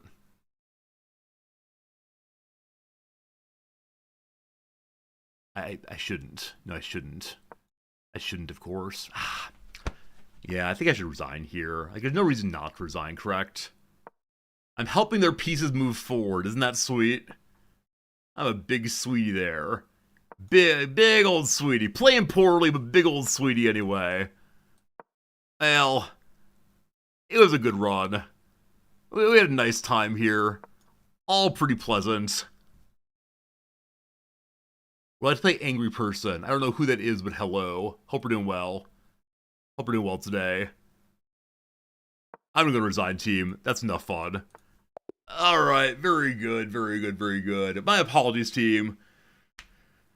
Try stalemate. Yeah, I guess I could have, but whatever. Whatever. There's no point in trying to force that. It seems very rude to me to try to force stalemate when I've screwed up that badly. So, I mean, I know where I screwed it up. I had like a moment of such pride in myself.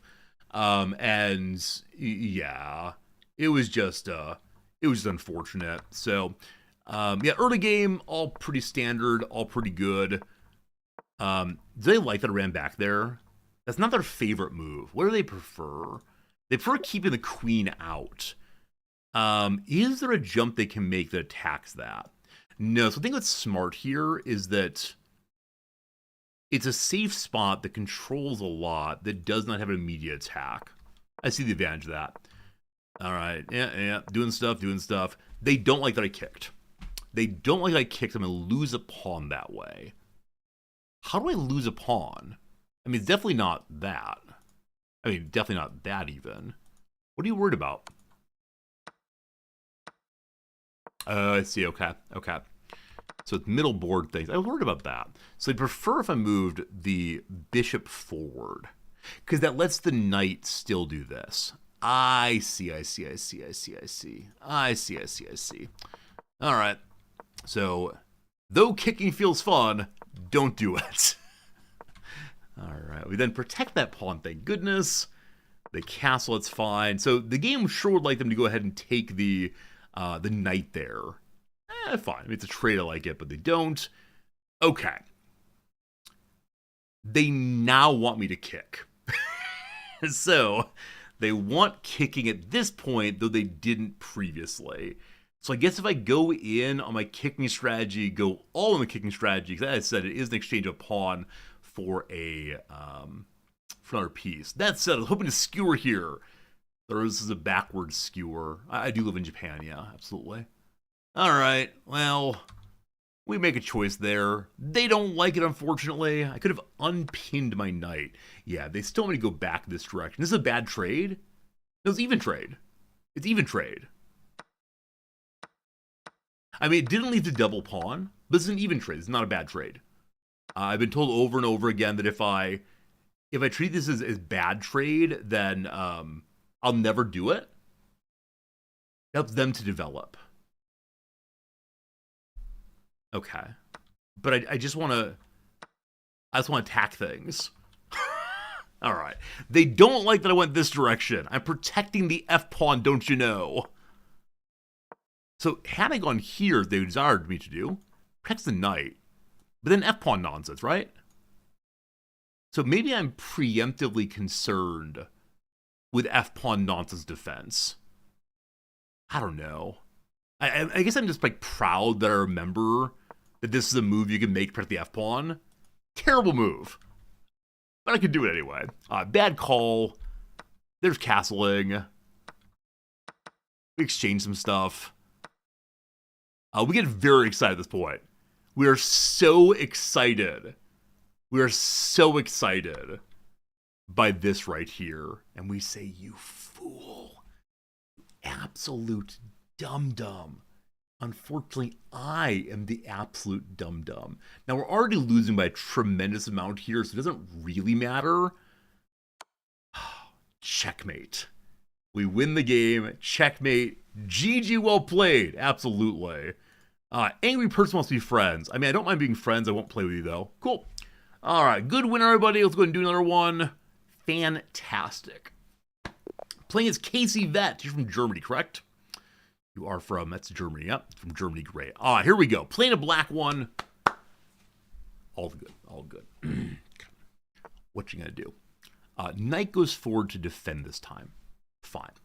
I'm going to knight forward to defend also. That is good. They're attacking there. I can move my knight to here and get kicked. I can attack the f-pawn. Very exciting. But no, we'll continue to... Do we continue to? So if we move forward to here, then they threaten this, and that's not good for me. I can defend here, I guess. It blocks in this pawn. Okay, we've said before that moving the middle pawns forward only one is bad.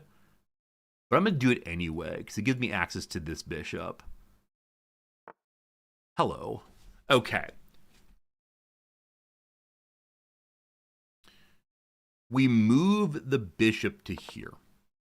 That lets my knight protect that. Learning. Awesome. So my knight's now free to defend this. We're not really attacking anything yet. That's good. They move forward to attack this. If they attack that, then I can take this. Then they can take this. Then I can take this. That's an absolutely even trade. Now, if it's the case that I take here instead, then... they can take here. If I take there, then the queen takes. And that's an even trade, but it lets them have development. My what? My queen could move to join the fun.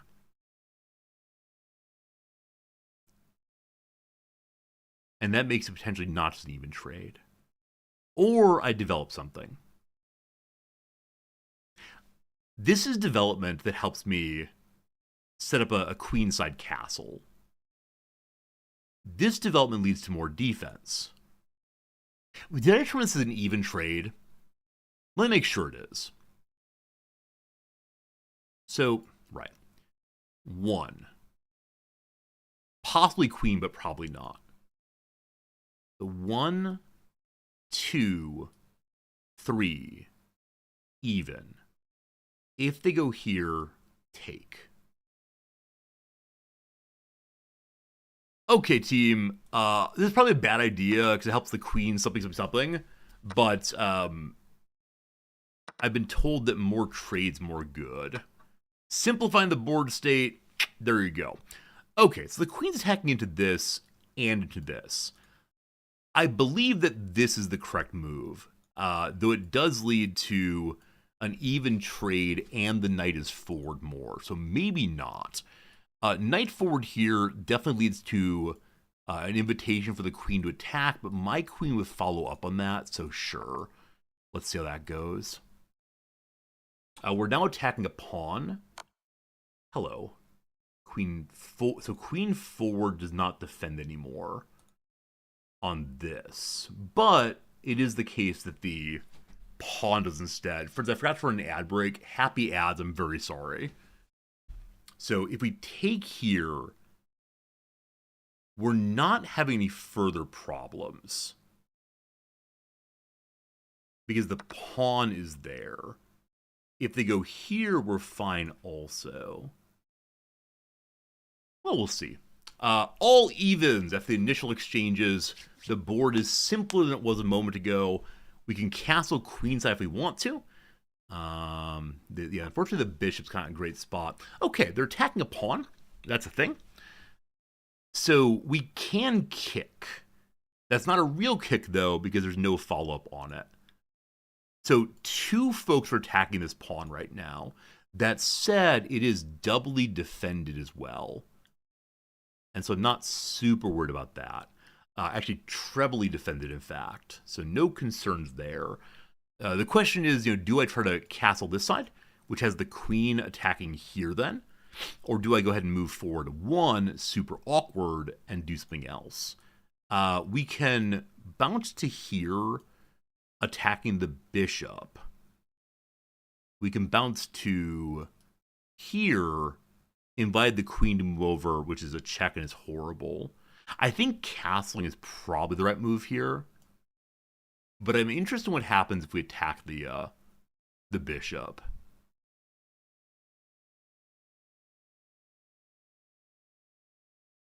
So if we attack the bishop, most likely is this. If that, and we move, no, but if that, there's lots of defenders. And many of them can stop the queen's nonsense. I didn't castle. I'm ready to be punished for that, possibly. Okay, if you just go to here, for example, nothing bad's happening with that. Then we can do what? I mean, I don't really have a good fork position from here, so I think this does the work of bullying the bishop and then basically nothing else. So I'm not quite sure that's a good move to have done. I don't know. Yeah. I mean, it moves the knight forward more, I suppose, and potentially gives the bishop more room to run in the future if we desire to do so.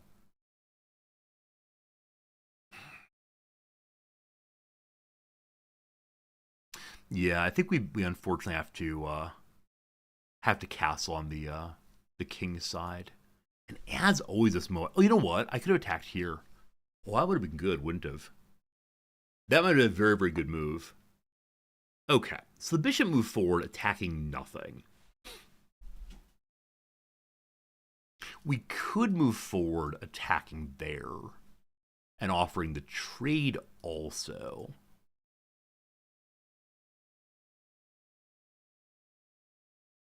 Or I can attack the queen. And that counts as a real kick, doesn't it? But it weakens the side we can castle to right now. So the move then would be this, run away. We get nothing out of it other than her position is lost. I think I prefer that.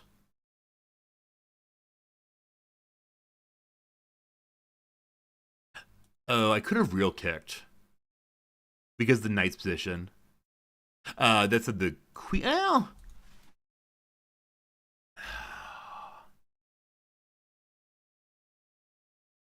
Yeah, I probably should have kicked there, actually. It's fine regardless. Like, it sets up an exchange that seems good for me. Because this is still protected by the queen. Alright. They go ahead and castle. Is there anything I can do right now that's very helpful? My knight can move here, attacking the pawn.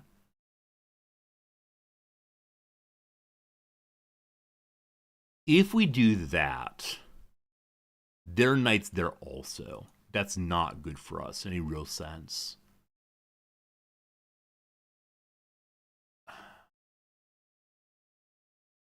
My queen can go here, inviting the queen trade. My queen can go here, check.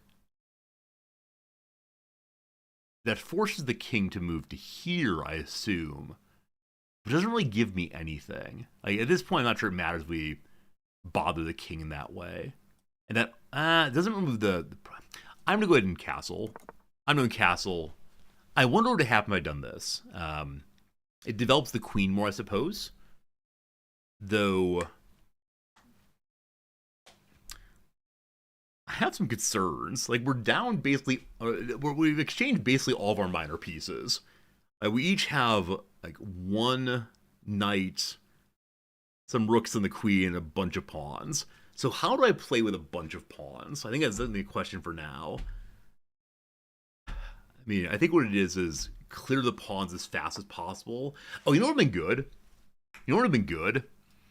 Had I gone here earlier, they would have had to win a check. I could go here and take a pawn, and then probably lose my queen as I often do. Okay, so they would like me to move my knight away. I can kick the queen at this point and save my rook for a turn. After there, I don't know what happens, but sure.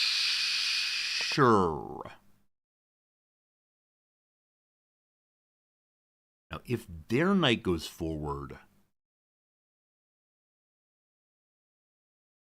then I don't know what happens. Probably the earlier mentioned check happens. Okay. They move forward one step. Fine.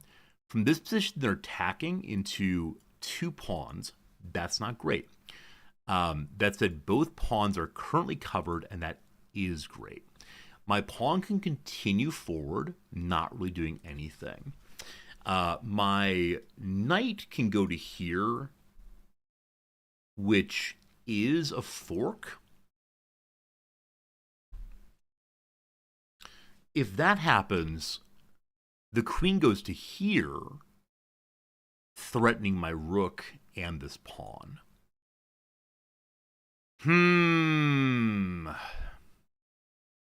So again, we jump back here. We're threatening a pawn, but kind of, sort of, so what? If I move my queen to... Well, okay, you know what? The queen's protecting this, actually. So if they move forward, that's fine with me. The queen's in a really strong place right now. We could try to back up the queen by just activating the rook some. But I think I like this move. Yeah. That seems good. That seems good. I kind of like my placement. And this, that, no problem. This, that, no problem. Seems okay. I'm sure I'm missing something. I guess this pawn is undefended now. I guess it always was. So maybe step forward here is a good next step. Huh. I need to get my rooks involved. Like that is the long and short of this thing. But how? I mean, queen here, rook behind, I know is incredibly powerful if Buddy gets away. I think I'm thinking overly defensively again. The real Lopez opening. Old Steinitz defense. I don't know these words, but... Okay. They're offering a queen trade here. They took a pawn. Queen trade goes to there.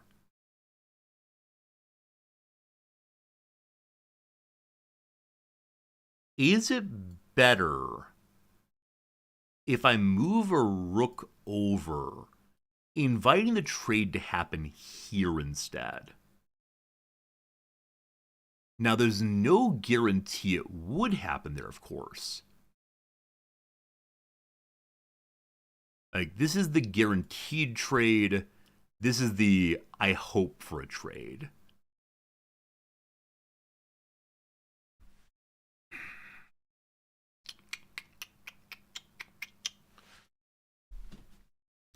Knight forward to here threatens the queen. Knight to here blocks out the rook.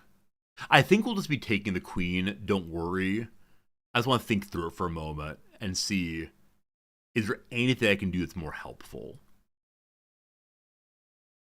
Because she'll probably just move away. Fine. Okay. Kind of how we thought it would go. No problems. So currently threatening the knight. Um, seems good.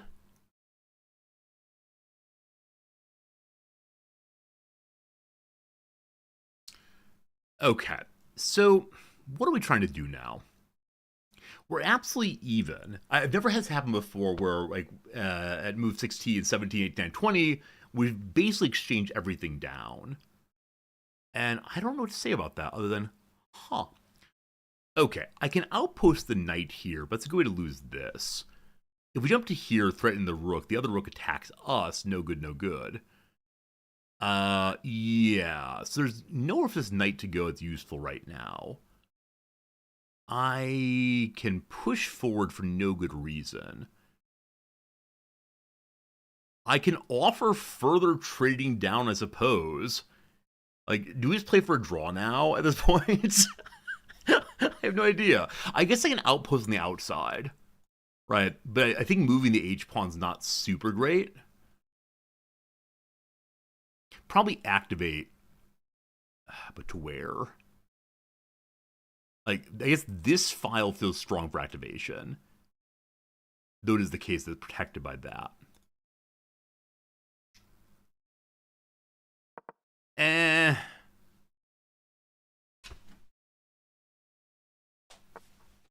Hello.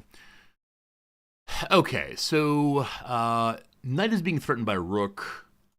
This is a safe position for the rook. It opens up the pawn being attacked. However, the king can defend himself for right now. I don't see any interesting forks right now, but I believe grabbing this pawn seems legit for the moment. Because you're protecting nothing, right? They're protecting this piece, which is pretty cool. Okay, I'm going to be aggressive guy for right now. I'm up a pawn. We're tied on pawns. They go there. Okay, this position's a fork. If I can get here, I'll be so whoa happy. I don't see them letting me have it. Who knows? Who knows what'll happen in the next moment here? I'd love that though. I mean, A plus yes all the way. I mean, this. Okay, cool. So on the 7th, I've heard this is like a pretty awful place to have someone hanging out. They can attack my pawn there. That's fine. I can move here to defend a pawn. That's fine also. Yeah. We can also just move forward. Like, if we move forward here, attack by the knight, unfortunately. But that's another way to save, so I protect a knight. I worry we're going to get hammered this way somehow. What can I do right now to threaten the king? So if we jump to here... there's no quick jump to get to the king, unfortunately. We don't want to move this pawn forward. If we do that, the attack there, we got some real problems. If I attack here, we don't get a follow-up at all. I can move the pawn forward one, that's not super useful. So I guess I'm going to move here to protect the other pawn.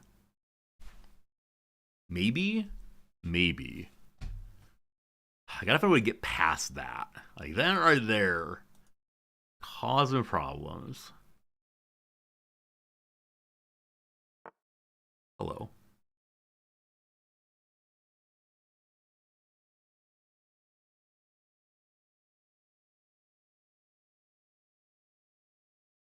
I'm thinking central location important.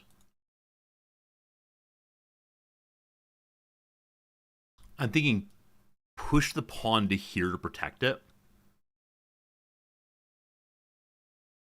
If I push the pawn here, they'll take the knight, and that won't be great.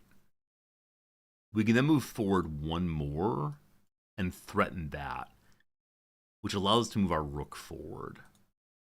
All the time, though, we need to be very cautious against this. The king does not yet have a way out, That's an issue. Okay. Here is safe. Here is safe. Which do I prefer? So from here, I can go to here, attacking that. Seems fine. I don't know, team. I mean, obviously, their pieces are much more active than mine are. I mean, they're on open files. Mine are not. I mean, not great. Not great. So I think I'm waiting for them to make their move as opposed to me being more proactive. And that's a little unfortunate. I also only have 4 minutes left, so I'm well behind time as usual. That's how it goes. Okay. I go here now. They're going to have to move that somewhere. And I'm not sure what that gets me. I mean, we can then go there and attack the king, but the pawn is still in position. Unfortunately. So it'll probably be time to move a pawn forward after they move this. I don't know. Okay. In this position, they're not attacking anything new. Again, I can go here, here, here, here. Most of them are very, very bad ideas. If I go here, there's not any cool jumps off of that, I don't believe. So I'm going to move the pawn forward too. Oh, if I do that, then this is under threat. How's that work out? So you move forward to here.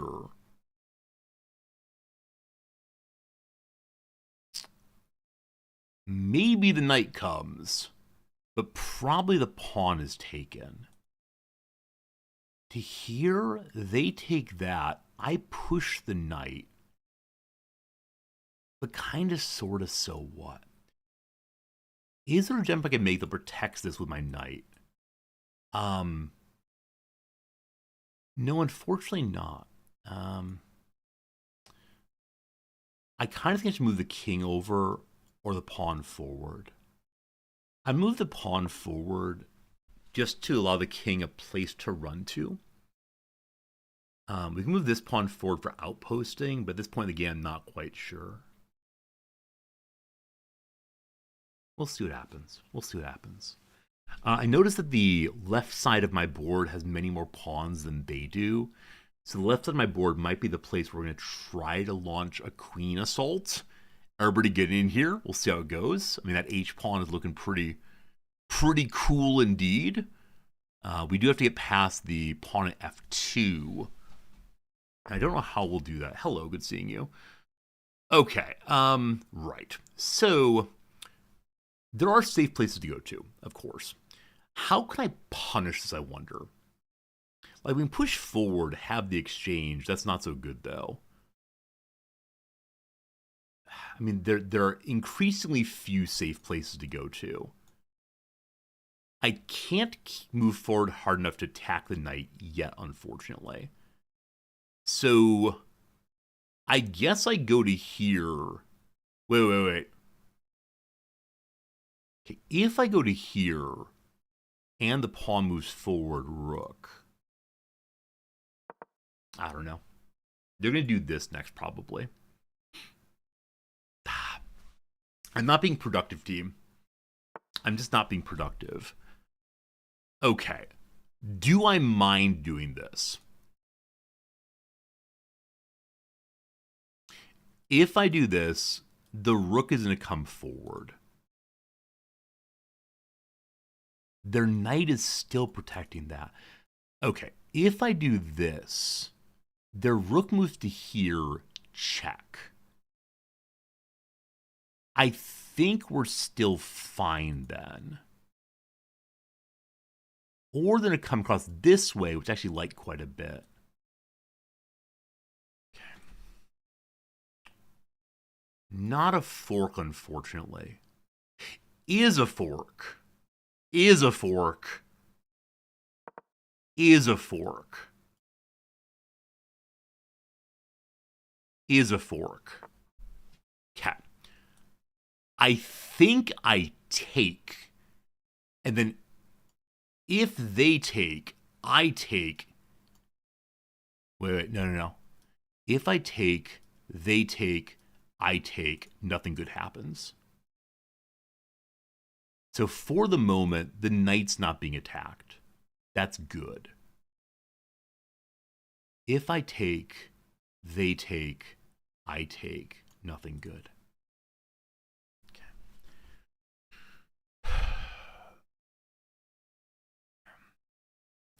I've got to give something up, unfortunately. I don't want to give this pawn up. Or do I start pushing? We're pushing. We're pushing. We're pushing. We're pushing. We're pushing. I need a queen. A queen would be awesome. They take there. Okay. If I take back, then this is open and this is open, and maybe that's very, very bad. But I think I need to. That might be GG. That might be it. There's so much in the balance right now that I don't know how to think about. Hello. So I can't take that. I understand. Okay. I think that's probably it, unfortunately. We'll see. We'll see how it works out. One's never quite sure. Not over till it's over, etc. That is quite the powerful pin, isn't it? Okay, hello. They're attacking my knight.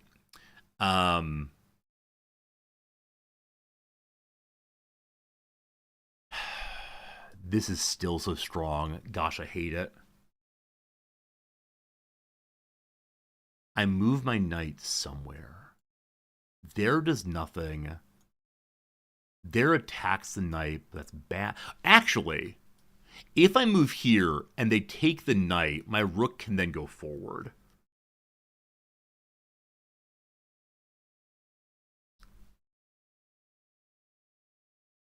I don't know. Team. I don't know. There's no place where I can attack that rook. I'm at 30 seconds. Fine, whatever.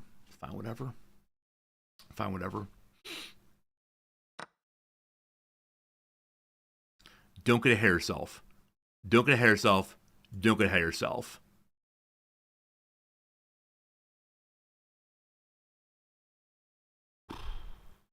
I don't know what to do now. I don't know what I'm doing, team. I don't know what I'm doing, team. We got checks going, though. We got checks going everywhere. Things might get real dicey real soon. Hello.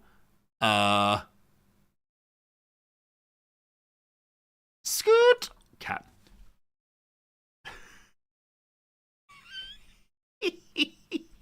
I gotta get the B out.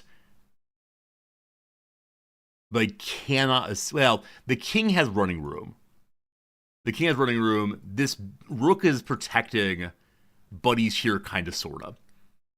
In a moment here, I don't want to sacrifice. I might sacrificing one of those. We'll see. Gotta get the B out, though. B's gotta do something. Like, B here could be kind of cool. Because then blocks the king in some. I don't know what that means exactly, but it's a thing. Hello. You're attacking a pawn. They're going for some laddering nonsense. Nobody likes laddering nonsense. Yeah, I don't know. I'm ready to lose this one. I think they have like 2 rook strategy. I still have my rook here to help if need be. But I don't know. Hello.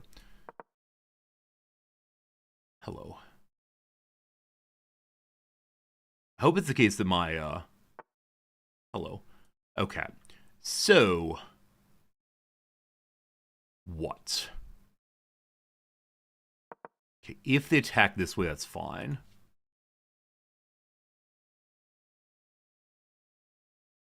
If they do this other way, I don't mind. Oh boy. No me gusta. So these are all well protected now. Hello, good seeing you. Okay. Okay. I think that's correct.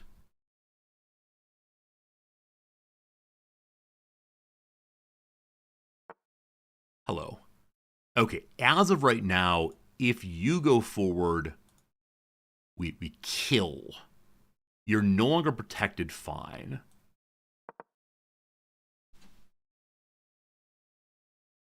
I don't know if you're trying to bait me out at this point. Hello. Okay, you're not attacking anything. We'd lose there. We don't want that. Okay. Scoot. Scoot.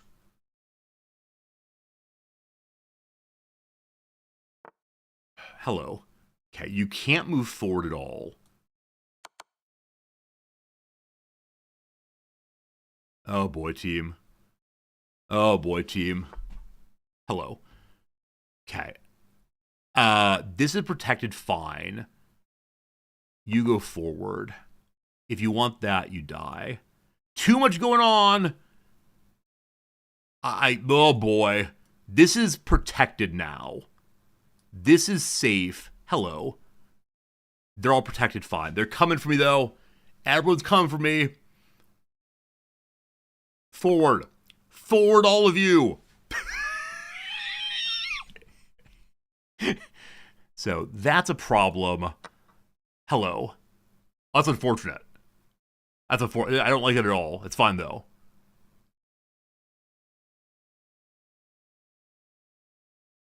Trade.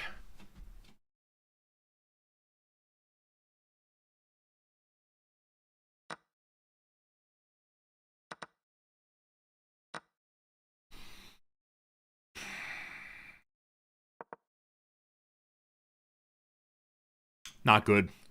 Not good, team. Hello. Okay. What are we doing here? What are we doing here? I don't know what we're doing here, team. We're making mistakes. Hello. That was definitely a mistake. That's not good. It's a revealed check. Forward goes the king. Okay, I believe that we want to play for a draw. Do I offer a draw? He's +5, probably not. I don't know. What time is 1:35? If I were to resign here, we could probably play one more game. This is the second time I blundered my way into endgame and it's kind of a weakest spot, unfortunately. So I don't know. I don't know what we're doing, unfortunately. The rook is protected. That doesn't help us even a little bit. Fine. All right. Bring me my golden stalemate. Bring me my stalemate. What do I want to do, friends? How do I stalemate this thing? Do I go in front of my pawn? Oh, they're gonna get queens. Go pawn, go. Go pawn, go.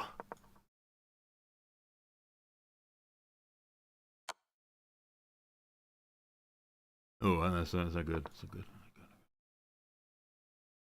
That's not good. That's not good. Hello.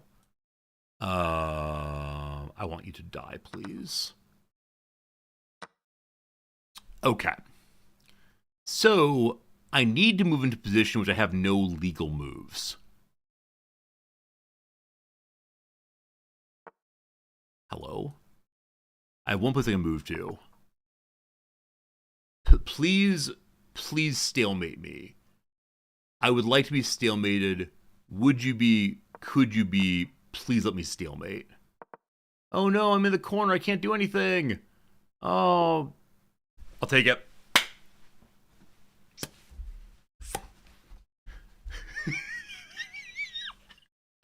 Hello chat, how's it going? What an absolute waste of, how long was this? Cheap? I agree. I agree it's cheap. I don't deserve the draw. That's happened previously. That's happened previously where I've actually done that, but cool. Alright, give me 1 second here. Let me close these. Hell yeah, how's it going, narrator? I'm sorry, I just saw you, narrator. I don't really read chat during the match, but Stanley's better game made it. It is. The question always, though, is do I deserve it? But Navigator, very good seeing you. I'm sorry for not responding to your message on YouTube, but very good seeing you. I see we had some blunders, possibly. Possibly that. Only 3 blunders this time. That's pretty good. Forward, we go. All pretty booky here. All right. Yeah. So early bishop start. Hey, Arcarius, thank you for the generous 100 bits. You suggested the wrong decision. I pulled up the draw. Yeah, I think this was one where I considered resigning, but played it through anyway, I guess. Thank you for the 100 bits. Very kind of you. Only 3 blunders. Only 3 blunders. I observe stalemate. You're a beginner yourself. They are both beginners having some fun, for sure. So they pinned me there. I don't like that at all, unfortunately, but that's how it goes. I did the right move. Bishop forward, right move. But again, I feel so pinned in already. Team. So I don't know. How do I play in a way where I do not get pinned in like this? All right, they like that move. It's me being more aggressive than usual. All trading. The queen's forward, not great. They move forward. All right, so all pretty standard so far. Right, so this is the beginning. This is the first time ever that I've gone for really early trade down. And I don't know how I feel about really early trade down. It's been something. Okay, they would have preferred me to move this forward. That's to allow the castle to happen, I guess. Instead of going to the outside edge to attack. I finally move forward. We make the trade. Yeah, we're both at this point down minor pieces. Fine. They castle, I castle. Fine. Oh, I didn't actually see this. Actually, no, I did. I did see this, didn't I? I said I'm not sure if I should go ahead and make the check, which forced the king to move over a step. I don't know if it does anything of value for me there, but yeah, maybe. The pawn at a6 blocks that bishop move. I guess it does. Twitch friends, someone on YouTube, a YouTube friend suggests that I should be using pawn a6 earlier as a way of stopping that bishop move down the way. Do we agree with that? Do we like that idea? Maybe. Moving the queen in to attack that pushes the king away. This check would be much more valuable later in the game. I wouldn't doubt it. I mean, as always, I have this issue of I don't know if I don't know if my check is being useful or just wasting time. It often is just wasting time if they never will happen. We'll see. On we go. All right, they make a questionable move. They could have threatened my queen, but they don't. They don't like that I went ahead and exchanged with the queen. So why would the check be good here? Why would this be good? Don't trade pieces too much in the opening moves. A YouTube friend says don't trade pieces too much in the early moves. I don't know, my friend. I don't know. I think I do better with fewer possible moves. And this is something that I struggle with. If there are too many active moves, I just waste a lot of time thinking through all of them. So I think one of my strengths is with less time and fewer moves, I do better. But I agree. Like, we traded down really hard early here. Now, I somehow worked my way into a much more even setting we were a bit ago. That's pretty good. They want the queen here for that check. Now, why is that useful? The king goes there. Oh, I can take a pawn then. I suspect I may have missed that. I may have missed that possibility, but I see why it's good there. I didn't do that. Instead, I attacked their queen. And they made a weird move. There, but okay. I say this is an actual fork. I use a fork. And at this point, I have some ideas. Of, do I not allow the trade to happen right here? Do I refuse this trade? What do you all think, friends? What do you all think? Should I have tried to force a trade on my own terms?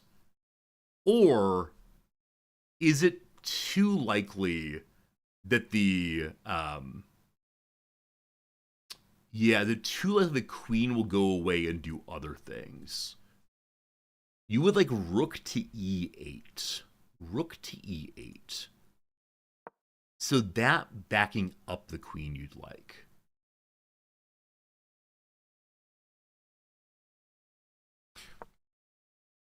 Okay. They're not sure they like that one, unfortunately. Not sure they like that one. So they want the trade. The trade happens on my side, unfortunately, but fine. Sounds good. Great move. I don't know that's a great move, but sure, I'll take it. Man, the amount of time that they have had this thing set up and the trouble it has brought me all the way through. I was not I mean, this is very impressive. It's the kind of thing I need to learn from because I think I often want to move forward, but unintentionally or no, this was maddening throughout the middle of the game. All right. They didn't like my doing that. Oh, they're moving that, sorry. So I then line up. They attack the knight. They don't like that I liked that. I overlooked an opportunity to move the knight to safety. That's true. So they would have preferred that I don't engage, but instead disengage. Why? Avoids a clear danger. Huh. Huh. I mean, I like that I got the pawn. I guess they didn't make the correct response to it. The correct response would have been to move forward 1, which then I see. So that is then absolutely trapped. I see why that step forward is a very good idea on their side. Okay. But luckily we're all at 350 here, and so we make our mistakes, no problem. They hate that I move forward here. They want me to threaten a rook instead. Okay, so follow up with this instead, which then forces the rook to move kind of uselessly. Didn't do that for sure. When do my blunders start? I haven't seen a single blunder yet. They're coming very soon here. We all kind of dance around. Missed a fork opportunity there. What's the fork opportunity I missed? Oh, this here? Yeah, there. Interesting. Yeah, missed that. Wait, okay. So they wanted me to make the trade. Right? I'd seen this many times. They want that, I guess. Yeah. Up a pawn. Yeah, this would be good. Didn't do that, though. Instead, whatever. Made some moves to safety. They move over away. I move my pawn forward. Why do I do this? My pawn is now hanging, they say. Okay, so they wanted me to go ahead and do this instead. I do believe. Nope. How do I protect the pawn? What do you want instead?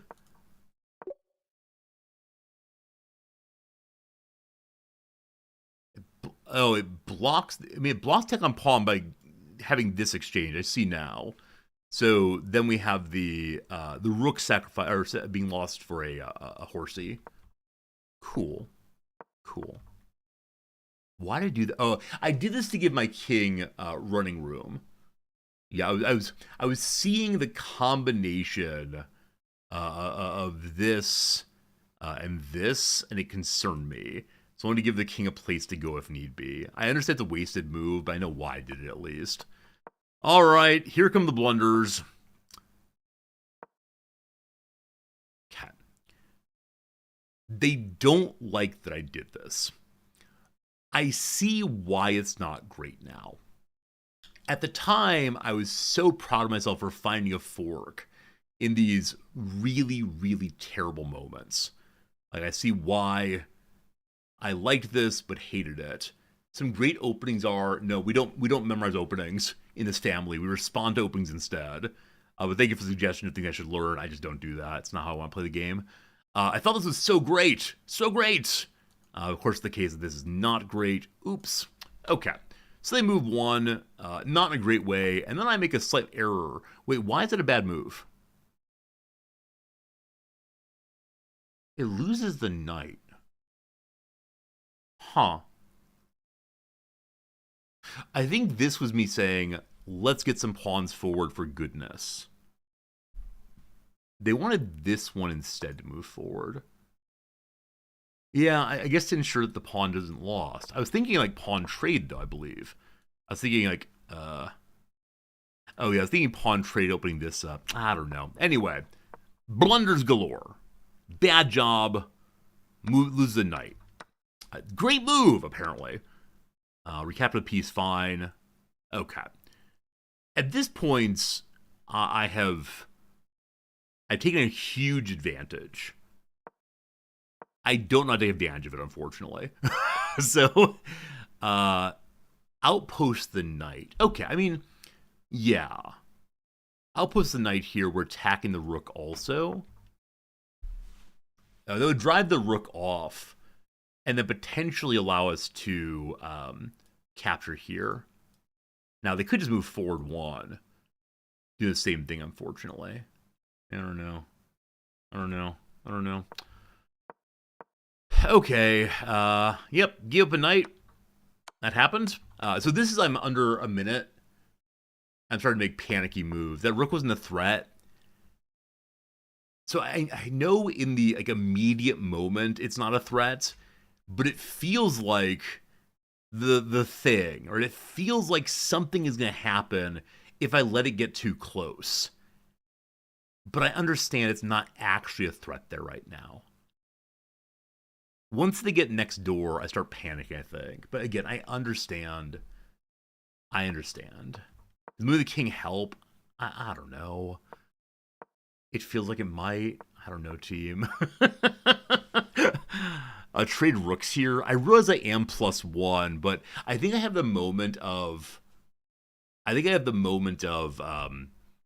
I need my rooks to go for checkmate. I'm still wanting to go for checkmate here, which I recognize is probably a mistake, but I see while being +1, I should have done something to trade. Okay, lose that. Hooray! They run away. Haboo! Mischance moved rook to safety. I mean, it's still in safety there. So I think I'm protecting my pawns now. I set up a fork which wins a pawn. Do I? Oh, they do that. Yeah, that happened. Okay.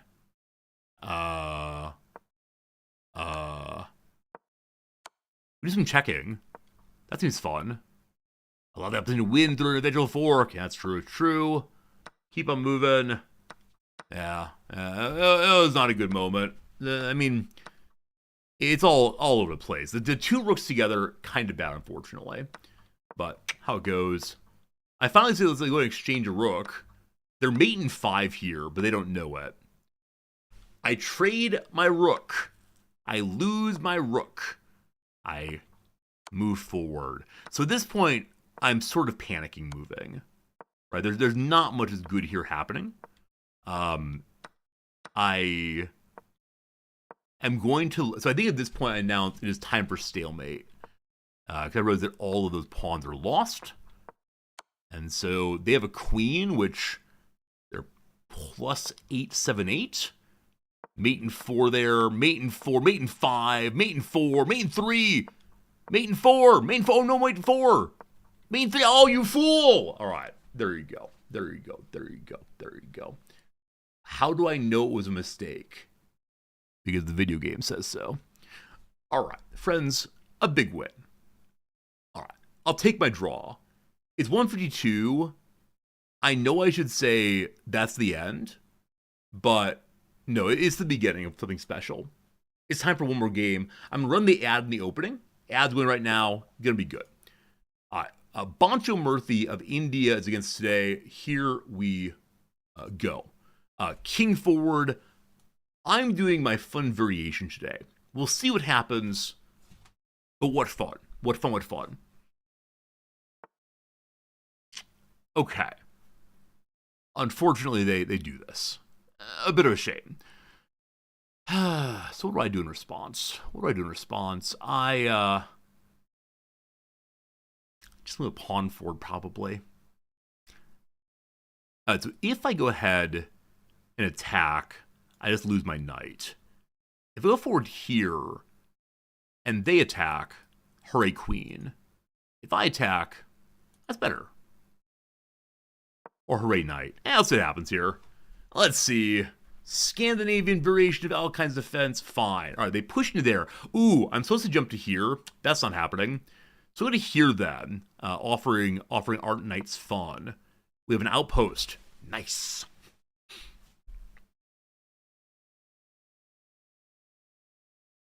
If pawn goes in, we attack here.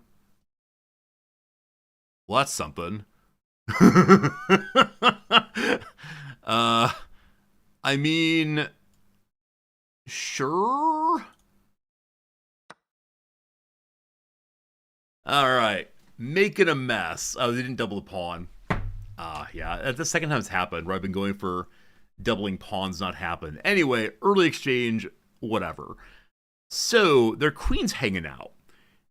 I can push into the queen. Oh, why did I do that? Why did I do? Oh, that's actually fine to do. That's fine to do. I like that move. That's a good move. Unexpectedly a strong move. Fine. Go away and don't come back no more, no more, no more, no more. Hit the road jack, etc. Okay. What am I trying to do now? I mean, develop pieces of the standard story. They're attacking the F-pawn. It's only one, though. We're not panicking.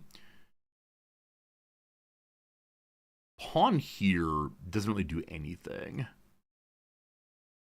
That attacks the pawn. That's a good thing. If it comes forward, bishop. Yes. Thank you all for hanging out with me. I do appreciate it very much. Always a lovely time. Spend time with you. All right, there are now two pieces attacking the F-pawn. This is where we panic. This is where we panic a little bit. I believe bishop to here is a good move. Pawn forward is fine. I think that's fine.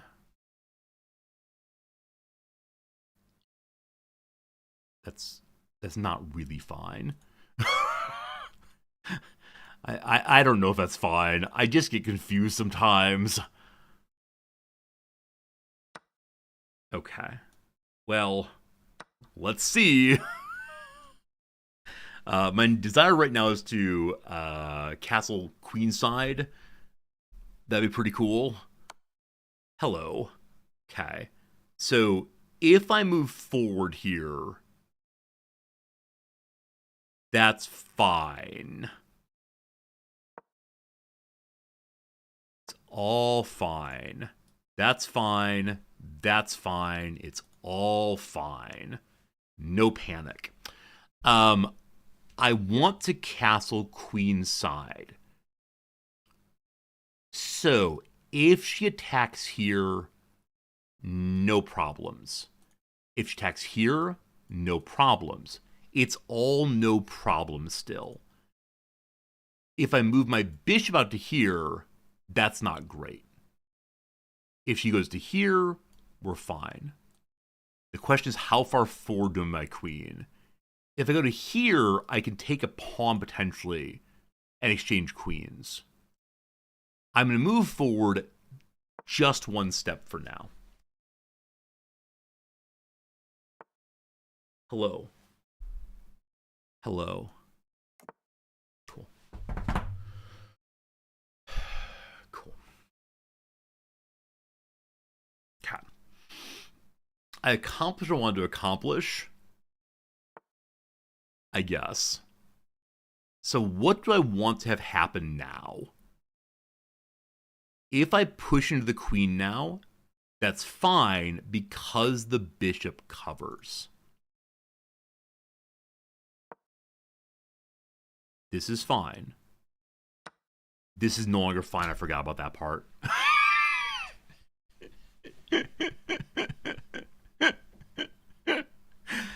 Oh, boy. Why do I play this video game, friends? Like, why is this the right video game to be playing? Okay, well, they can't attack the anything immediately. So I think I ignore that. Why am I so bad at video games? All right. If there were fine, if there were fine. I mean, she can't really do anything from there. So that's legit. Why? Oh, that's fine. No panicking, no freaking out, comma man. Needs to stay there. Oh, we're very congested right now, team. Very congested. Um, sure. Sure. Ah, we talked through kicking the queen previously and knew it was a dumb idea, and then got excited again. All right, who needs a kingside pawn wall anyway? Seems unnecessary to me. What can I do of goodness right here? Like, what would help me? I honestly don't know. I mean, with the queen down there, we can move forward to here, though that's bad. Hello. Okay, they castle also. If we go to here, we're attacking the queen, but the knight's attacking us also. And there's no meaningful follow-up, unfortunately. I can move my buddy forward to here. If they attack, cool. If they come out to here, less cool. If you go here and she goes here, that's fine. If I go to here and she goes here, that's a problem. I don't know. I'm confused about that. If I take this... Weird. What a weird game. What a very strange... I need to deal with this. I'm considering... What does it do for me? Like, what goodness happens? Nothing. Nothing happens of value here.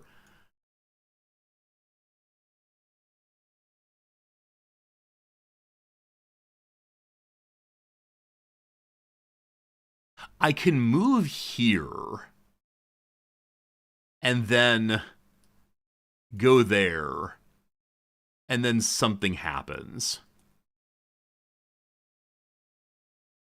This pawn's not being defended, but no one's attacking it. Sure. I've done something.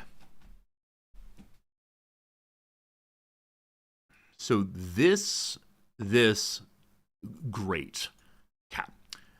So now this is protected, fine. My rook can't follow right now.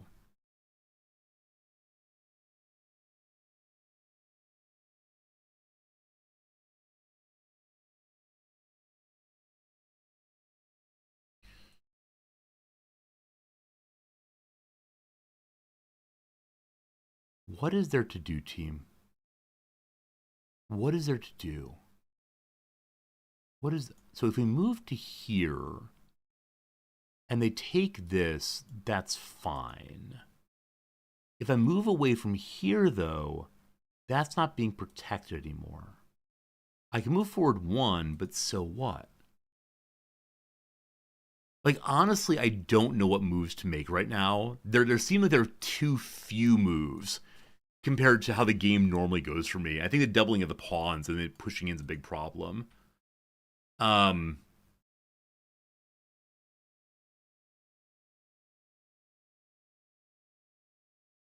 So I move away, they take that.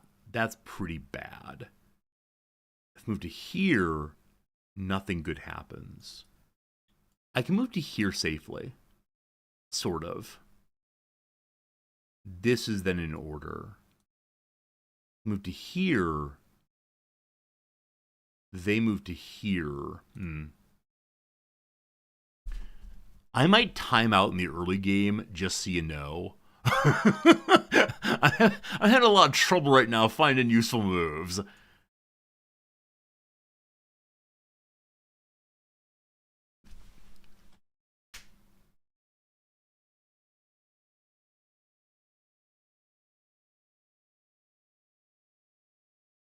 Okay, I'm moving my knight to here, and I don't know why.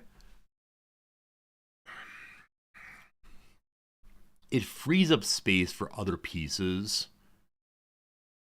We don't want to attack. Oh man, absolute shambles over here.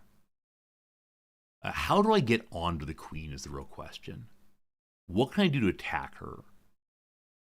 The move here, only badness happens. Move here, only badness happens. I'm stuck. I guess I just keep moving forward. So if I move forward here and they take, then the rook can go there. The queen then moves to here, and the rook can potentially get out. If they go here, it's fine. I think I can keep pushing this pawn. It buys us some turns. Hello. Okay.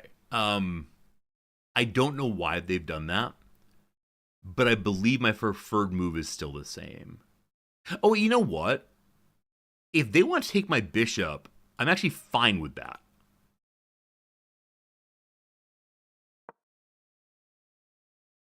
Maybe? Yeah, if they want to take my bishop and I take the queen. I've sold for that for so long. Gosh.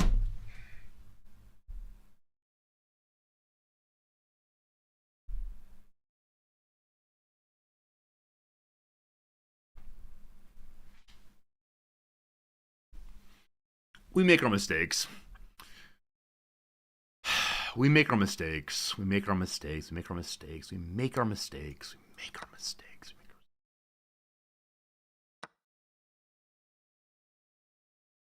I'm so tired.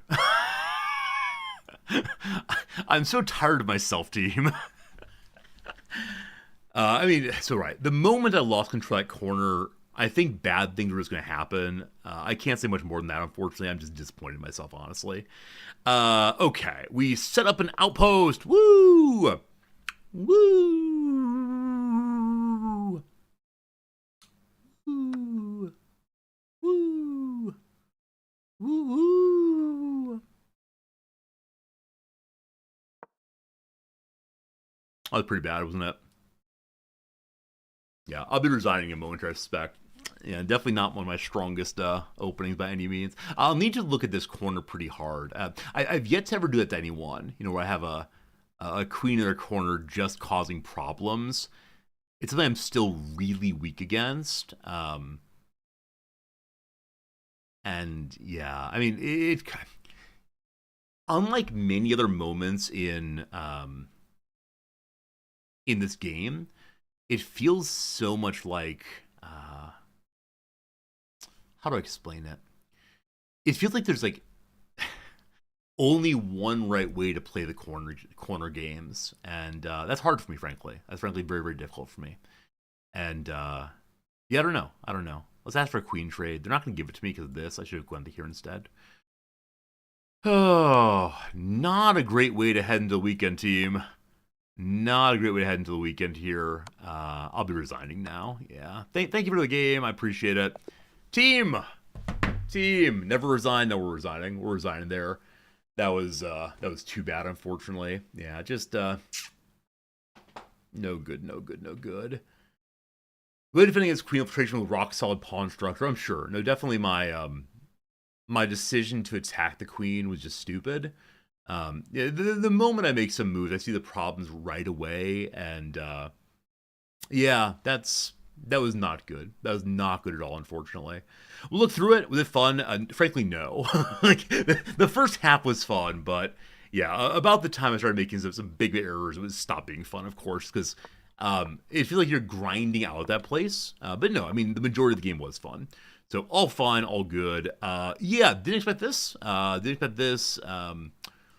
I don't know exactly what you've done here. I mean, right, that's good. I was hoping for doubling of pawns. Didn't happen. Fine, whatever. I attack the queen. They run away. Fine, whatever. Defend that pawn. Awesome. Yeah, so at this point, I I panic, right? There are now two pieces attacking the F pawn, and I hate it. I really, really hate it.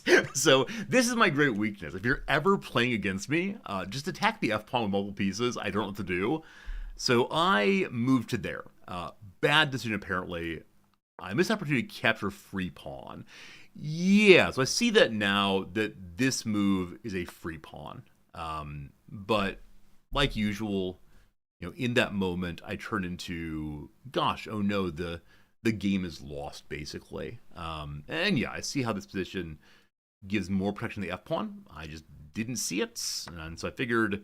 I mean, I said let's protect it. I think I've done this exact same thing once before. This exact same move, because it feels like it's protecting and developing is good, right? So it develops a piece, but at the cost of it being lost immediately. And then this. Okay. Bad move, but it's going to work out anyway. So kicking the queen. Good stuff. Okay, they don't like to move the queen forward, but unfortunately, so they want me to head in and try to stop castling right. Yeah, so this is the point. Never resign. I'm sorry, after a certain point I get frustrated. I understand that in relatively even games, blunders can. Never mind. I agree. One should never resign. However, as a performer, it's very hard to recover in your role of Hamlet once you start vomiting on the floor. Is that sort of thing, I think. So they want me to go ahead and go for stop castling, but this doesn't. I guess it's another jump in for the fork. Yeah, I see how it leads to a fork, but I mean, if I go here, what's their next move? Wait, why did they move the castle there? Or why did they move the king? Wait, why did they move the king there? I guess it's to deal with the knight.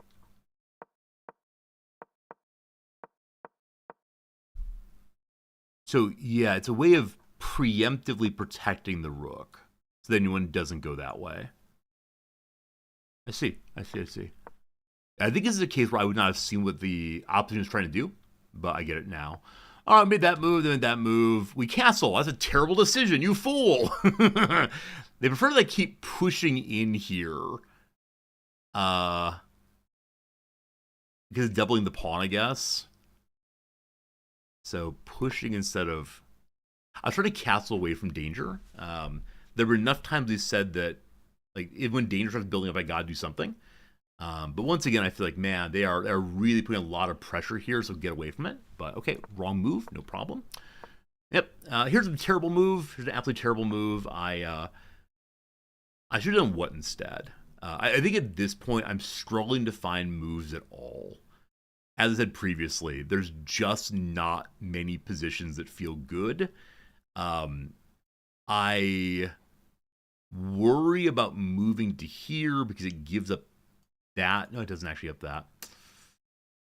I worry about giving up the attack and the defense, I guess. But maybe it's fine to do that.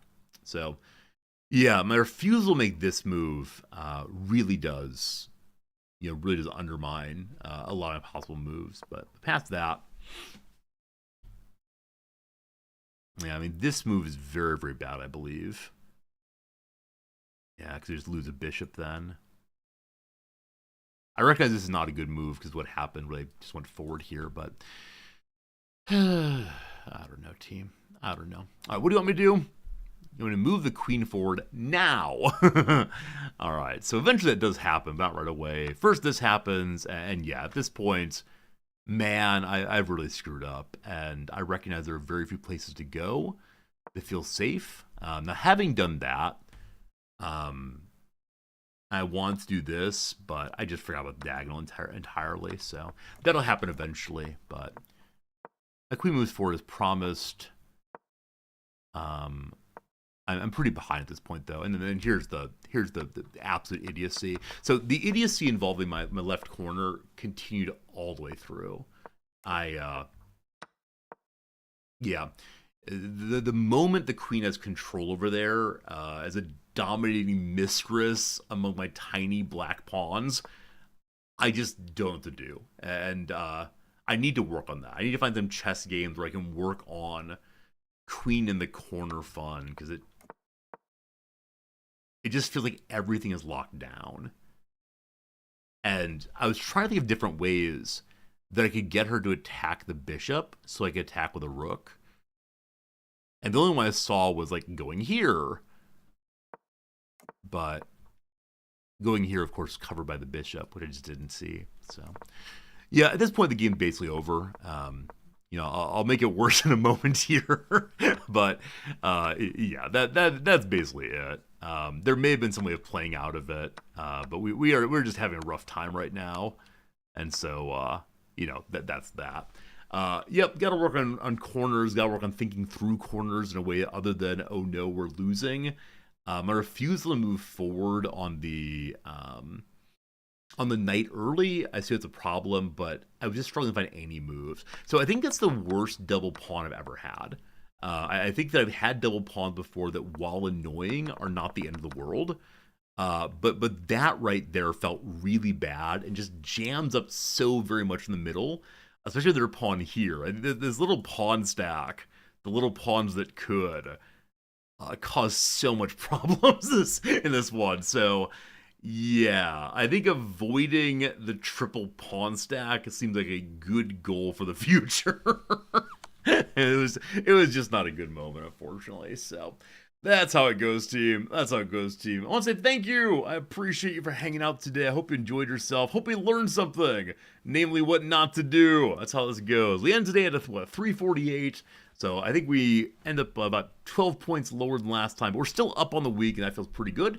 We've learned a lot, but I think today I didn't do as well on my learning I could have otherwise. I've heard of a move called fianchetto a bishop. I think that means using your bishop on the outside edge, moving out instead of in, but I don't quite know how it works. But yeah, vacation is upon us. I'll be going away now and returning to you in a few days' time. No stream tomorrow or the day after, day off after that, no stream after that. So it's going to be like 4 or 5 days to work together again. 4 or 5 days, team. Hope you take care of yourselves. I'll come back with lots of stories to share, and I hope you do also. Enjoy your gaming, enjoy your weekend, wherever it comes this point forward. Keep in your mind to be kind, to be good, especially to yourselves. For now, I say thank you, I appreciate you, and I'll see you again real soon. But not too soon. Goodbye, my friends.